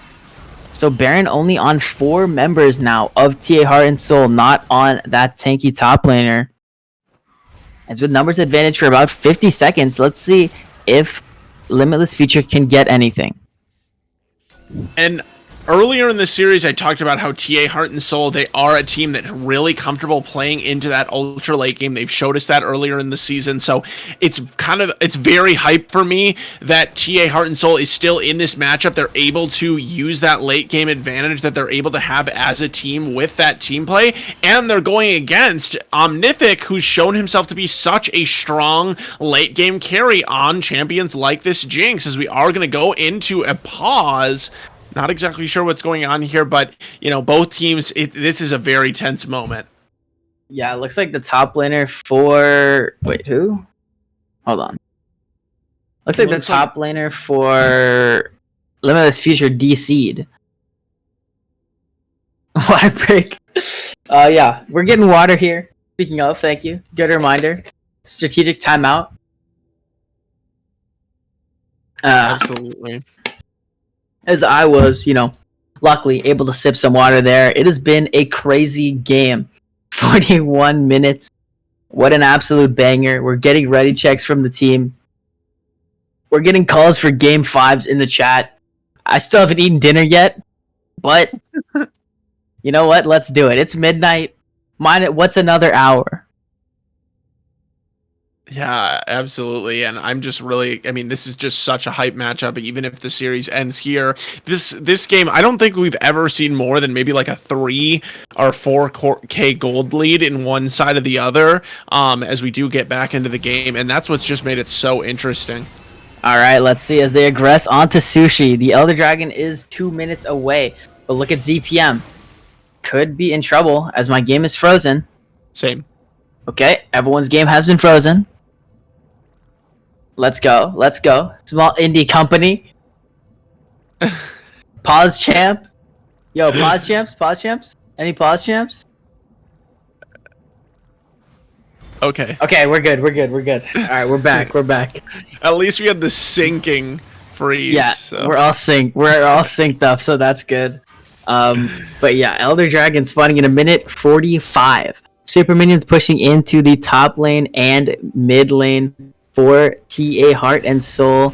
Gonna buy some time. However, they are wearing Baron, so it's not that hard to clear the waves. They're gonna have a lot of help from their minions. Yeah, and there's still just a lot of time before this Elder Drake, so we kind of see that a dance for vision happening, being won primarily by Limitless at this point, but it's going to be so long that by the time that the Elder Dragon does actually spawn, these wards are going to already be timed out. So, it's kind of about what are you able to do in that time. Certainly TA Heart and Soul would be able to like to be able to do some sieging, but the wave clear is very strong. Omnific in himself, he is kind of this one-man cannon, and now we do see some sweeping happening from Zushi and that death brush being set up by TA Heart and Soul. Will they be able to find anyone? They are going to give up on that one, but they do, control the vision. But at what cost is it? Looks caught out. Gets caught up, suppressed under the tower. Cannot use the spell shield. But look at this. Cataclysm is so massive. The bullet time was stopped by martial arts, and it is time, baby. Get excited as a 4-for-0 comes through for Limitless Future. Snow Life massive with the cage right there, catching out a do, messing up on that QSS, and this is gonna be the game. ASF Minor is the last member standing, will go down, and Limitless Future takes game 4 and the series 3-1. Oh, and that just feels so bad if you're TA Heart and Soul. You don't even make it to the Elder Dragon spawning because he just gets caught out. Where are you going? I have no idea, and Snow Life just doing a nice job of setting down that cage, and then as you mentioned, it doesn't matter that the Kayn has the QSS because between the Malzahar and the Vigar, it just becomes too hard for him to be able to stay alive, and Limitless Future, they're going to take the series 3-1. They're going to be our semi-finalist. Oh my goodness, that was crazy. Just one play you saw. Limitless Future said, okay, forget it. The Elder Dragon isn't spawning for another 40 seconds. We can get mid-prio and we can push. And they push, and then, the rest of TA Heart and Soul has to respond. Adu just a bit too far forward from the rest of his team and gets caught out by the CC, from the Malzahar, and from the Vigar. So huge props to Limitless Future here, taking that game taking the series in 3-1 fashion. By the way, I did predict that off stream. Just want to throw that out there. I'll confirm it. Yep. Thank you.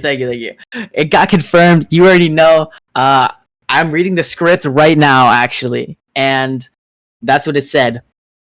But either way, that is gonna do it for us here for quarterfinals of the Classic Championship Series. Limitless Future taking the series in 3-1 fashion, but it was a close one and an exciting one for sure. I've been Rychans, joined by Elsa the Korean. Thank you guys for watching. It has been fun. Hope you guys enjoyed and have a good rest of your week and weekend, as we will see you next week for the semifinals. Have a good one, guys.